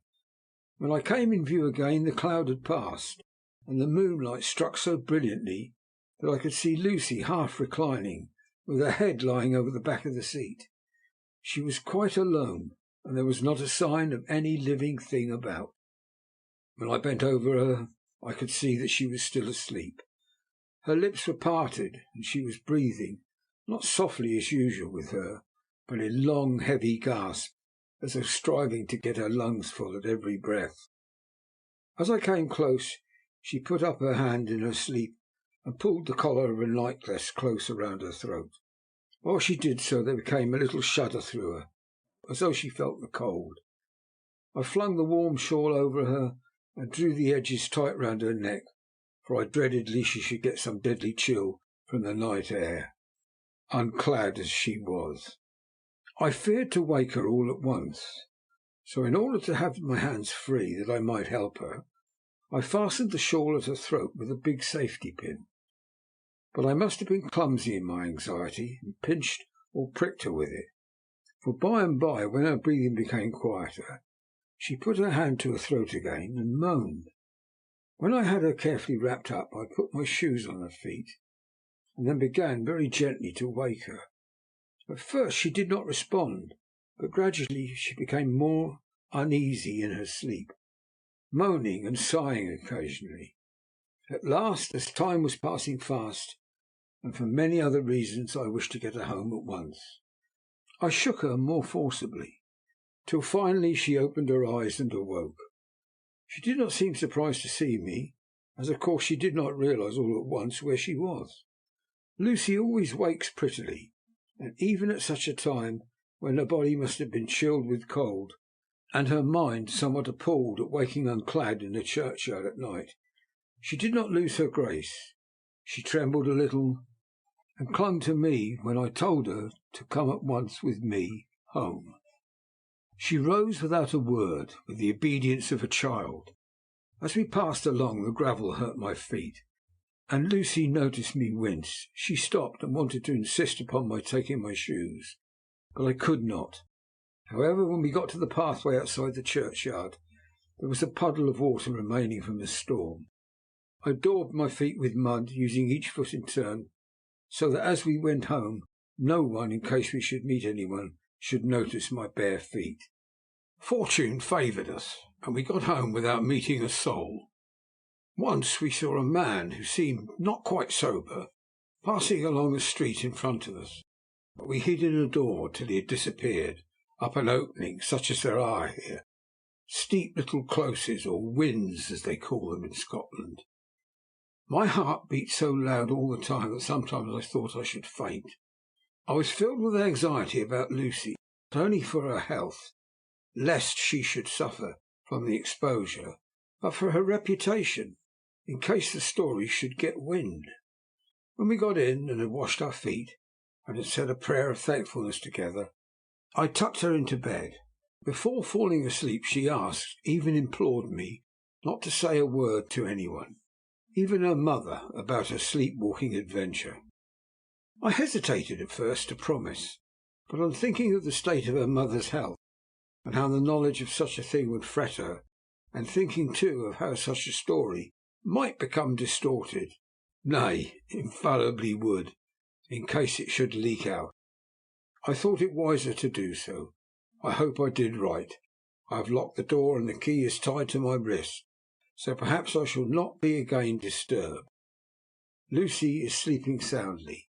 The reflex of the dawn is high and far over the sea. Same day, noon. All goes well. Lucy slept till I woke her and seemed not to have even changed her side.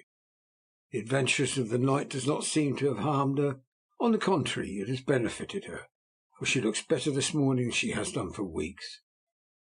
I was sorry to notice that my clumsiness with the safety pin hurt her. Indeed, it might have been serious, for the skin of her throat was pierced. I must have pinched up a piece of loose skin and transfixed it, for there are two little red points like pinpricks, and on the band of her nightdress was a drop of blood. When I apologized and was concerned about it, she laughed and petted me, and said she did not even feel it.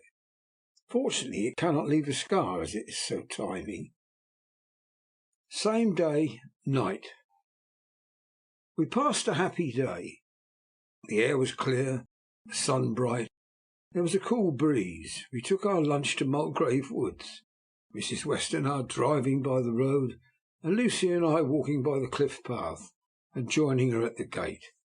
I felt a little sad myself, for I could not feel but how absolutely happy it would have been had Jonathan been with me.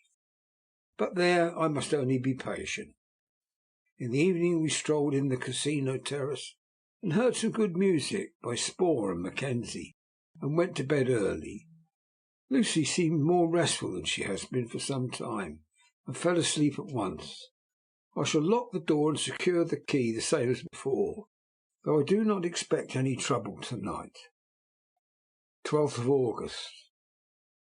My expectations were wrong, for twice during the night I was wakened by Lucy trying to get out. She seemed even in her sleep to be a little impatient at finding the door shut, and went back to bed under a sort of protest. I woke with the dawn and heard the birds chirping out of the window.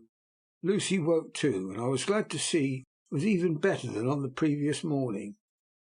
All of her old gaiety of manner seemed to have come back. She came and snuggled in beside me, told me all about Arthur. I told her how anxious I was about Jonathan, and she tried to comfort me. Well, she succeeded somewhat, for though sympathy can't alter facts, it can help to make them more bearable. 13th of August. Another quiet day, and to bed with the key on my wrist as before. Again I woke in the night and found Lucy sitting up in bed, still asleep, pointing to the window. I got up quietly, and pulling aside the blind, looked out. It was brilliant moonlight, and the soft effect of the light over the sea and sky merged together in one great silent mystery. It was beautiful beyond words. Between me and the moonlight flitted a great bat, coming and going in great whirling circles. Once or twice it came quite close, but was, I suppose, frightened at seeing me, and flitted away across the harbour towards the Abbey. When I came back from the window, Lucy had lain down again and was sleeping peacefully. She did not stir again all night. 14th of August. On the East Cliff, reading and writing all day, Lucy seems to have become as much in love with the spot as I am, and it is hard to get her away from it when it is time to come home for lunch or tea or dinner. This afternoon she made a funny remark. We were coming home for dinner and just come to the top of the steps up from the West Pier and stopped to look at the view, as we generally do. The setting sun lay low down in the sky, was just dropping behind Kettle Ness. The red light was thrown over the East Cliff, and the old abbey seemed to bathe everything in beautiful rosy glow. We were silent for a while, and suddenly Lucy murmured, as if to herself, "His red eyes again. They are just the same." Such an odd expression, coming apropos of nothing, that it quite startled me.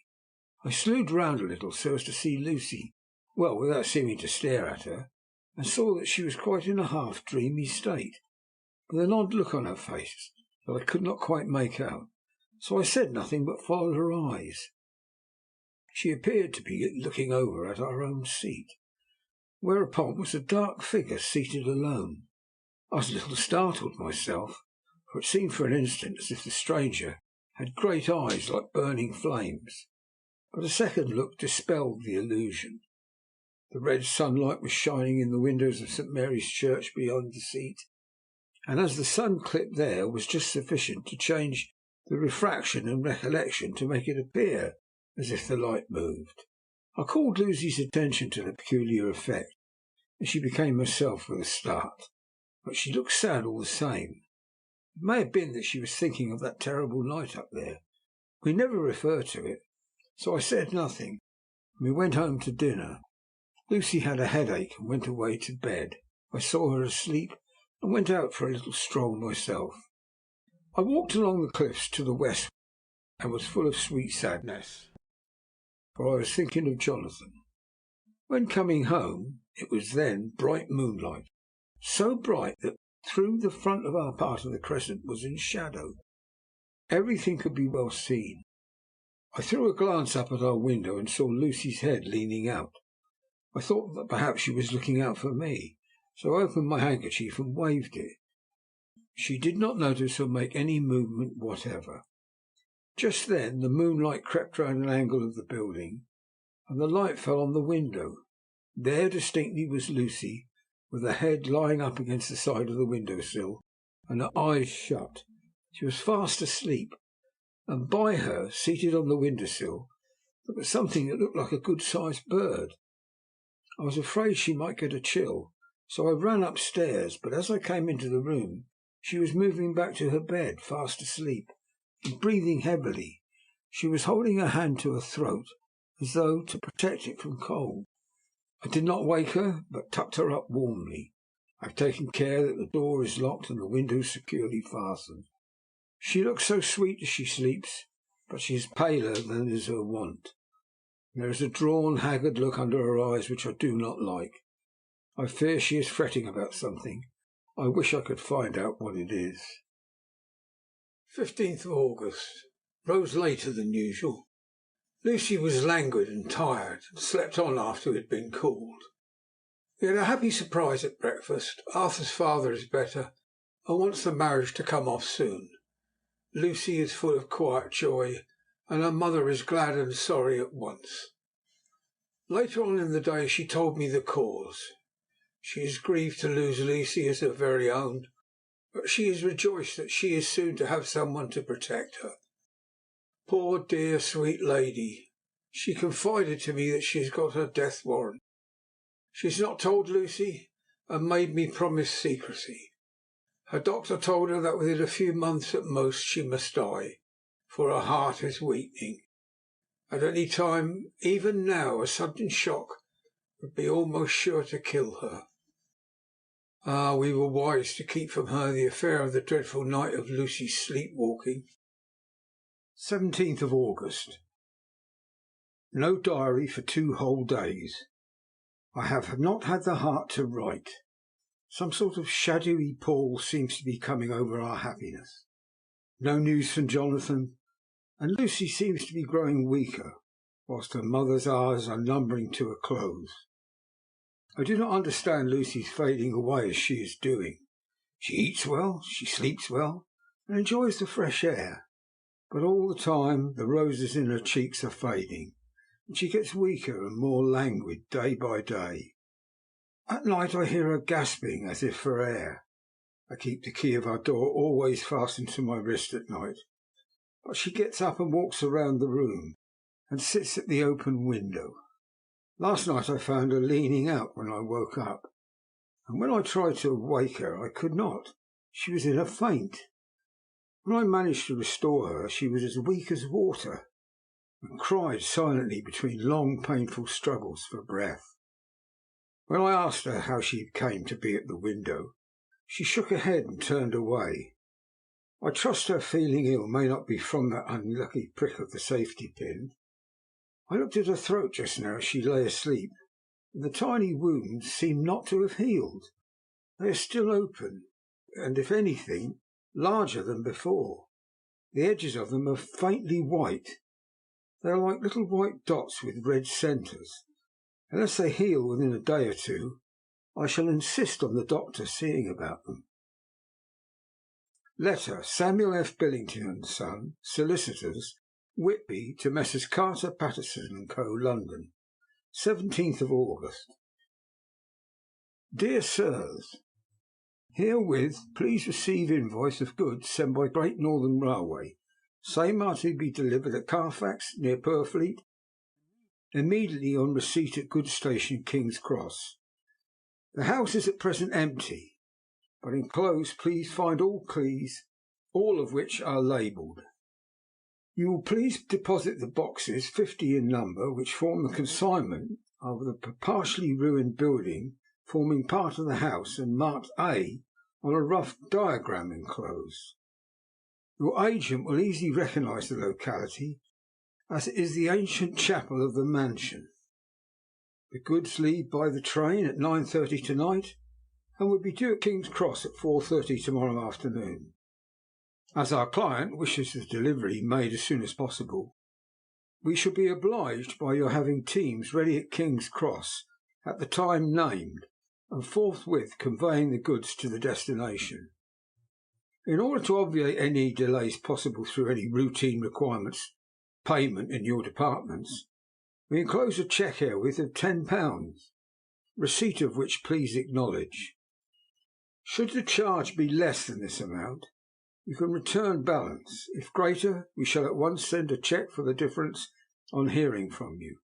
You are to leave the keys on coming away in the main hall of the house, where the proprietor may get them on his entering the house by means of his duplicate key. Pray do not take us as exceeding the bounds of business courtesy in pressing you in all ways to use the utmost expedition. We are, dear sirs, faithfully yours, Samuel F. Billington and Son. Letter, Messrs. Carter and Patterson Co., London, to Messrs. Billington and Son, Whitby, 21st of August. Dear Sirs, we beg to acknowledge £10 received and return a cheque for £1 17 shillings and 9pence, amount of overplus as shown in receipted account herewith.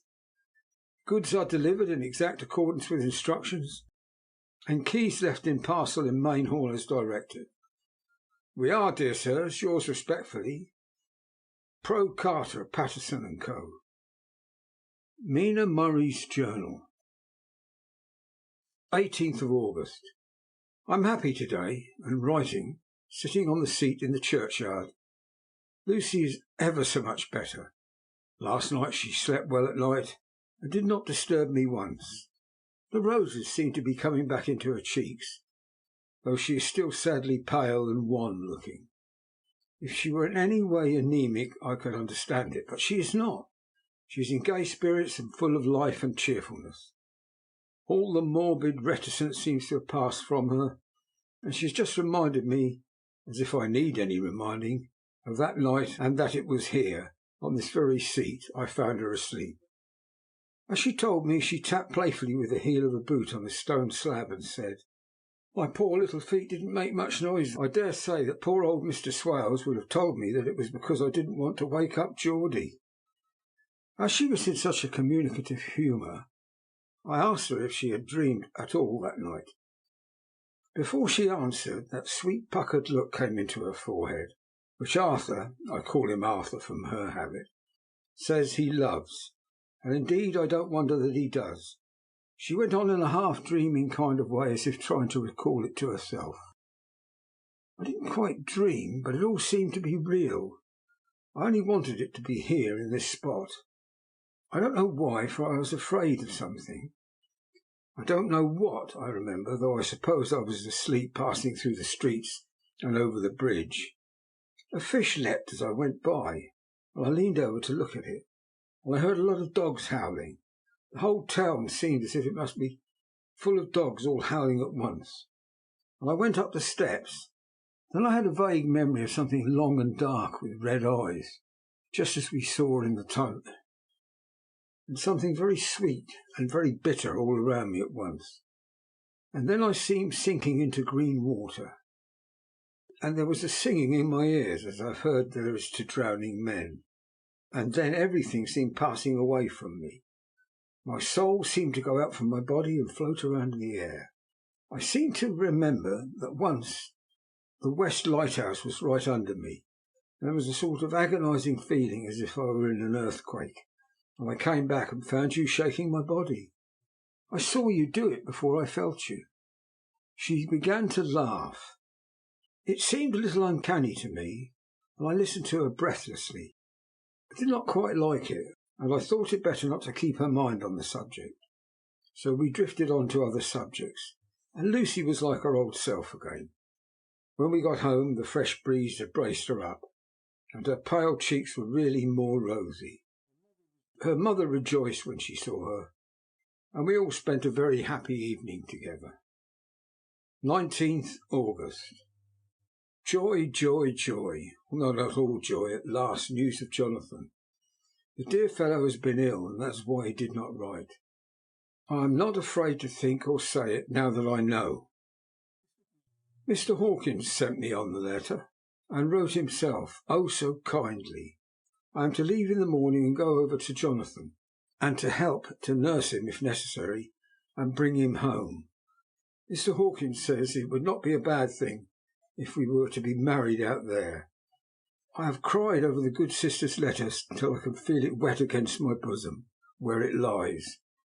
It is of Jonathan, and must be next my heart, for he is in my heart. My journey is all mapped out, and my luggage ready. I am only taking one change of dress. Lucy will bring my trunk to London, and keep it till I send for it. For it may be that I must write no more. I must keep it to say to Jonathan, my husband. The letter that he has seen and touched must comfort me till we meet. Letter, Sister Agatha, Hospital of St. Joseph and St. Mary, Budapest, to Miss Wilhelmina Murray, 12th of August. Dear Madam, I write by desire of Mr. Jonathan Harker, who is himself not strong enough to write, although progressing well, thanks to God and St. Joseph and St. Mary. He has been under our care for near 6 weeks, suffering from a violent brain fever. He wishes me to convey his love, and to say that by this post I write for him to Mr. Peter Hawkins, Exeter, to say with all his dutiful respects that he is sorry for his delay, and that all of his work is completed. He will require some few weeks' rest in our sanitarium in the hills, but will then return. He wishes me to say that he has not sufficient money with him, and that he would like to pay for his staying here, so that others who need shall not be wanting for help.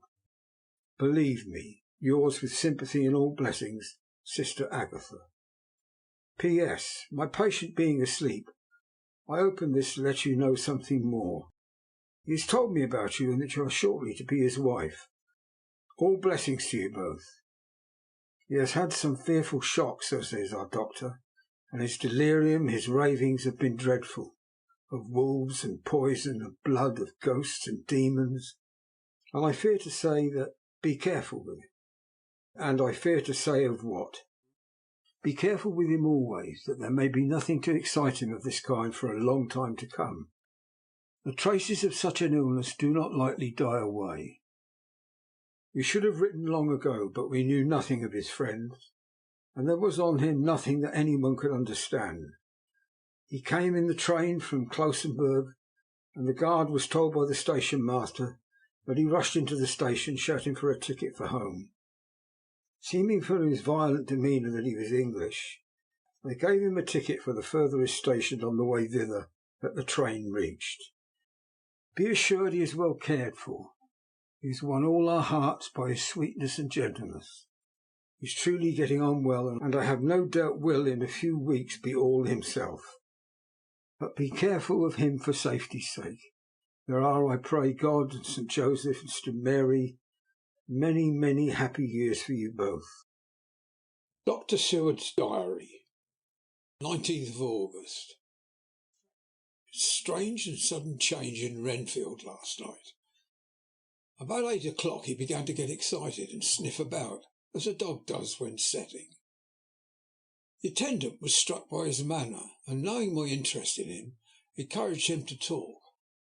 He is usually respectful to the attendant, and at times servile, but tonight the man tells me he was quite haughty, would not condescend to talk with him at all. All he would say was, "I don't want to talk to you. You don't count now. The master is at hand." The attendant thinks it's some sudden form of religious mania which has seized him. If so, we must look out for squalls, for a strong man with a homicidal and religious mania at once might be dangerous. The combination is a dreadful one. At 9 o'clock I visited him myself. His attitude to me was the same as that to the attendant. In his sublime self-feeling, the difference between myself and the attendant seemed to him as nothing. It looks like a religious mania, and he will soon think that he himself is God. These infinitesimal distinctions between man and man are too paltry for an omnipotent being. How these madmen give themselves away! The real God taketh heed lest a sparrow fall. But the God created from human vanity sees no difference between an eagle and a sparrow. Oh, if men only knew! For half an hour or more Renfield kept getting excited in a greater and greater degree. I did not pretend to be watching him, but I kept strict observation all the same. All at once that shifty look came into his eyes, which we always see when a madman has seized an idea, and with it the shifty movement of the head and back, which asylum attendants come to know so well. He became quite quiet, and went and sat on the edge of his bed resignedly, and looked into space with lacklustre eyes. I thought I would find out if his apathy were real or only assumed, and tried to lead him to talk of his pets, a theme which had never failed to excite his attention. At first he made no reply, but at length said testily, "Bother them all, I don't care a pin about them." "What?" I said. "You don't mean to tell me you don't care about spiders?" Spiders are at present his hobby, and the notebook is filling up with columns of small figures. To this he answered enigmatically, "The bride-maidens rejoice the eyes that wait the coming of the bride, but when the bride draweth nigh, then the maidens shine not to the eyes that are filled." He would not explain himself, but remained obstinately seated on his bed all the time I remained with him. I am weary to-night and low in spirits. I cannot but think of Lucy and how different things might have been.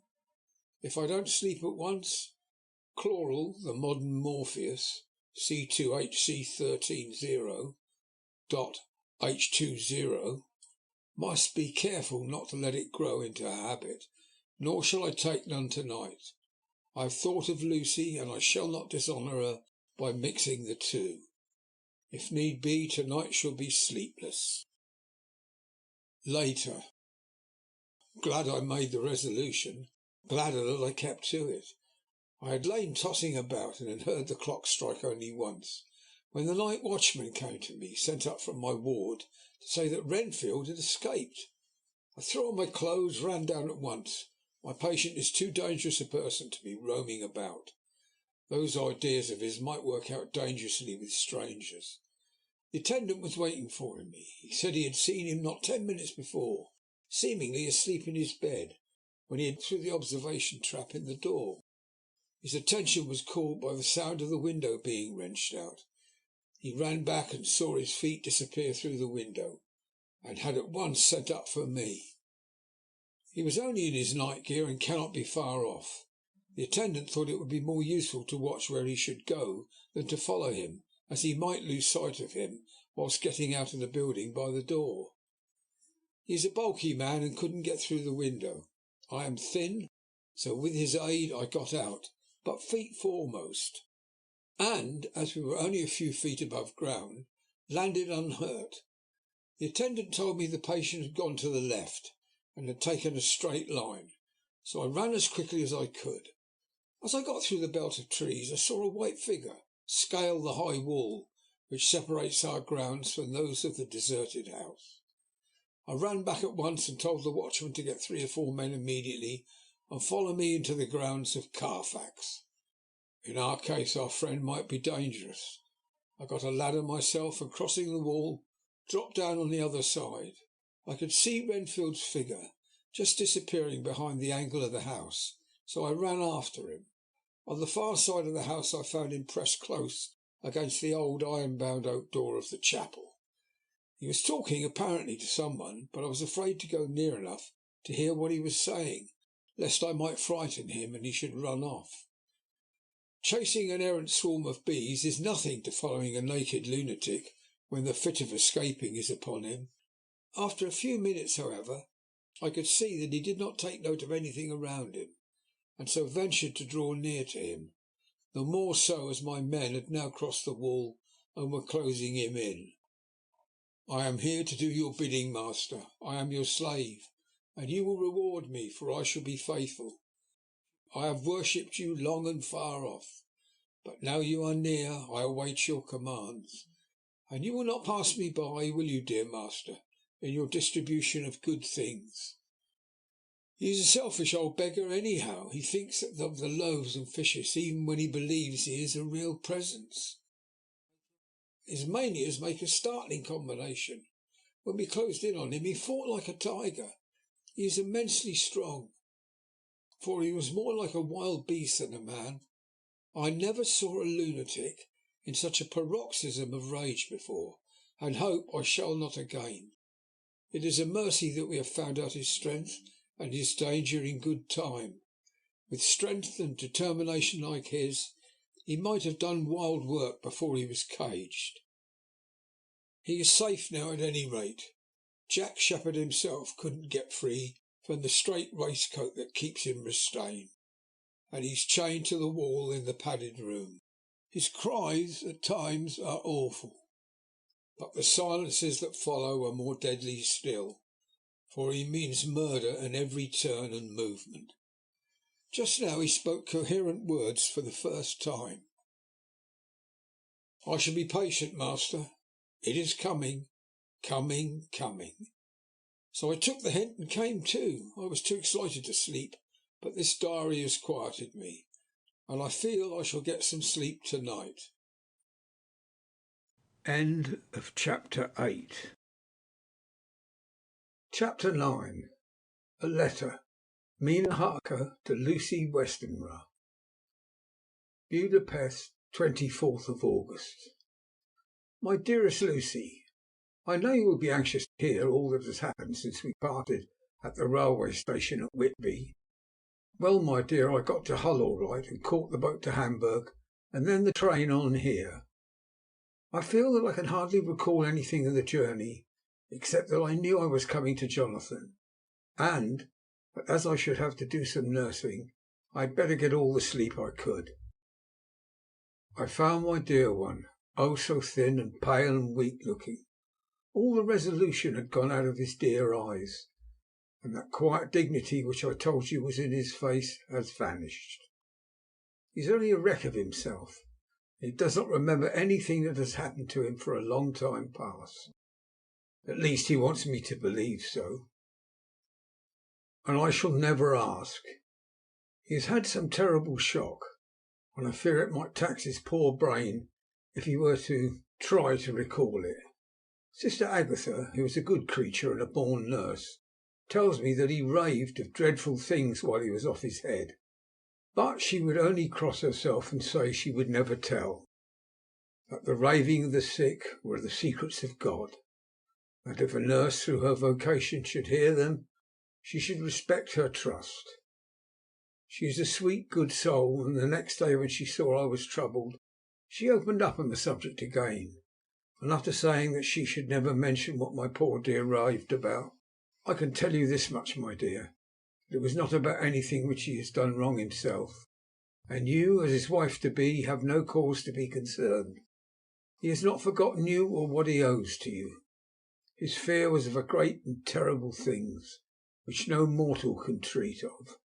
I do believe the dear soul thought I might be jealous, lest my poor dear should have fallen in love with any other girl.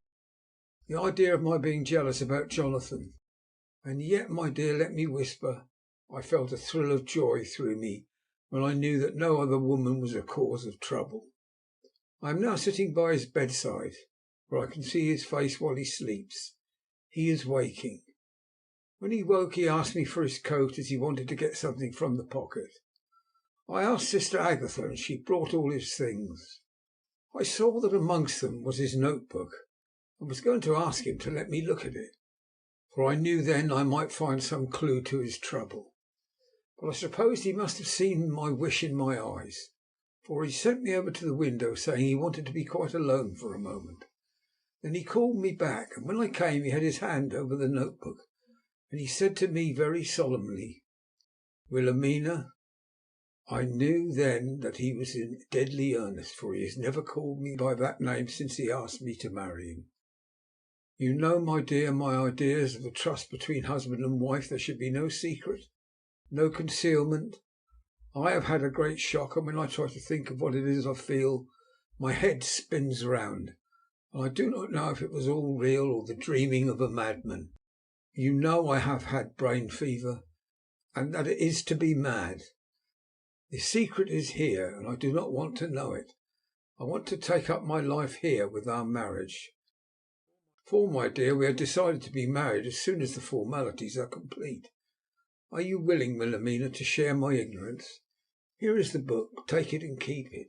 Read it if you will, but never let me know, unless indeed some solemn duty should come upon me to go back to the bitter hours, asleep or awake, sane or mad, recorded here. He fell back exhausted, and I put the book under his pillow and kissed him, having asked Sister Agatha to beg the Superior to let our wedding be this afternoon, and I am waiting her reply. She has come and told me that the chaplain of the English Mission Church has been sent for. We are to be married in an hour, or as soon after as Jonathan awakes. Lucy, the time has come and gone. I feel very solemn, but very happy. Jonathan woke a little after the hour, and was all ready, and he sat up in bed, propped up with pillows. He answered his "I will" firmly and strongly. I could hardly speak. My heart was so full that even those words seemed to choke me.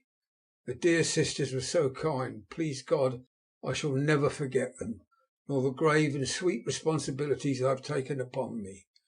I must tell you of my wedding present. When the chaplain and the sisters had left me alone with my husband, oh, Lucy, it is the first time I have written the words "my husband," left me alone with my husband, I took the book from under his pillow and wrapped it up in white paper, and tied it with a little bit of pale blue ribbon, which was round my neck, and sealed it over the knot with sealing wax.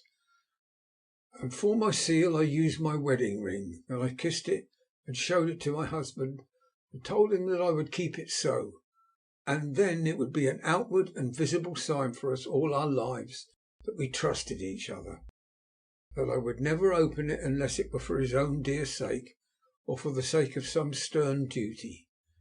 Then he took my hand in his, and oh, Lucy, it was the first time he took his wife's hand, and said that it was the dearest thing in all the wide world, and that he would go through all that past again to win it if need be. The poor dear meant to have said a part of the past, but he cannot think of time yet, and I shall not wonder if at first he mixes up not only the month but the year. Well, my dear, what could I say? I could only tell him that I was the happiest woman in all the wide world, and that nothing to give him except myself, my life and my trust, and that with these went my love and duty for all the days of my life. And, my dear, when he kissed me and drew me to him with his poor weak hands, it was like a very solemn pledge between us. Lucy, dear, do you know why I tell you all this? It's not only because it's all sweet to me, but because you have been and are very dear to me. It was my privilege to be your friend and guide when you came to the schoolroom to prepare for the world of life. I want you to see now, and with the eyes of a very happy wife, whither duty has led me, so that in your own married life you too may be happy as I am. My dear, please Almighty God, your life may be all promises, a long day of sunshine with no harsh wind, no forgetting duty, no distrust. I must not wish you no pain, for that can never be, but I do hope that you will always be as happy as I am now. Goodbye, my dear. I shall post this at once, and perhaps write you very soon again. I must stop, for Jonathan is waking. I must attend to my husband. Your ever-loving Mina Harker. Letter to Lucy Westenra from Mina Harker. Whitby, 30th of August. My dearest Mina, oceans of love, millions of kisses. May you soon be in your own home with your husband. I wish you could be coming home soon enough to stay with us here. The strong air would soon restore Jonathan, as it has quite restored me. I have an appetite like a cormorant. I am full of life and sleep well. You'll be glad to know that I have quite given up walking in my sleep. I think I have not stirred out of my bed for a week. That is, when I once got into it at night. Arthur says I am getting fat. By the way, I forgot to tell you that Arthur is here. We have such walks and drives and rides and rowing and tennis and fishing together, and I love him more than ever. He tells me that he loves me more, but I doubt that, for at first he told me that he couldn't love me more than he did. But this is nonsense. There he is calling to me, so no more just at present. From your loving Lucy. P.S. Mother sends her love. She seems better, poor dear. P.P.S. We are to be married on the 28th of September. Dr. Seward's diary, 20th of August. The case of Renfield grows even more interesting. He has now so far quieted that there are spells of cessation from his passion. For the first week after his attack he was perpetually violent. Then one night, as the moon rose, he grew quiet, kept murmuring to himself, "Now I can wait, now I can wait." The attendant came to tell me, so I ran down at once to have a look at him. He was still in the strait waistcoat and in the padded room, but the suffused look had gone from his face, and his eyes had something of their old pleading, I might almost say cringing softness. I was satisfied with his present condition, and directed him to be relieved. The attendants hesitated, but finally carried out my wishes without protest.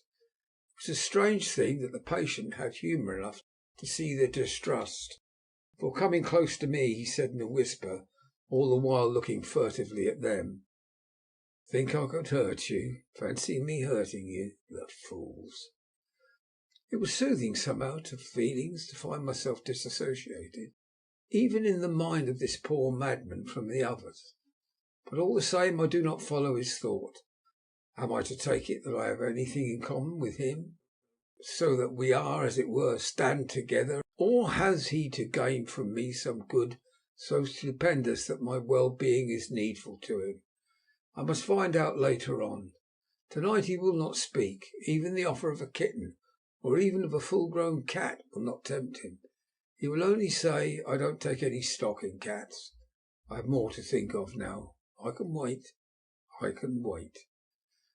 After a while I left him.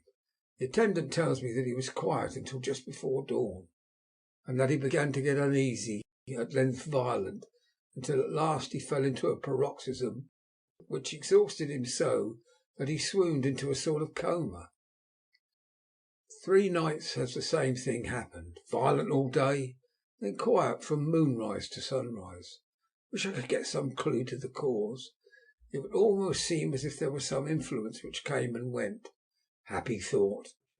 We shall have tonight place sane wits against mad ones.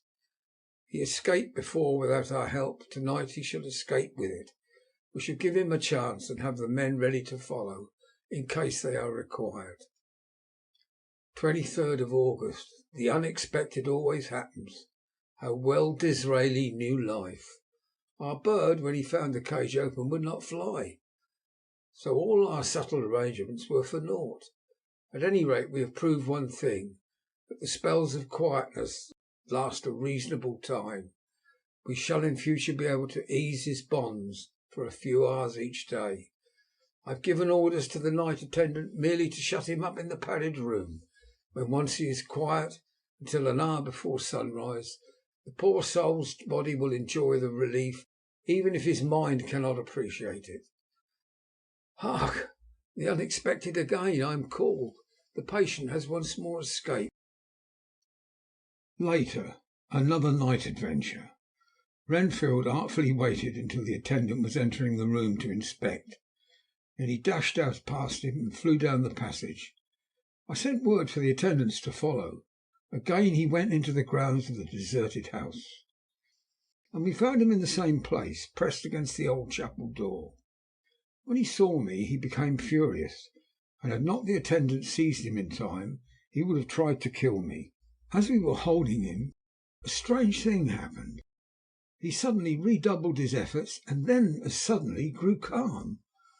I looked round instinctively, but could see nothing. Then I caught the patient's eye and followed it, but could trace nothing as it looked into the moonlit sky except a big bat which was flapping its silent and ghostly way to the west. Bats usually wheel and flit about, but this one seemed to go straight on, as if he knew where he was bound for, or had some intention of his own. The patient grew calmer every instant, and presently said, "You needn't tie me. I should go quietly." Without trouble we came back to the house. I felt there was something ominous in his calm, and shall not forget this night. Lucy Westenra's diary. Hellingham, 24th of August. I must imitate Mina and keep writing things down. Then we can have long talks when we do meet. I wonder when it will be. I wish she were with me again, for I feel so unhappy. Last night I seemed to be dreaming again, just as I was at Whitby. Perhaps it is the change of air, or getting home again. It is all dark and horrid to me, for I can remember nothing. But I am full of vague fear, and I feel so weak and worn out. When Arthur came to lunch he looked quite grieved when he saw me. I hadn't the spirit to try to be cheerful. I wonder if I could sleep in Mother's room tonight. I shall make an excuse and try. 25th of August. Another bad night. Mother did not seem to take to my proposal. She seems not too well herself, and doubtless she fears to worry me. I tried to keep awake and succeeded for a while, but when the clock struck 12 it waked me from a doze, so I must have been falling asleep.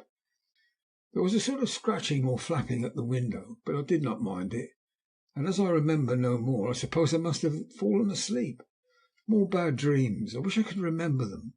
This morning I am horribly weak. My face is ghastly pale, and my throat pains me. It must be something wrong with my lungs, for I never seem to be able to get air enough. I shall try to cheer up when Arthur comes, or else I know he will be miserable to see me so. Letter. Arthur Holmwood to Dr. Seward. Albemarle Hotel, 31st of August.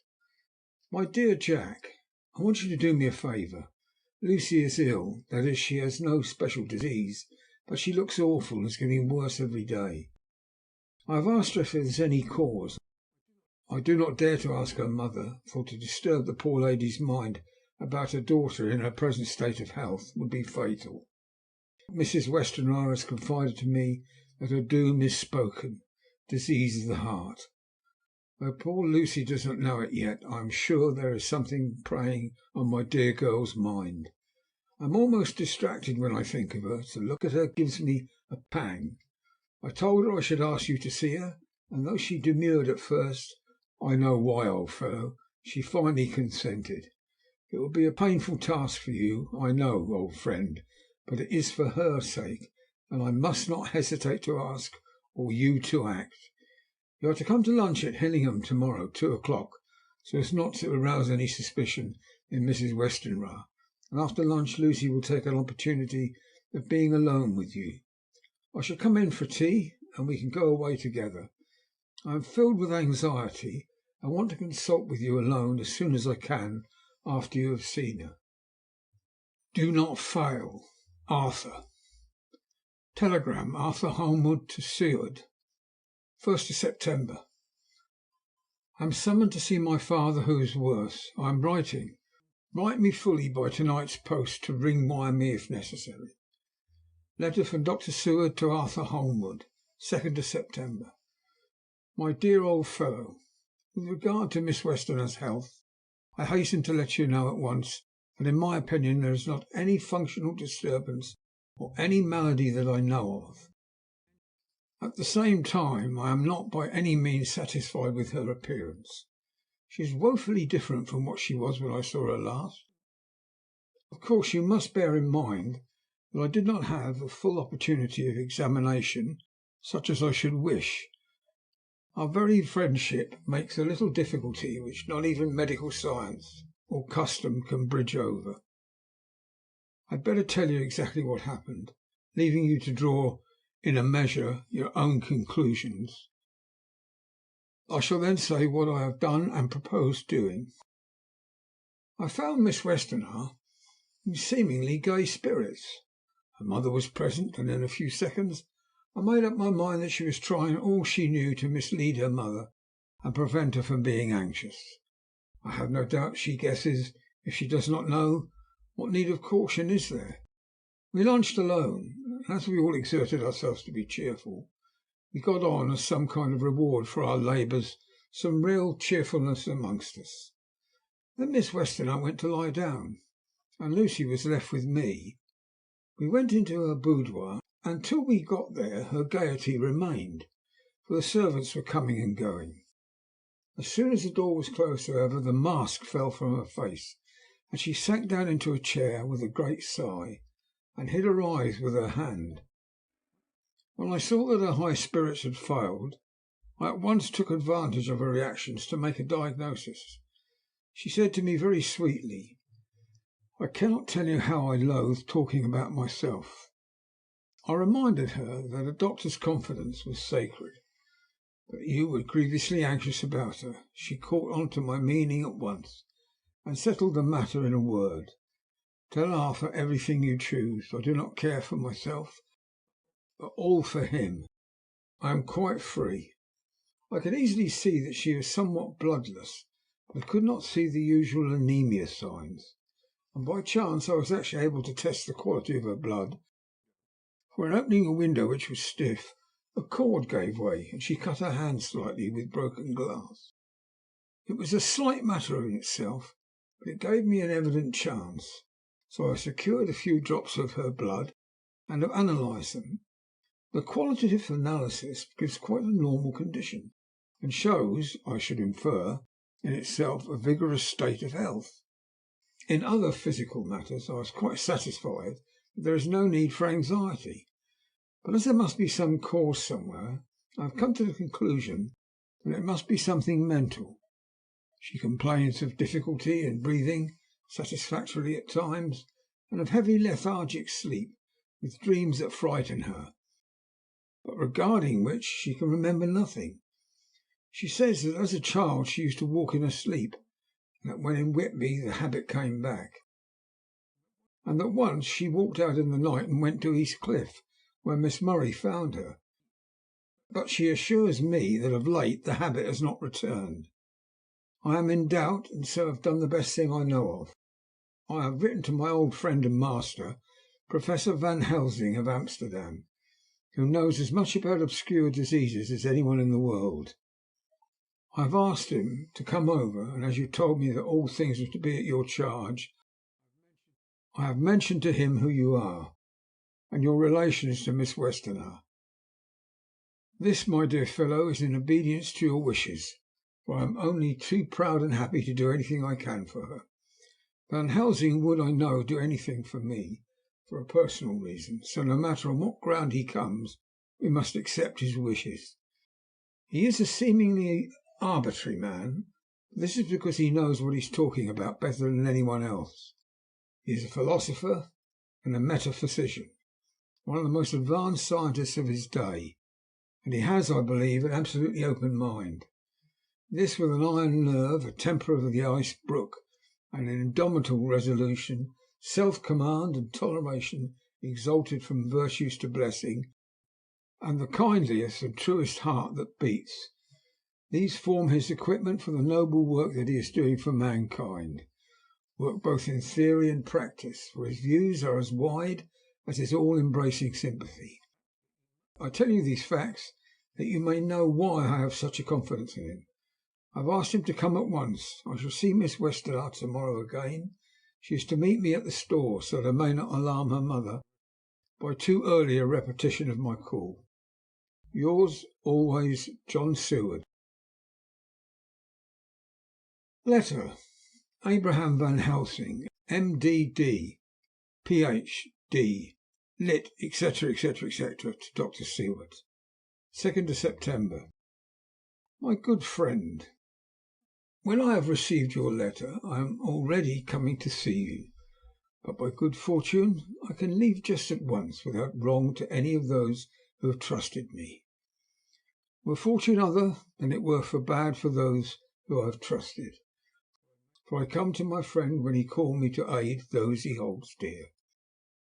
Tell your friend that when you suck from my wound so swiftly the poison of the gangrene from that knife that our other friend, too nervous, let slip, you did more for him when he wants my aids, and you call for them, than all his great fortune could do.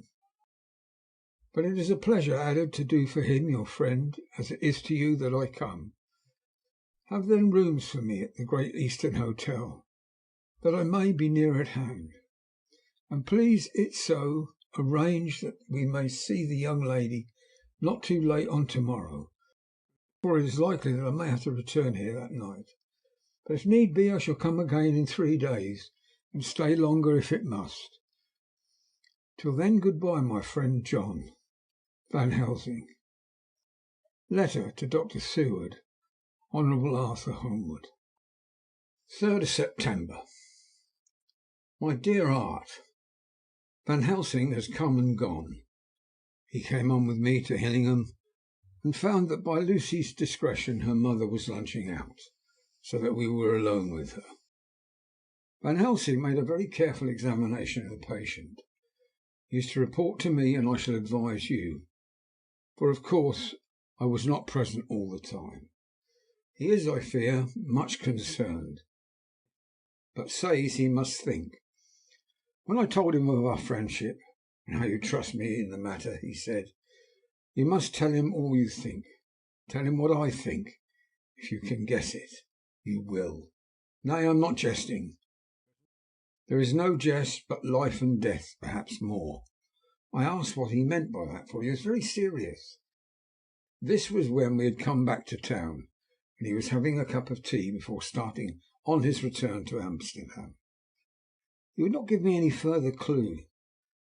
You must not be angry with me, Art, because his very reticence means that all of his brains are working for her good.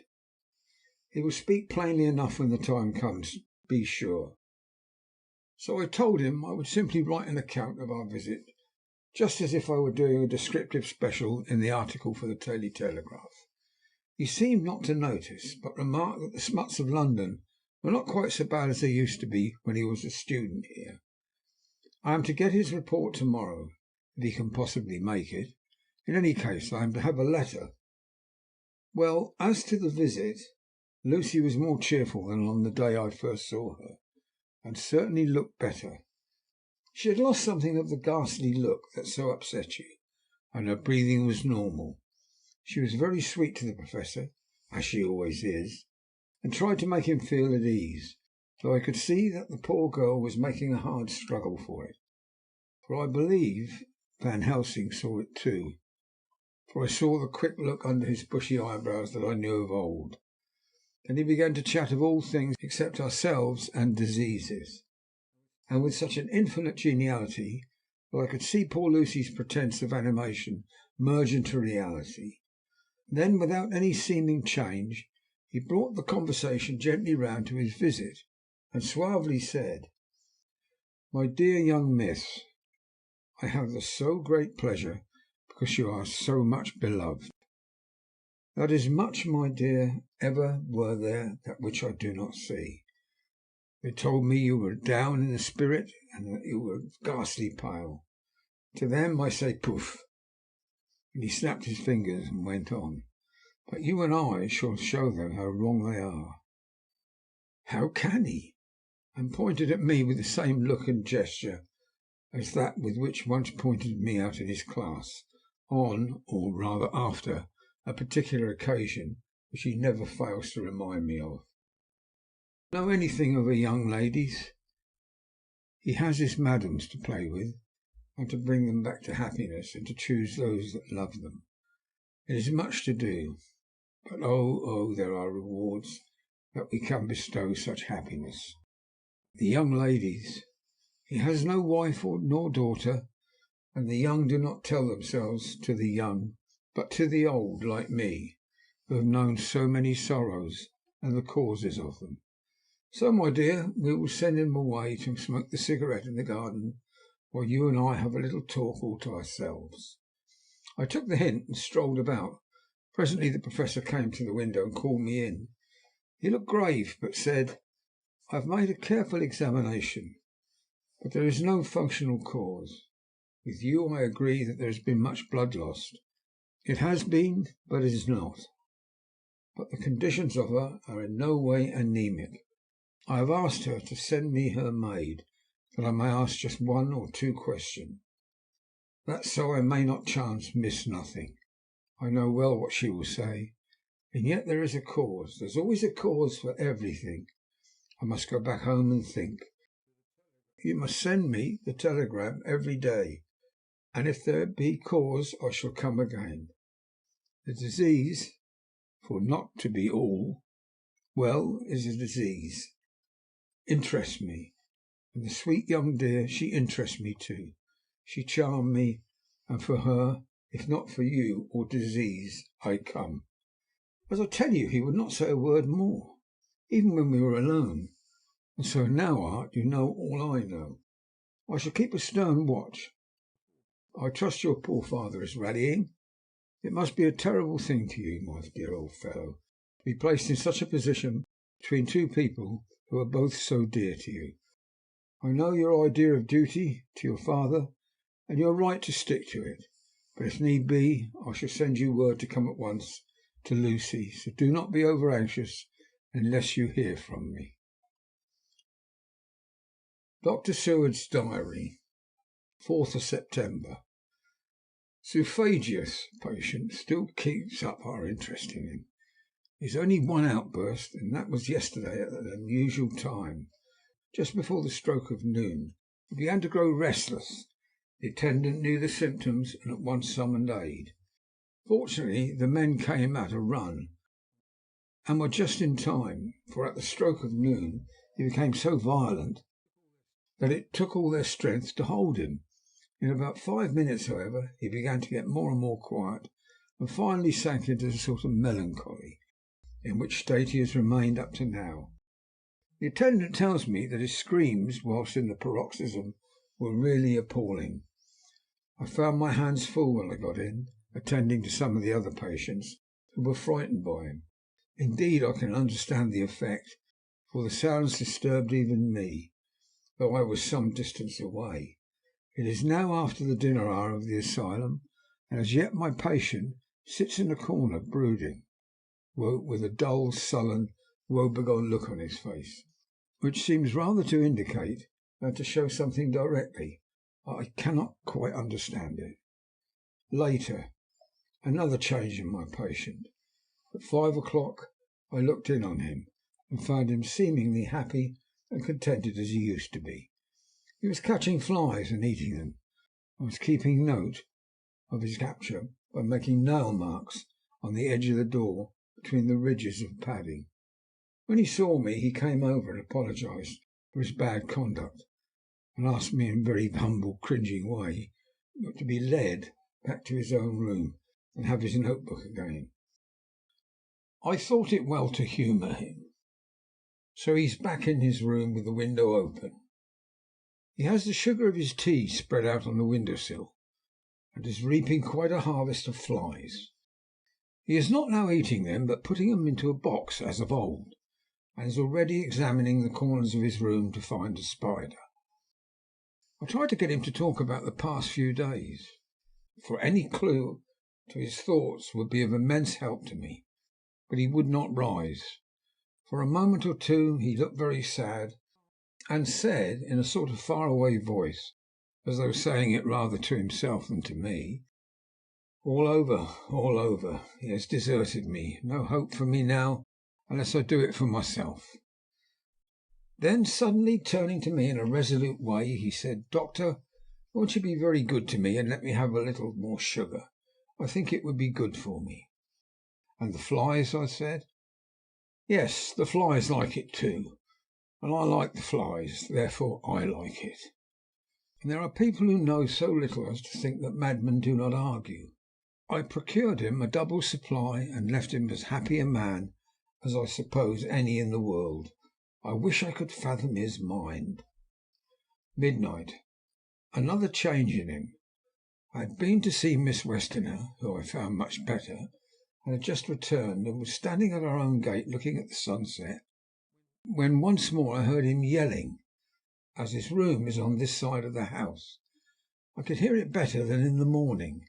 It was a shock to me to turn from the wonderful smoky beauty of a sunset over London, with its lurid lights and inky shadows, and all the marvellous tints that come on foul clouds, as even on foul water, and to realize all the grim sternness of my own cold stone building, with its wealth of breathing misery, and my own desolate heart to endure it all. I reached him just as the sun was going down, and from his window saw the red disk sink. As it sank, he became less and less frenzied, and just as it dipped, he slid from the hands that held him, an inert mass on the floor.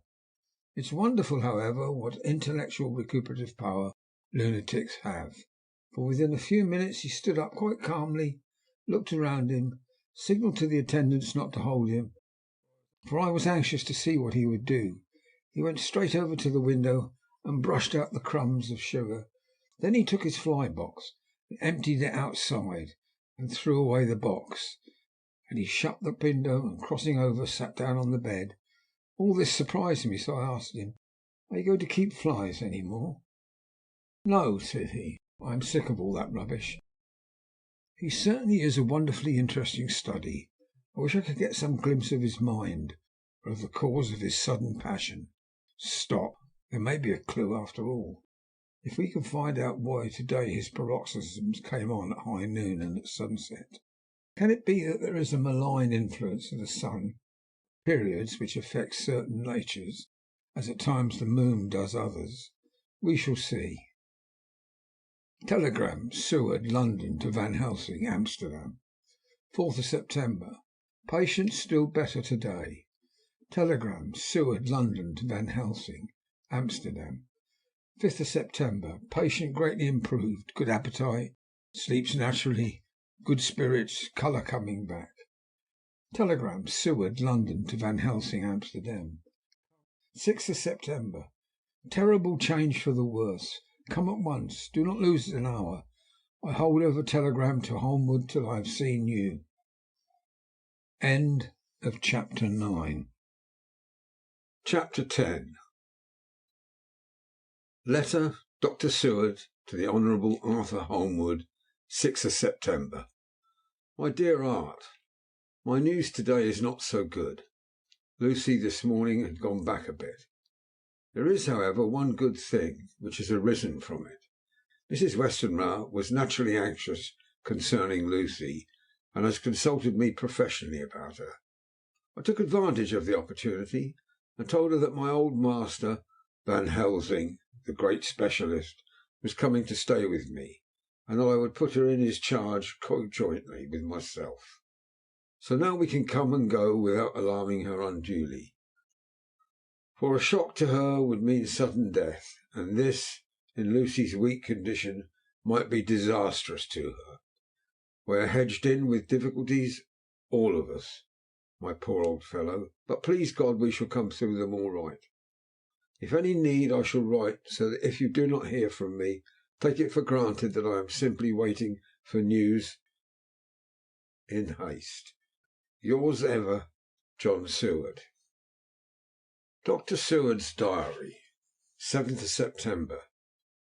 The first thing Van Helsing said to me when we met at Liverpool Street was, "Have you said anything to our young friend, the lover of her?"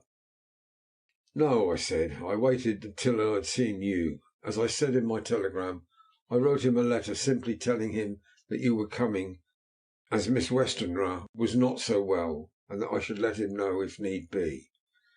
"Right, my friend," he said. "Quite right. Better he not know as yet. Perhaps he shall never know. I pray so. But if he be needed, then he shall know all. And, my good friend John, let me caution you. All men are mad in some way or the other, and inasmuch as you deal discreetly with your madmen, so you deal with God's madmen too, the rest of the world. You tell not your madmen what you do, nor why you do it. You tell them not what you think, so you shall keep knowledge in its place, where it may rest, where it may gather its kind around it, and breed. You and I shall keep as yet what we know here, and here." He touched me on the heart and on the forehead, and touched himself the same way too. "I have for myself thoughts at the present. Later I shall unfold to you." "Why not now?" I asked. "It may do some good. We may arrive at some decision." He stopped and looked at me and said, "My friend John, when the corn is grown, even before it has ripened, while the milk of its mother earth is in him, and the sunshine has not yet begun to paint him with his gold, the husbandman, he pull the ear and rub him between his rough hands, and blow away the green chaff, and say to you, 'Look, he's good corn. He will make a good crop when the time comes.'" I did not see the application, and told him so. For reply he reached over and took my ear in his hand, and pulled it playfully, as he used long ago to do at lectures, and said, "The good husbandman tell you so, then because he knows, but not till then. For you do not find the good husbandman dig up his planted corn to see if he grow. That is for the children who play at husbandry, and not for those who take it as of the work of their life. See you now, friend John, I have sown my corn, and nature has her work to do in making it sprout, if he sprout at all. There's some promise, and I wait till the ear begins to swell." He broke off, for he evidently saw that I understood. Then he went on very gravely, "You were always a careful student, and your casebook was ever more full than the rest. You were only student then, now you are master. I trust that good habit have not failed. Remember, my friend, that knowledge is stronger than memory, and we should not trust the weaker. Even if you have not kept the good practice, let me tell you that this case of our dear Miss is one that may be, mind I say may be, of such interest to us and others that all the rest may not make him kick the beam, as your people say. And take good note of it, nothing is too small. I counsel you, put down in record even your doubts and surmises. Hereafter it may be of interest to you to see how true you guess. We learn from failure, not from success." When I described Lucy's symptoms, the same as before, but infinitely more marked, he looked very grave, but said nothing. He took with him a bag in which were many instruments and drugs, the ghastly paraphernalia of our beneficial trade, as he once called it in one of his lectures, the equipment of a professor of the healing craft.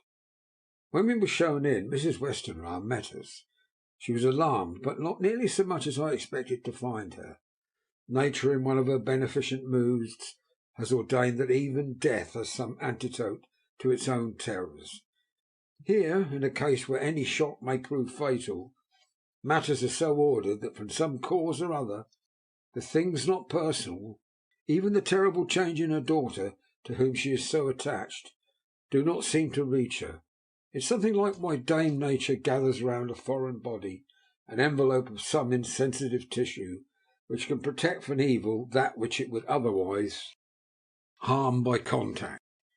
If this be an ordered selfishness, then we should pause before we condemn any one for the voice of egoism, for there may be deeper root for its causes than we have knowledge of. I used my knowledge of this phase of spiritual pathology, and laid down a rule that she should not be present with Lucy or think of her illness more than was absolutely required. She assented readily, so readily that I saw again the hand of nature fighting for life. Van Helsing and I were shown up to Lucy's room. If I was shocked when I saw her yesterday, I was horrified when I saw her today. She was ghastly, chalkily pale. The red seemed to have gone even from her lips and gums, and the bones of her face stood out prominently.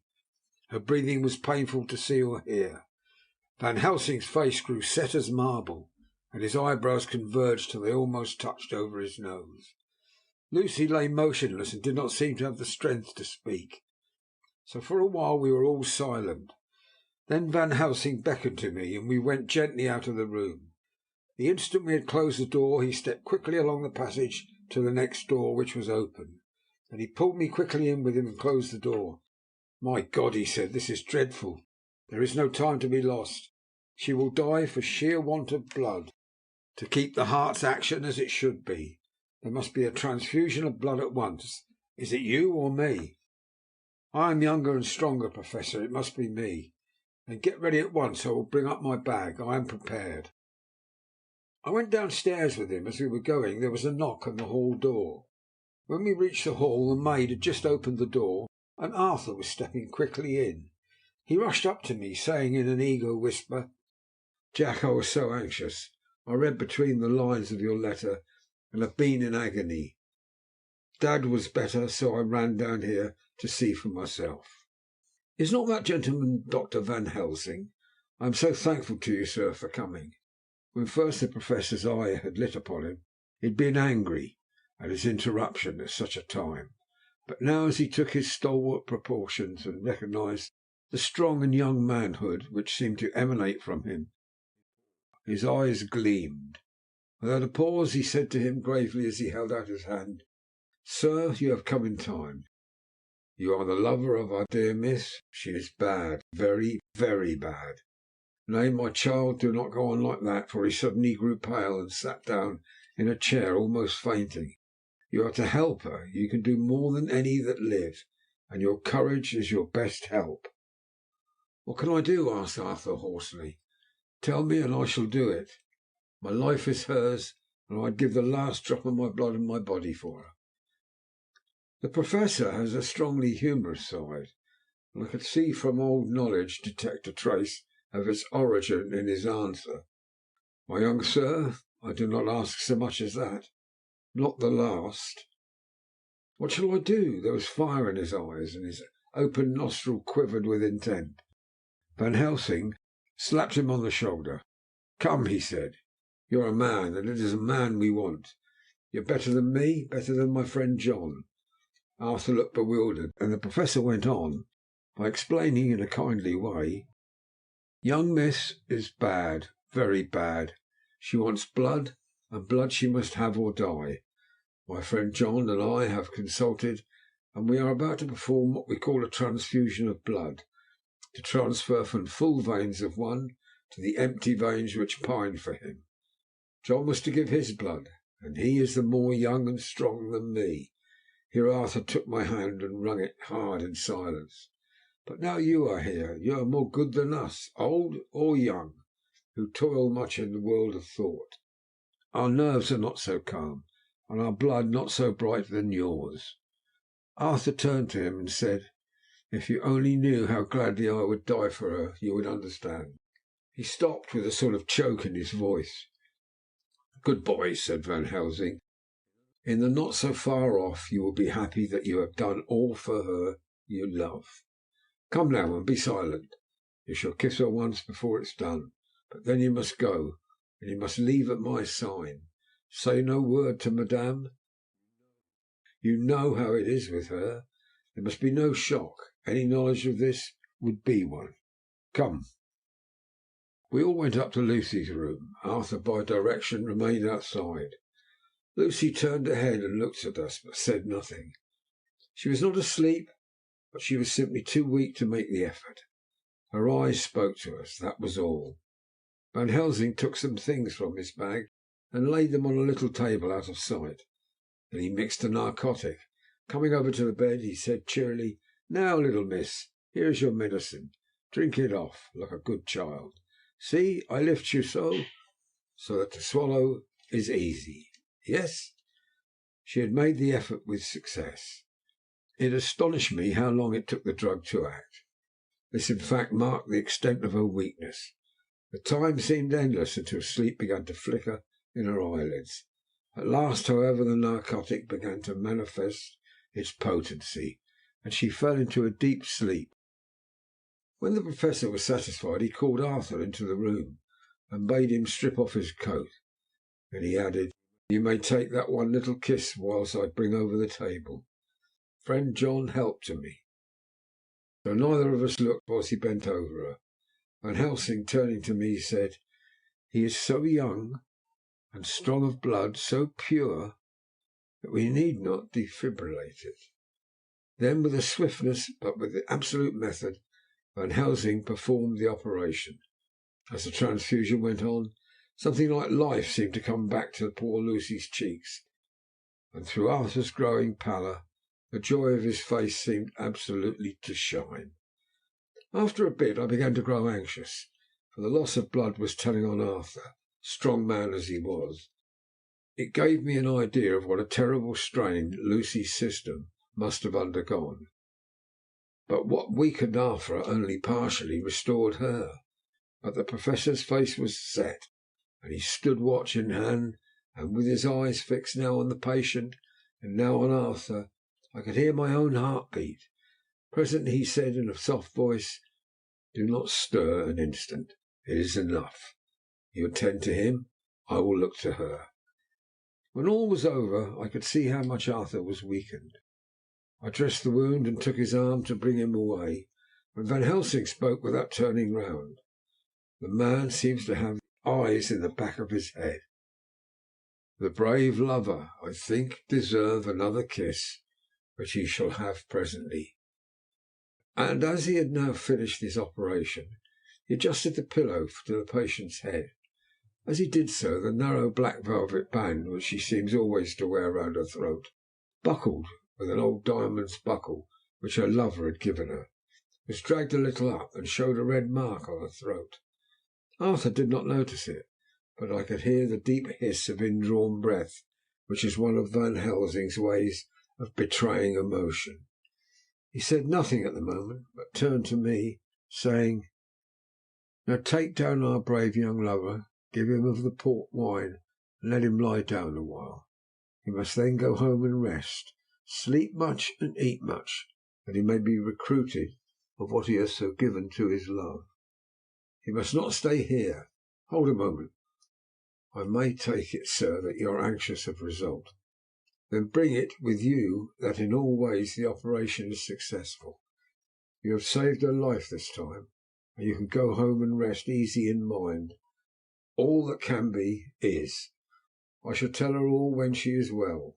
She shall love you none the less for what you have done. Good-bye." When Arthur had gone, I went back to the room. Lucy was sleeping gently, but her breathing was stronger. I could see the counterpane moving as her breast heaved by the bedside, and Van Helsing looking at her intently. The velvet band again covered the red mark. I asked the Professor in a whisper, "What do you make of that mark on her throat?" "What do you make of it?" "I've not examined it yet," I answered, and then and there proceeded to loose the band just over the external jugular vein.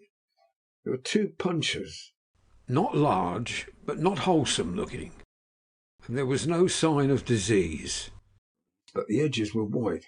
and worn-looking, as if by some trituration. It at once occurred to me that this wound, or whatever it was, might be the means of that manifest loss of blood. But I abandoned the idea as soon as formed, for such a thing could not be. The whole bed would have drenched to a scarlet with the blood which the girl must have lost to leave such a pallor as she had before the transfusion. "Well?" said Van Helsing.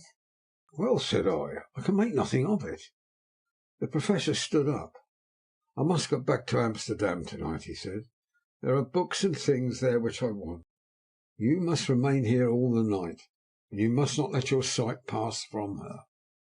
"Shall I have a nurse?" I asked.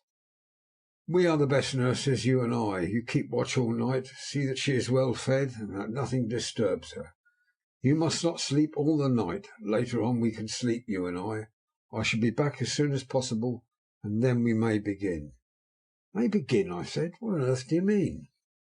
"We shall see," he answered as he hurried out. He came back a moment later and put his head inside the door and said, with a warning finger held up, "Remember, she is your charge. If you leave her, and harm befall, you shall not sleep easy hereafter." Dr. Seward's Diary continued. 8th of September. I sat up all night with Lucy. The opiate worked itself off towards dusk, and she waked naturally. She looked a different being from what she had been before the operation. Her spirits even were good, and she was filled with a happy vivacity. But I could see evidences of what the absolute prostration which she had undergone. When I told Mrs. Westerner that Dr. Van Helsing had directed that I should sit up with her, she almost pooh-poohed the idea, pointing out her daughter's renewed strength and excellent spirits. I was firm, however, and made preparations for my long vigil.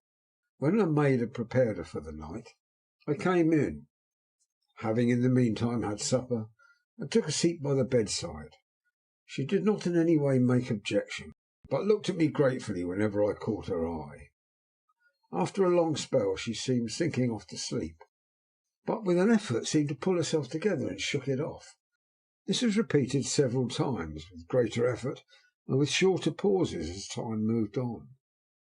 It was apparent that she did not want to sleep, so I tackled the subject at once. "You do not want to go to sleep?" "No, I am afraid."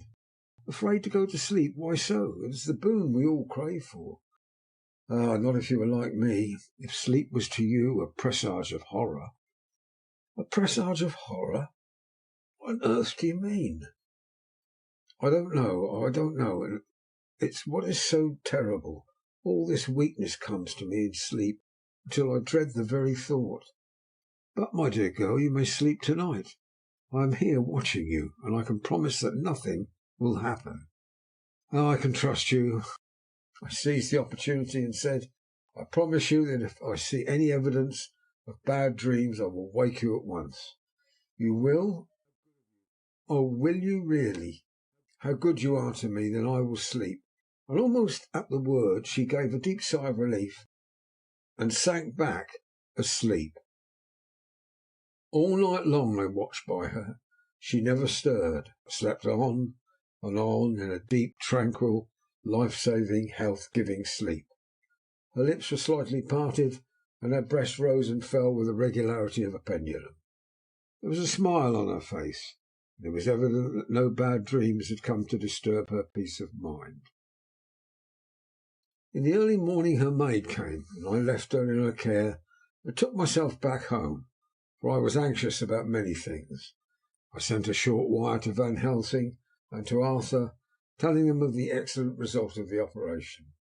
My own work, with its manifold arrears, took me all day to clear off. It was dark when I was able to inquire about my Zoophagus patient. The report was good. He had been quite quiet for the past day and night. A telegram came from Van Helsing at Amsterdam, whilst I was at dinner, suggesting that I should be at Hillingham tonight, as it might be well to be at hand, and stating that he was leaving by night mail and would join me early in the morning. 9th of September. I was pretty tired and worn out when I got to Hillingham. For 2 nights I had hardly had a wink of sleep. and my brain was beginning to feel that numbness which marks cerebral exhaustion. Lucy was up and in cheerful spirits. When she shook hands with me, she looked sharply at my face and said, "No sitting up tonight for you. You're worn out. I'm quite well again. Indeed I am. If there is to be any sitting up, it is I who will sit up with you." I would not argue the point, but went on and had my supper. Lucy came with me, and enlivened by her charming presence, I made an excellent meal, and had a couple of glasses of the more than excellent port. Then Lucy took me upstairs and showed me a room next to her own, where a cosy fire was burning. "Now," she said, "you must stay here. I shall leave this door open, and my door too. You can lie on the sofa, for I know that nothing would induce any of you doctors to go to bed whilst there is a patient above the horizon. If I want anything, I shall call out, and you can come to me at once." I could not but acquiesce, for I was dog-tired, and could not have sat up had I tried. So on her renewing her promise to call me if she should want anything, I lay on the sofa and forgot all about everything. Lucy Westenra's diary, 9th of September. I feel so happy tonight. I've been so miserably weak that to be able to think and move about is like feeling sunshine after a long spell of east wind out of a steel sky. Somehow Arthur feels very close to me. I seem to feel his presence warm about me. I suppose it is that sickness and weakness are selfish things, and turn our inner eyes and our sympathy on ourselves, whilst health and strength give love rein, and in thought and feeling he can wander where he wills. I know where my thoughts are. If only Arthur knew. My dear, dear, your ears must tingle as you sleep, as mine do waking. Oh, the blissful rest of last night, how I slept with that dear good Dr. Seward watching me. And tonight I shall not fear to sleep, since he is close at hand and within call. Thank everybody for being so good to me. Thank God. Good night, Arthur. Dr. Seward's diary, 10th of September. I was conscious of the professor's hand on my head, started awake and all in a second. That is one of the things that we learn in an asylum, at any rate. "And how is our patient?" "Well, when I left her, or rather when she left me," I answered. "Come, let us see," he said, and together we went into the room. The blind was down, and I went over to raise it gently, whilst Van Helsing stepped with his soft cat-like tread over to the bed. As I raised the blind and the morning sunlight flooded in the room, I heard the Professor's low hiss of inspiration, and knowing its rarity, a deadly fear shot through my heart. As I passed over, he moved back, and his exclamation of horror, "Gott in Himmel," needed no enforcement from his agonized face. He raised his hand and pointed to the bed, and his iron face was drawn and ashen white. I felt my knees begin to tremble. There on the bed, seemingly in a swoon, lay poor Lucy, more horribly white and wan-looking than ever. Even the lips were white, and the gums seemed to have shrunken back from the teeth, as we sometimes see in a corpse after a prolonged illness. Van Helsing raised his foot to stamp in anger, but the instinct of his life and all the long years of habit stood to him, and he put it down again softly. "Quick," he said, "bring the brandy." I flew to the dining room and returned with the decanter. He wetted the poor white lips with it, and together we rubbed the palms and wrist and heart. He felt her heart, and after a few moments of agonizing suspense, said, "It's not too late. It beats, though but feebly. All our work is undone. We must begin again. There is no young Arthur here now. I have to call upon yourself this time, friend John." As he spoke, he was dipping into his bag and producing the instruments for the transfusion. I had taken up my coat and rolled up my shirt sleeve. There was no possibility of an opiate at present, and no need of one, and so, without a moment's delay, we began the operation. After a time, it did not seem a short time either, for the draining away of one's blood, no matter how willingly it be given, is a terrible feeling. Van Helsing held up a warning finger. "Do not stir," he said, "but I fear with growing strength she may wake, and that would make danger, oh, so much danger. But I shall precaution take. I shall give hypodermic injection of morphia." He proceeded then swiftly and deftly to carry out his intent. The effect on Lucy was not bad, for the faint seemed to merge subtly into the narcotic sleep. It was with a feeling of personal pride that I could see a faint tinge of colour steal back into the pallid cheeks and lips. No man knows, till he experiences it, what it is to feel his own life-blood drawn away into the veins of a woman he loves. The Professor watched me critically. "That will do," he said. "Already?" I remonstrated. "It took a great deal more for an art," to which he smiled a sad sort of smile as he replied, "He is a lover, her fiancé. You have work, much work to do. For her, for others, and the present will suffice." When we stopped the operation, he attended to Lucy, whilst I applied digital pressure to my own incision. I lay down whilst I waited his leisure to attend to me, for I felt faint and a little sick. By and by he bound up my wound, and sent me downstairs to get a glass of wine for myself. As I was leaving the room he came after me and half whispered, "Mind, nothing must be said of this. If our young lover should turn up unexpected as before, no word to him. It would at once frighten him and enjealous him too. There must be none."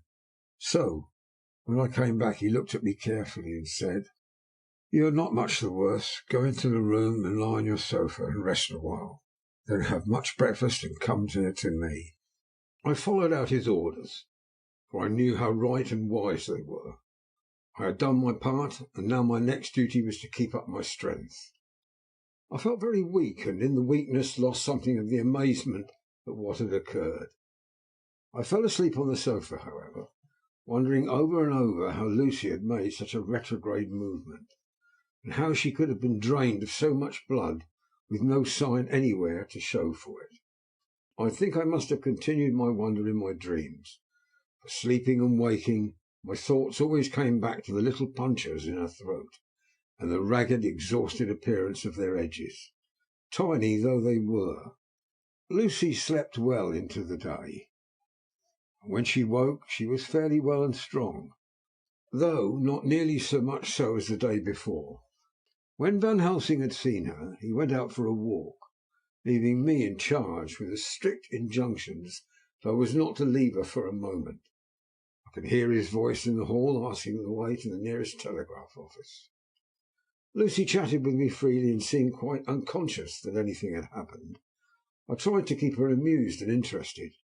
When her mother came to see her, she did not seem to notice any change whatever, but said to me gratefully, "We owe you so much, Dr. Seward, for all you have done. But you really must now take care not to overwork yourself. You are looking pale yourself. You want a wife to nurse and look after you a bit, that you do." As she spoke, Lucy turned crimson, though it was only momentarily, for her poor wasted veins could not stand for long such an unwanted drain to the head. The reaction came in the excessive pallor as she turned her imploring eyes upon me. I smiled and nodded and laid my finger on my lips. With a sigh she sank back amid her pillows. Van Helsing returned in a couple of hours, and presently said to me, "Now you go home and eat much and drink enough. Make yourself strong. I stay here tonight. I shall sit up with little Miss myself. You and I must watch the case, and we must have none other to know. I have grave reasons. Do not ask them. Think what you will. Do not fear to think even the most not probable. Good night." In the hall 2 of the maids came to me and asked if they or either of them might not sit up with Miss Lucy. They implored me to let them, and when I said it was Dr. Van Helsing's wish that neither he nor I should sit up, they asked me quite piteously to intercede with the foreign gentleman. I was much touched by their kindness. Perhaps it is because I am weak at present, and perhaps it was on Lucy's account, that their devotion was manifested over and over again. I have seen similar instances of women's kindness. I got back here in time for a late dinner, went my rounds, all well, and set this down whilst waiting for sleep. It is coming. 11th of September. This afternoon I went over to Hillingham, found Van Helsing in excellent spirits, and Lucy much better. Shortly after I had arrived, A big parcel from aboard came from the Professor. He opened it with much impressment, assumed, of course, and showed a great bundle of white flowers. "These are for you, Miss Lucy." "For me? Oh, Dr. Van Helsing." "Yes, my dear, but not for you to play with. These are medicines." Here Lucy made a wry face. "Nay, but sure they're not to take in a decoction or in nauseous form, so you need not snub that so charming nose. Or I shall point out to my friend Arthur what woes he may have to endure in seeing so much beauty that he so loves so much distort. Aha, my pretty miss, that I bring you the so nice nose all straight again. This is medicinal, but you do not know how. I put him in your window. I make a pretty wreath and hang him round your neck, so that you sleep well. Oh yes, like the lotus flower, make your trouble forgotten. It smells so like the waters of Lethe, and of that fountain of youth that the conquistadors sought for in the Floridas, and find him all too late." While he was speaking, Lucy had been examining the flowers and smelling them. Now she threw them down, saying with half laughter and half disgust, "Oh, Professor, I believe you are only putting up a joke on me. Why, these flowers are only common garlic."